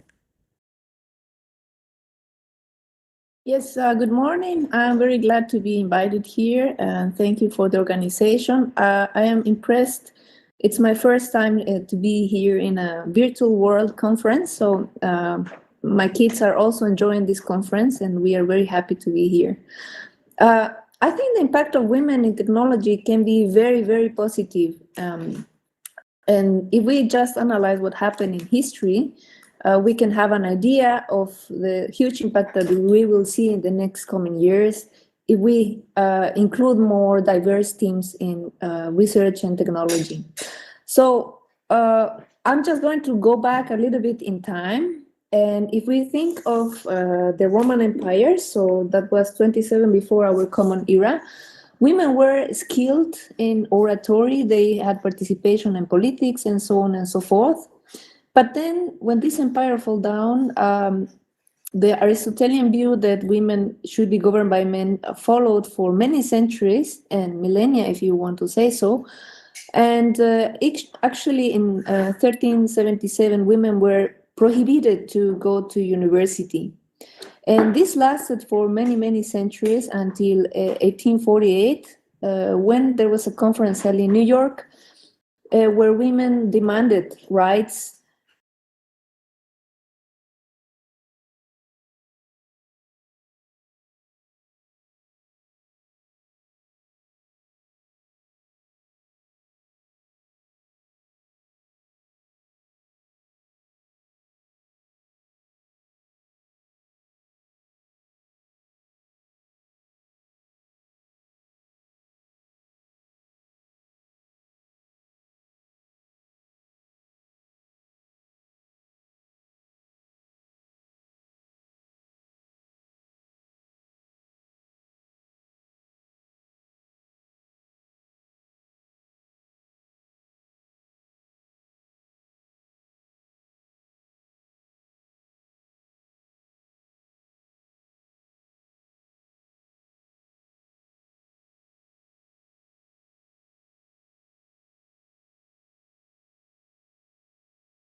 And now, thanks to better health and better mortality rates, better life expectancy, women think that actually women provoked a health revolution.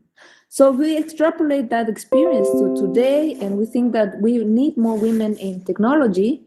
We could see also many, many improvements, and we can see also many gaps closing thanks to the different points of views of researchers or innovators that would take place in industry and technology, political voice, and so on and so forth. So I think it's very positive, and we need to take action. Hey, hi, good afternoon to everyone. So happy to see that everyone coming from different region. To me, it's quite a late evening right now. Okay, artificial intelligence is becoming increasingly popular in Asia, right? Application of AI are being used and developed for almost every industry. However, there's a large discrepancy when it comes to gender. So many women are at risk of losing their job because of new technology, but an incredible opportunity lies ahead for women to change careers and focus on the tech sector. One of the studies estimated that women make up only 12% of machine learning researchers. So while this could be a discouraging statistic, it shows that opportunity for women to fill up roles in the AI industry is getting more and more. Okay, so as more AI-related job vacancy open across Asia, women have the chance to start an exciting career, right, in this ever-growing field. So truth is, there has never been a better time for women considering a career change. The AI industry is expanding every day, and job opportunities for women are in all abundant supply. So yes, women has to be participated actively in all levels, being in coding, business, technology, and more, to show the impact.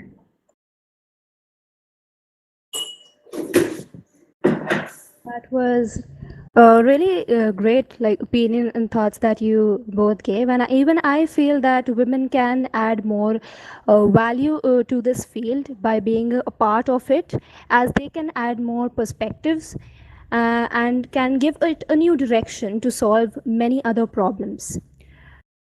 So coming to this next question that I have, how can women help enhance the use of artificial intelligence in business organizations? Would you like to go first? Sure. Okay. So it's Millie here.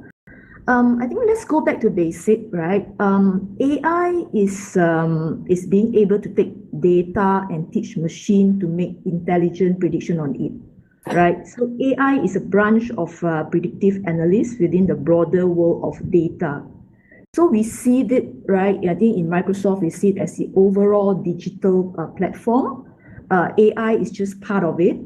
And apart from AI, there are a lot of things like machine learning, deep learning, all this, right, is also a subset of the overall big data that we are seeing, the big data and data that we are seeing.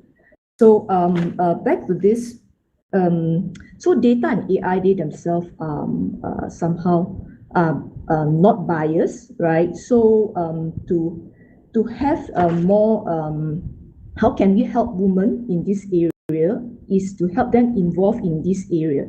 That's why we don't separate AI out, but to look in every areas of AI, data, big data, machine learning, deep learning, even IoT, all these which come from the overall platform of digital technology. So as I mentioned earlier, women could involve in every of the area and to participate actively in AI.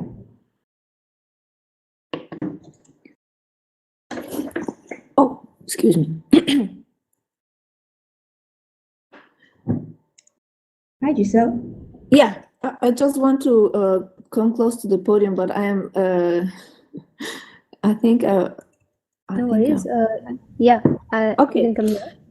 Yeah, so I just want to say that research shows that well-managed and diverse teams far outperform homogeneous ones, and we actually need more diversity in teams.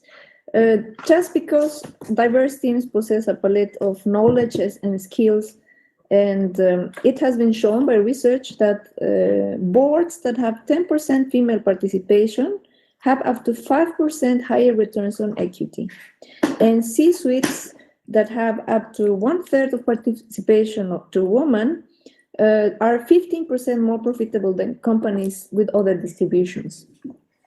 So if we think of these numbers and extrapolate to AI and teams that would have an impact with diverse configurations, we can also think that we would address some problems of bias, for example, that had been shown. And this is also true for experiments that were done. So machines would learn if they are trained to different data sets. If these data sets are biased somehow, so the results will be also biased. And having biased data sets will also decrease or worsen the gaps that we already have in politics and participation and social equity and work participation and so on and so forth. So actually, by having diverse teams and having more women into participation, we can create better, robuster, fairer AI systems. So it's very important that we consider that for closing the gaps, we really need a better participation of female, male, and a diverse team. Thank you, Giselle. And I also feel like these were like quite pointed things that we need to see. And coming to the third question, what steps would be more useful that would help increase the participation of women in the field of AI?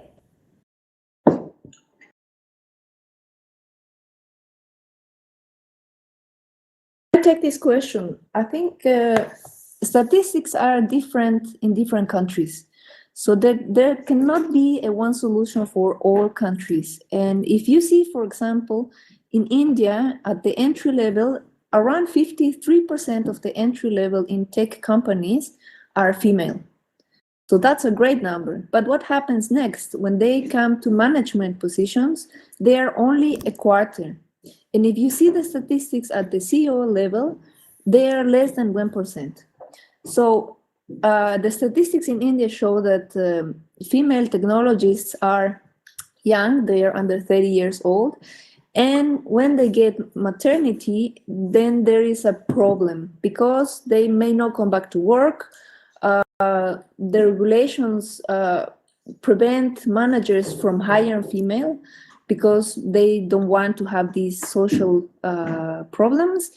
And therefore, so I think in India also you see that the statistics show that females are, for example, even if they have the same qualifications, their managers, if are males, they would be younger, even younger. So there are some unfair treatment to female technologists, and this should be addressed in India.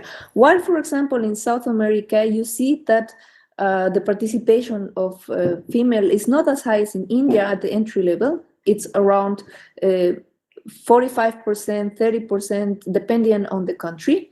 But, for example, at the management position, all females, in a study that I show in my book, that when pregnant and had maternity leave, all of them went back to work to the same position they had. And they experienced less discrimination towards gaps in payment or towards being promoted. Still, there was some discrimination, but less than as seen in other countries. While if you take the statistics in UK, for example, there are few females in the university studying STEAM subjects. So in the UK, for example, the strategy should be a bit different because they have low participation of female students in technological fields. So I think in the UK, for example, the strategy should focus more on attracting female from the school and on. So teenagers should be given priority, for example, and also they should look at how they afford to promote and have role models for young females. which is not the case, for example, in other countries. So therefore, I think there is no one solution for each country. There are different configurations, there are different challenges, and those should be addressed in a cases by cases study. Okay, let me add on a bit. So what steps should we take, right? I think we should start early from home, right? And even from education, home education, and even like higher educations also will encourage women to involve early in terms of AI and technology. So as I mentioned just now, the statistics is only showing that 12% women are involved in machine learning as well as AI. So there are more and more courses available in terms of in university and colleges to guide us in terms of data and AI. So encouragement and guidance should be given to more young ladies to start early and being educated in this area. So at Microsoft, we offer a range of Microsoft Azure Women in AI program to encourage our people, even for our external customers and partners, right? This is co-organized by iTrain Asia. So just check it out. Thank you. And like your thought, talking to your thoughts, like it was really, I have also seen like how at like many points women have to experience in workspace.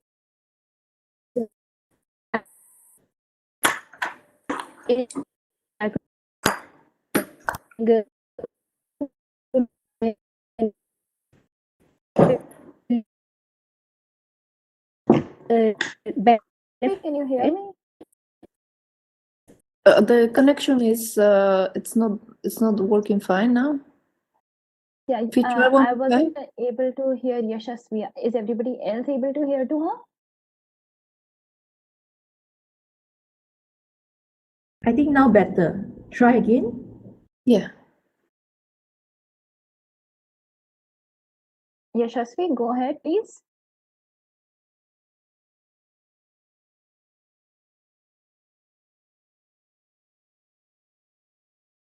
Sorry, what was your question again? I think Yashasvi is facing some network issues, I think.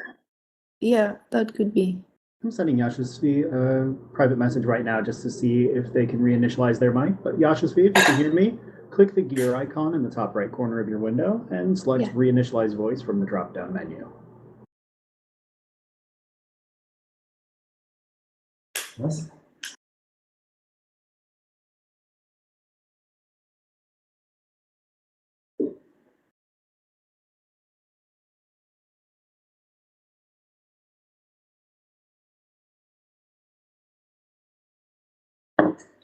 So maybe if I just take the a little bit until Jasiva comes back. Yeah, sure. Maybe there's also one recommendation from a report from 2020 that unions and companies have to also take care of pay gaps, and this is very important for promoting equality. I think it's very discouraging for females to know that their male peers earn 20% more than they do, even if they do the same job or even if they have the same qualifications. So companies and unions have to take care of what they're doing with payments and bonuses and be fair and treat people fair. Also considering promotions, for example. And some statistics show that in environments where females are the minority, then you are in a higher risk to face sexual harassment. So in that case, the advisement is that companies have to embrace some strategies to combat this problem. And it's not more than having just rules or set of rules and how they want to embrace, but it's the culture of the company. So it's more important to have these code of conducts well spoken, and that people also understand the problems that these have. So there were a lot of protests about this Me Too movement. I don't know if you have heard of it, but it's latent, it's there, and it can be very costly for companies, because once this happens, females are discouraged to work, or they just abandon the work. They have many health problems due to this problem. And so we want to address this kind of problem. So perhaps if we just want to make a list of points that we have to take care, as my colleague said, Melly, encouraging women from the school, taking care of payments and equal treatment to female at organizations, embracing repression and harassment, and promoting an environment of equality. Thank you, Giselle. They were really nice thoughts. I think Yashasvi is back. Yashasvi, would you want to continue? Yeah, sure. Sorry for my poor internet connection. And okay, so coming, did you ask the fourth question, Devika? Yeah, you can ask about the gender bias and everything. So Giselle was talking about that, so you can continue with that. Yeah. So the fourth question that I came up with was, what are your thoughts on will AI ever be able to come over the gender bias in the near future? Oh, sorry, the connection was again not so stable. Can you repeat that, please? Yeah. Yashasvi, can you speak again? If not, I can say the question. Sure. Do you want to try? I think I can. Okay. We can't hear you, Yashasvi. Yeah, sure. I'll read out the fourth question. So, Giselle and Millie, the fourth question is.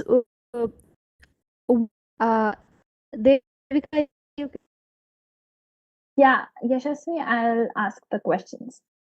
Yeah. So, I would want to know your thoughts about the question is, will AI be able to overcome the gender bias in the near future? So while Giselle, you were discussing about the strategies and everything, maybe you could enlighten us more about this question, both of you. Would you like to go first, Millie? Yeah, sure. So I think AI systems should treat everyone fairly and avoid affecting similar situated group of people in different way. So for example, when AI systems provide guidance on medical treatment, loan application, or job employment, they should make the same recommendations to everyone with similar symptoms, financial circumstances, or professional qualification. Unfortunately, because AI are designed by human and trained using data that reflects the imperfect world in which we live, they may reinforce bias without deliberately planning and design. So we encountered this issue recently when we partner with a large financial lending institution to develop a risk scoring systems for loan approvals. We train an existing industry algorithm using the customer's data and trial the systems in the pilot program and side-by-side proof of concept with human loan approvals. However, when we conducted an audit of the systems, we discovered that while it only approved low-risk loans, and all this were for male borrowers. Okay, so for the person that is doing this, right, behind it used to be a man. So that's why I think here we always say that we need a woman to involve heavily and actively and early in different stage of AI. Yeah, I completely agree with Millie. So in all experiments that have been shown, for example, in the speech recognition, there are several systems that perform better for recognizing male voice than female voice. That sounds spooky, but this reflects just only the hypothesis of the researchers. And I don't think researchers do it on purpose, right? It's just a natural bias that we have we also humans have some biases because we relate to certain cultures or to certain environments, and we are biased through that. So just by considering those aspects, we can make better systems. And actually, my point is here that AI alone is not a magical tool. It's a tool for us humans, and we are the ones that are empowered by this tool, which is very powerful, but we have to take decisions. And in that step, we can choose from a huge variety of projects. So the palette of projects is infinite, so we don't have the limits now. And then, therefore, we need to focus and recognize what is important.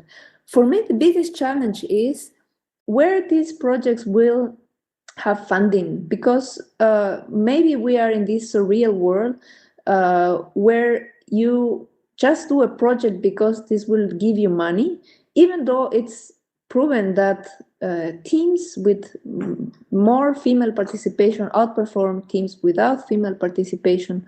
Sometimes companies will just dedicate to try to see profits, and they will not consider some projects.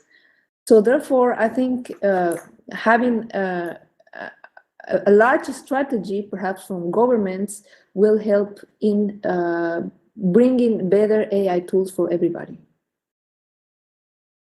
Great. Thank you, Giselle. Thank you, Millie. Thank you. Yashasvi, oh, she's here.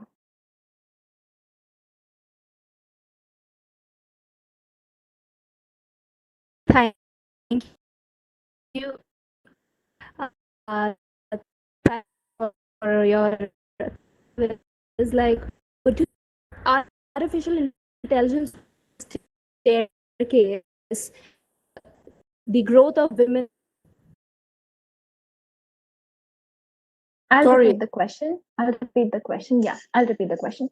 So the question is, do you think AI will be acting as a staircase to help the growth of women in technology? Millie, would you like to reply? Yes, so definitely yes to your answer, right? We see a lot of shortages in the talent. So we are making investment in the areas where data show we have the potential to make the greatest impact, including building early interest and skill in tech through collaborations with other tech companies, and also helping diversity across industry and businesses. So Microsoft believes that the road to a career in technology industry begins by sparkling on early passion sorry, there's some background noise, for tech and providing youth with essential digital skills. Sorry, Giselle, can I pass to you? There's some background noise on my side. Yeah, sure. Well, actually, I think AI is very powerful, but I just said before, we humans are in charge so far. So AI alone has not become conscious yet. And so therefore, we have the responsibility and the power to make decisions and take projects that will help us to achieve what we want as a human society. Today, we can see there are less borders, so we are connected all. And I think the general trend is that we want a positive change in society. Sometimes we talk of a new world order, and this new world order will give voice to people who maybe are not empowered today. So AI is a great tool to give power to those that previously were empowered. And I think it's so accessible that we will see in the next few years such wonderful innovations that will change our life and perhaps improve our quality of life worldwide. On the other hand, some predictions are also negative, and if we don't take care of those details, the problem is that the trends that we have right now can be even worse. So whatever trend that we will see will be enlarged, even if it's for good or for bad. So we have to be very careful and take decisions now. Yeah, so agree with that. And also, I saw a lot of male audience here. AI as the first question, I mean, the last questions that just now was asked is AI will be acting as a staircase to help the growth of women in tech. I think as many people that we can get to involve, right, regardless of the gender, it will definitely help the tech growth, right?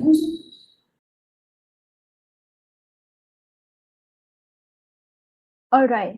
Thank you, Giselle. Thank you, Millie. So this brings us to the end of the discussion. So do you want to maybe conclude the session in a line or two? Just your thoughts in one line. What do you think about AI and women? I want to ask, can I make a screenshot of this session? Because I am so delighted to have this virtual world. I don't know if I am allowed to do that. Yeah, sure. You can do that. Oh, that's great. I'm very glad that I can make a screenshot. This is my first virtual conference. I find it wonderful. And I just want to thank the organizers for inviting me. I think great things will happen in the coming years. So not only for women, but for other minorities. We have different minorities around the world. So indigenous people, we have gender Q, and so on and so forth. So I think AI is a powerful tool if we humans take the right decisions. Thank you very much. Thank you, Giselle. It was lovely having you. Thank you. Thank you. Millie, do you want to say something? I saw you unmute yourself. Yeah, echo what Giselle said, and it's great that this event, to have this here and to provide our opinion and feedback to all of you. So we hope that everyone will involve in the AI. Like I said, right, I saw a male audience here, so I want to respect everyone and hope that with all the help from everyone here, we can promote technology growth better. Thank you, Millie. I totally agree with you. Thank you so much for joining our Y Time. We were obliged to have you. Thank you. Thank you very much.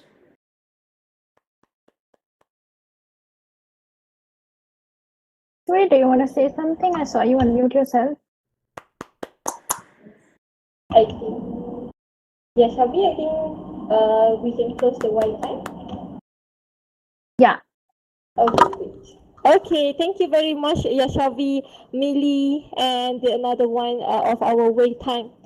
Thank you very much. I think we already almost come to the end. So before we come to the end, actually, I would like to give you some, a lot of like something to vote, I would like to know what other people is saying about this event. It's 8 hours event starting from 10 a.m.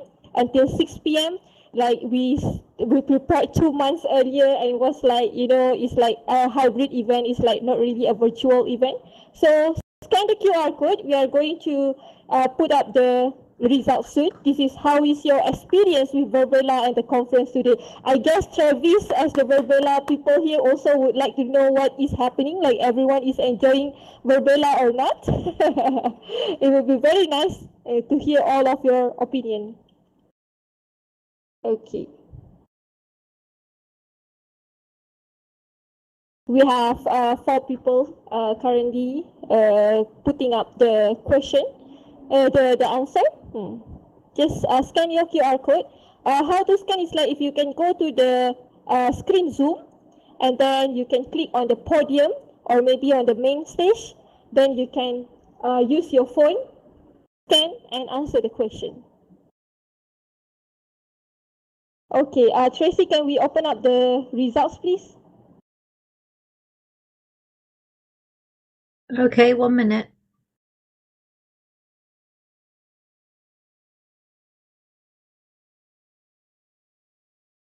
Okay.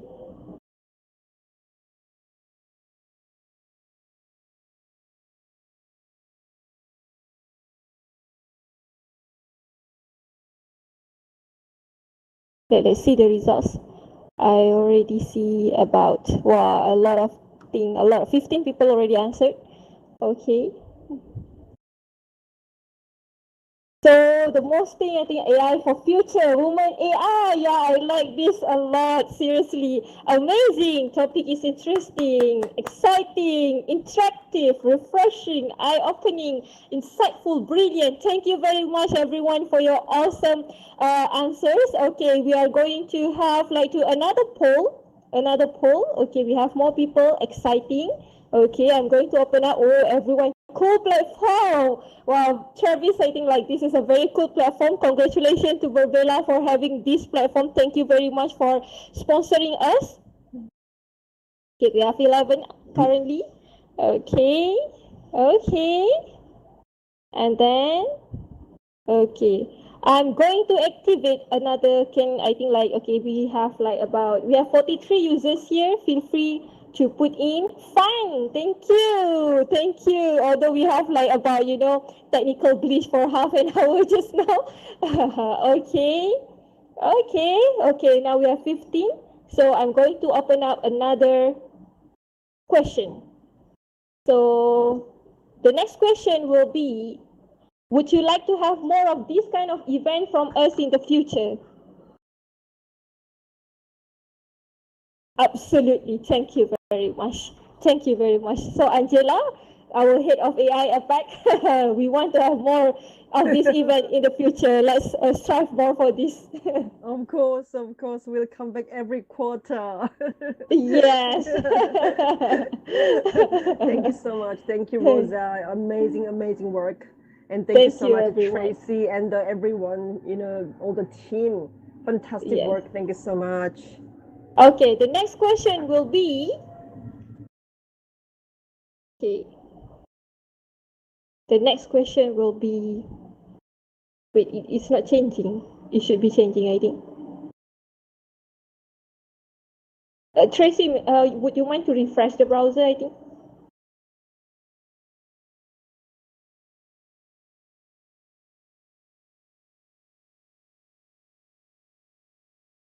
The next question will be,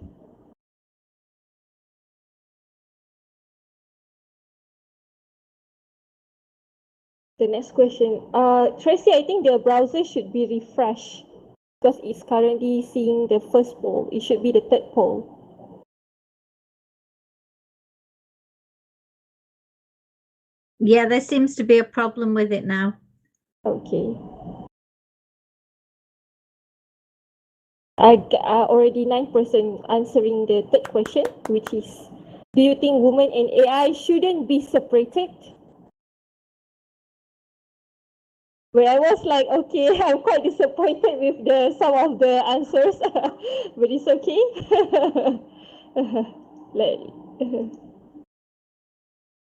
Tracy, can you refresh that? Yeah, it was showing on mine, not on yours. Yes, it doesn't show in the main stage screen. Oh, why?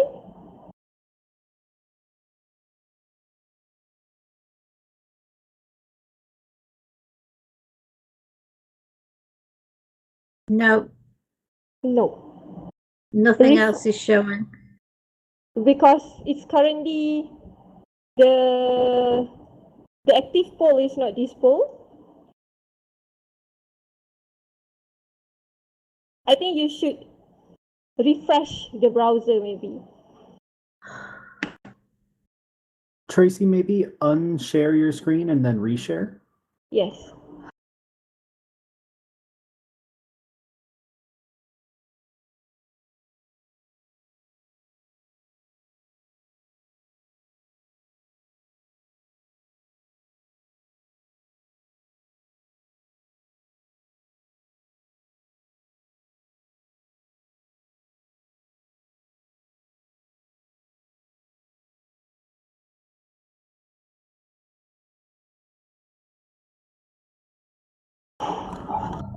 Okay.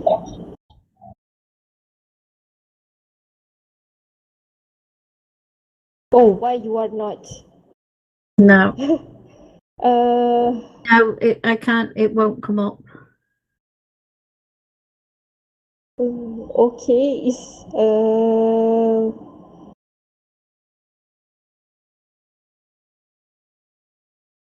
Wait. Okay, just go ahead with the poll and read it out. Okay, okay. The poll I will put into the public chat actually. Public chat. So people can see it, I think. Tracy, if you can copy and paste it into your screen, if it is possible. So the third question will be on the, do you think women in AI shouldn't be separated? That 90%, 19 people voted, then 74% say yes, 16% say no. Oh no. I was like, okay, for me, I think women in AI shouldn't be separated. It should be yes, but some people say no. So I guess like maybe there's some opinion in the audience why it should be separated. I was like, okay, it's okay. Everyone have their own opinion. So next, what I'm going to do is the next question. The next question. This is just a quiz. Scan the QR code. And there is the last question, which is how many people attend today in average? Okay. Good. I think everyone already answered yes. In average, if we say like 35, I think like until the datathon, I think until the WaiTalk part, I think in average we have about 50 people, I think. I would say 55, 50 people. But if we count until now, it become like 45, something like that. Okay, that's all from me. Okay. So next, what we are going to do is we are going to announce the winner. So Zari, can you open up the slides? Okay, so before we announce the winner, I would like to invite Joanna Vallejo from Databricks to come to the stage. Angela, did Joanna is here? Angela? Angela, is there any? Yep, let me quickly. Okay. Any Databricks people here? Yep. Can we have the Databricks people come on the stage? Yes, please. 1 second. I think they're stuck. So why don't you let me help you in the absence if not, of then Databricks? I think let's have the Microsoft come on sure, the stage. I think I saw Fatin here. If any is here, then we can have any on the stage. If not, maybe Fatin, you can come on the stage to deliver the prize. That'll be good. Okay. Thank you. Thank you very much, Fatin. They're sending apologies because I think they're shifting because the head office is in San Francisco. Okay. So time-wise, it was very hard because they don't have a separate team in Okay. APAC. Yeah. Understood. You. Yes, don't worry about that. Okay, so let's dancing first before we announce. Okay, click F7. F7, okay?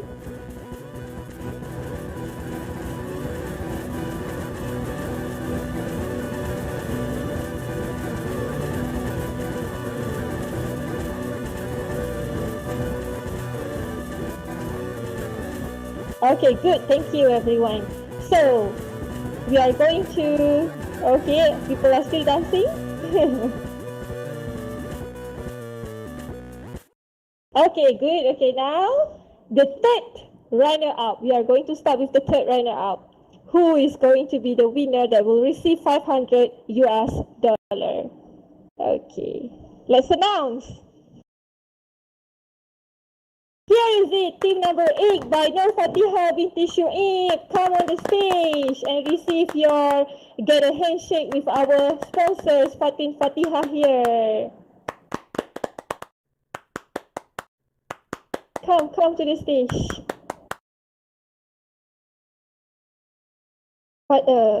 Team number 8? Okay, good, yes. Okay, can someone screenshot this, maybe Angela or Kaiser or Tracy? Yep. Thank you. Okay, thank you very much. Okay, congratulations. To do the handshake, you should F3. Click F3. Tap F3. F3. Okay, let's do with me. F3. Okay, 1, 2, 3. Okay, yes.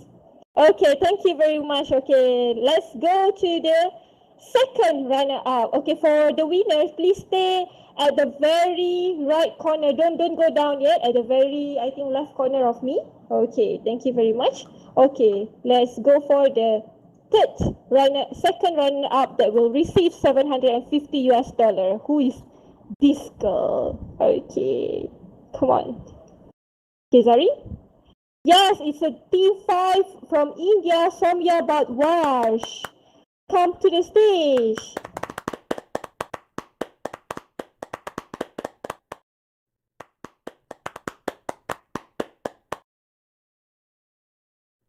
Okay, let's have a handshake with our Microsoft sponsors, Fatin. F3, okay? Yes. F3. Yeah. Okay. Congratulations. Okay. Please stand at the very left corner of me. Thank you very much. Okay. Congratulations. Okay. The next one will be the first runner-up, which will receive $1,000. Who is going to be there? $1,000 for Malaysia ringgit is quite a lot. Karin Chong from Ireland, I think. Even though, the island. Come on, come to the stage. Karin Chong team, come to the stage. Yes, Vivian Chen, I think. Vivian Chen. Who else? Where is your team? Yes, okay. Shake your hands with Fatin. Shake your hands with Fatin first. Everyone just skipping. Poor Fatin. Okay. Okay, shake your hand with Fatin. Okay, we will have a shot here. Okay, thank you very much. Okay, please stand at the very left corner. And now we are going to announce the champion. Will receive $1,500. Who is going to get that? Okay, before we announce, I would like you guys to maybe click F8 for thinking, and then cheer for F2, and then dance again for F7. We are dancing a lot today because I very I don't want to announce this earlier. Okay, so let's announce the champion. Here is the champion. Team 9 from Japan, I think, they are from Japan. Archer Boville. Come to the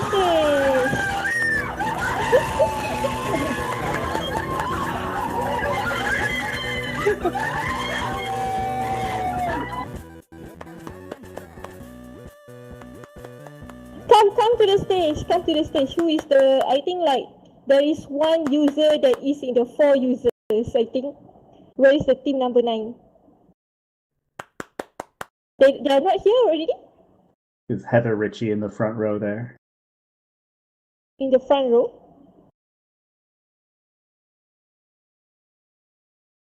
Team number 9? They already went out, maybe? Oh yeah, this the 4 users. Congratulations. Here, shake your hand with Fatin first. Thank you. Shake your hand with Fatin. Heather, turn around, shake your hand with Fatin Fatiha. Okay, good. Okay, shake your hand. F, I think it's F3. Oh, sorry. Okay. 1, 2, 3. I hope this works. Congratulations. How do you do the if the blue shake hand, then you're officially a winner. There we go. Congratulations. Okay, so for the rest of the team, you will receive. Yes. Okay, congratulations. Okay, for the rest of the team, you will receive $100 each of you. So don't feel too upset. Thank you very much for participating. All of you are so good.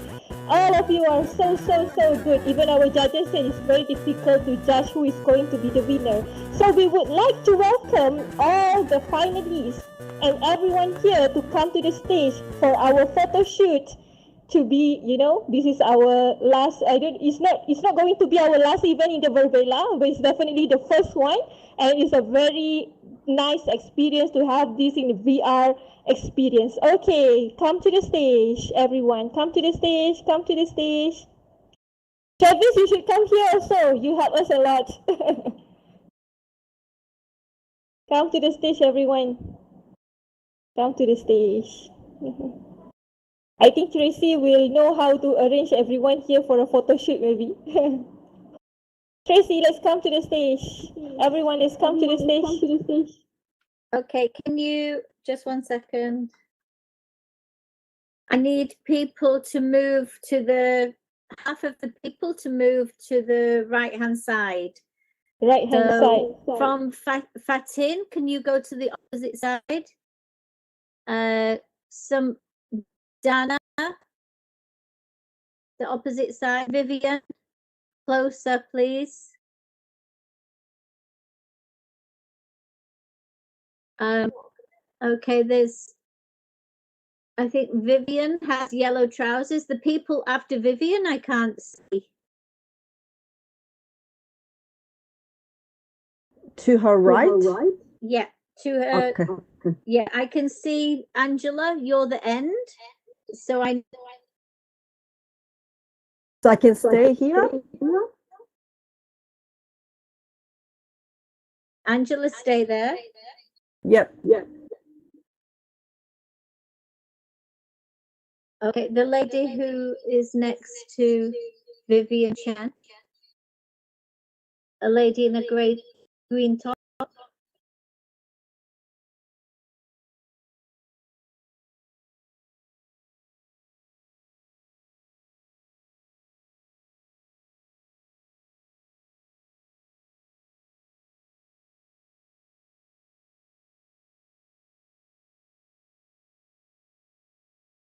Okay, got you all.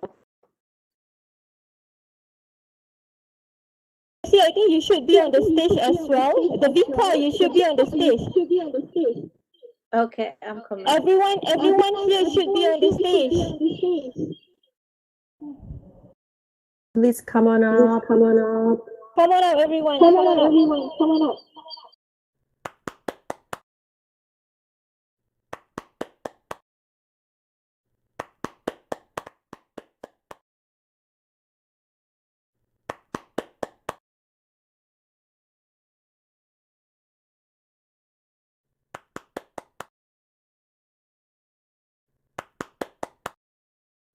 Please wait 1 minute.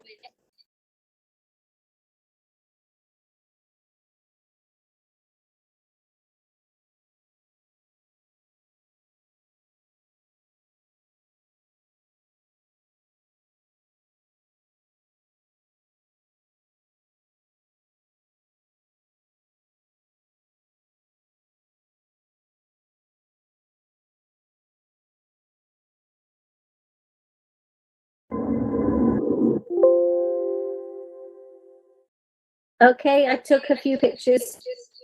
Okay, thank you very much. So now let's move to the networking event. We have it in our private suite. So to go to the private suite, click private team suite, and there is a lock button there, and enter the code soft skills 2020. Soft skills 2020. I'm going to put this in the chat. So let's meet there.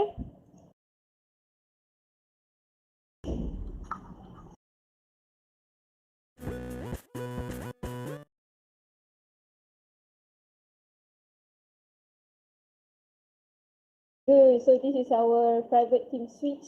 So we can have our networking session here.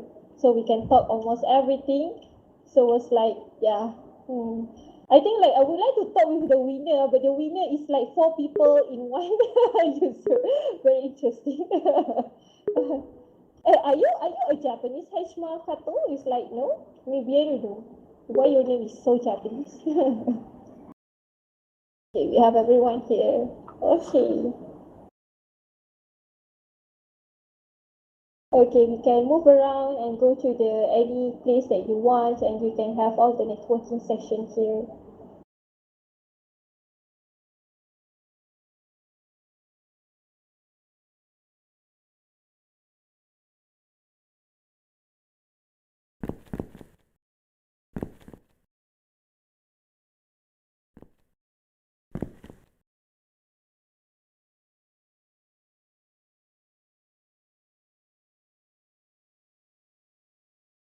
Okay, you can start to talk. Like the blue line will be the one that is in a private room. So if you want to talk privately with other people, you can bring them to any private blue line.